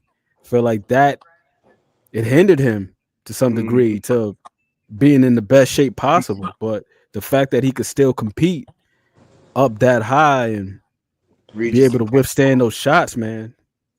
Kudos I to wouldn't him. be mad at that for Regis, but he got shut up about that Devin and Ryan shit. Like that, yeah, it can't be no thing between y'all. It's not gonna be no thing between y'all. That's gonna be two totally different fights for you. Devin is always gonna be able to beat you because he fight a certain way. His style is a damn matchup nightmare for you, and I mean that respectfully. Like the shit that he do at a high level, you have a very tough time with. And we seen that consistently when y'all fought. It was like, bro, that shit wasn't even close. All the ankle injury in the world, they going to be the reason you look like you. I thought he fought the wrong fight, though. I thought he fought the wrong fight. I thought his best chance was to fight a fight similar to what he did to Carol Relic when he fought that fight. And the way that he was, not pressing him, but kind of staying in a more neutral position, throwing the jab to occupy, get the guy to open up, because that guy had a longer reach than him as well. And I think he also had better feet, but he got him to commit to punches and he was timing them. Right. He was operating more as a counter puncher as opposed to pressing. If you're a guy that got a press, you had a foot speed disadvantage and you had a reach disadvantage. Forget about that. That dude's going pop you, move, pop you, move, pop you, move. So you need to try to find a way to entice this guy to give up his height. Well, not his height, but give up his reach. Get him to commit. Then when he commits, and you time him. But like Regis was just pressing. I said, damn, he fighting the wrong fight. Then his positioning was not good at all. Dev could pretty much go wherever the hell he wanted to go. His punch selection was shaky. He just didn't have a real good game plan. And Dev took full advantage of it. He looked sensational. He took full advantage. He did everything he was supposed to do with the version of Regis that showed up in front of him. Right. Yeah, man. It was a solid fight, Damon. It was a solid fight from JoJo. The way I felt about the fight was I thought that Regis was more consistent with his work, but JoJo, just the way that he was timing him in the spots, he definitely had the far more effective shots. Like he looked more like the puncher than Regis did in that fight. Like he took Regis's punches way better than Regis took his. Way better. Regis versus Mean Machine. I think Mean Machine might mess around and stop him. No disrespect. Mean Machine is a damn good fighter. I just think for whatever reason, he's one of those guys where he's good enough to compete with the top guys, but he just don't have that extra umph, whatever the fuck it is that gets him over the hump. Because remember, conditioning. He gave it might be the conditioning. He slows down to me. I've seen it in like 3 fights, like his, notable fights. I seen him. I'm like, it seemed like because think about it. You remember that moment he had against Crawford that people won't forget. Yeah, but it's like he can't keep that shit up. He'll have he can't sustain it. You're right. Early, and then it's like he just tapered down, and people start to put hands on him. At least that's how I've seen it. But I respect. No, that's fair. No, that's fair, bro. That's fair. Because when I think about it, remember he had a moment. He had a moment like that versus Virgil Ortiz too. Like he had Virgil in trouble. Yes. People forget. Shout out to L Dub because I seen him mention that. He had Virgil in trouble. But to your point, for whatever reason, he just can't sustain it. And I don't know if it's the muscles or what, because he's one of them dudes. He got one of them muscular ass builds like an Oscar Duarte, like Stan Jonas. Certain dudes, they got that. Madrimov like that too, bro. Madrimov like that too. Similar body type. Kind of big. But I don't know what the hell it is about Mean Machine. But every time he step up, he gives these guys a real scare. and then they figure him out, and then he just tapers off, and they wear him down, and then they wear him out. Every single time I've seen him, I'm like, damn, like he's not bad at all. He's not bad at all. He just be fading for whatever reason. And he only got 3 L's too. You know what I'm saying? Like, it ain't like he lost to a whole bunch of people. He lost to Bud, and he lost to Virgil Ortiz. Right. What about Regis versus Blair? That'd be a cool fight. Blair could win that. Blair is not as bad a fighter as people think he is. He just talk better than he fight, I guess, right? For people. So, but he's not a bad fighter, and he's a late bloomer too. Telling you, boxing is difficult, man. It's difficult. Blair's all right. I think Blair's all right. I don't think he's a bad fighter. Nah. But he's another dude, man. He's pretty damn athletic. Yeah, because he be doing a whole lot of stuff that's, I ain't gonna say is wrong, but I'll say it's unconventional. Yeah. Because I remember watching that Maurice Hooker fight, and I'm like, how is he getting away with this stuff? He be doing some wacky stuff with AB too. Some of the shit he's doing with AB, I was like, bro, he getting away with it, and he beat my boy AB up, man. Damn it. But yeah, man, Blair get you if you slipping. Said 34-year-old prospect. Yeah, I like Blair. I wanted to interview him. I still interview Blair if he come up. Y'all know I'm a real one, man. I just be wanting to talk to the fighters, man. You know what I mean? But y'all make sure y'all hit the like button, man. If y'all haven't, man, it's been a dope build too, man. We got to the 4-hour mark. Came on a little early. You know what I mean? Salute to Bernie for coming up here to chop it up with your boy. We got some more boxing that we're going to talk about. I don't know. Depending on how I feel later, man. We might do a late stream, man. The Just Do After Dark be pretty cool, man. Building on the late nights, man. But yeah, I'm going to reach out to Blair. I be trying to reach out to these dudes. You see Bernie came up, man. You people, but he's more equipped to talk about Terence Crawford than the average person. And that I know. I don't care what they saying. But again, yeah, finna turn 38 year, Blair. True, proud, true. Match my heart did my boy dirty, didn't he, bro? Shout out to Ed McLean. I appreciate you, man. Always rocking out with me, man. Mr. Grandy said Usyk wants to fight Wilder next. Wow. That means he's trying to leave no doubt that he's solidified as one of the best in this era. If he try to fight Wilder, Blair and Thurman. It's supposed to be Thurman and Ortiz, Ramon. Thurman and Ortiz. Thurman and Virgil Ortiz. Lester Martinez and M. Billy, good fights. But look, Blair got some good fights he can make at 47. I think that's a good fight for Devin Haney. I really do. I think that's a fight he should look to entertain. I really, really do. But again, shout out to everybody that continues to build. Rock out with me. Support this grind. I appreciate all y'all. Much love to every last one of y'all. Hit the like button on the way out. Let's try to get to a hundo. Shout out to the real ones. Shout out to everybody that super chat, cash app, and continues to rock out with me. And appreciate y'all. Y'all know it. So stay tuned. Keep y'all notifications on. We might pull back up tonight. You know, you never know. Appreciate you, Shay. With much love, Queen. Always supporting. And y'all enjoy the rest of this day. And if I don't see y'all later tonight, then I'll definitely see y'all tomorrow. Peace to the fam. Want to see Thurman versus Connor Eggs Bang? That'll be a good one. But shit, Virgil and Thurman is representing Brick City, Finding those levels too. Look at that 4-punch combination. It's a masterclass right now from Shakur Stevenson. That's what you're seeing. A masterclass. Right hand, and Shakur meeting them with straight left hand. Oh, and there's a knockdown scored with the left hand.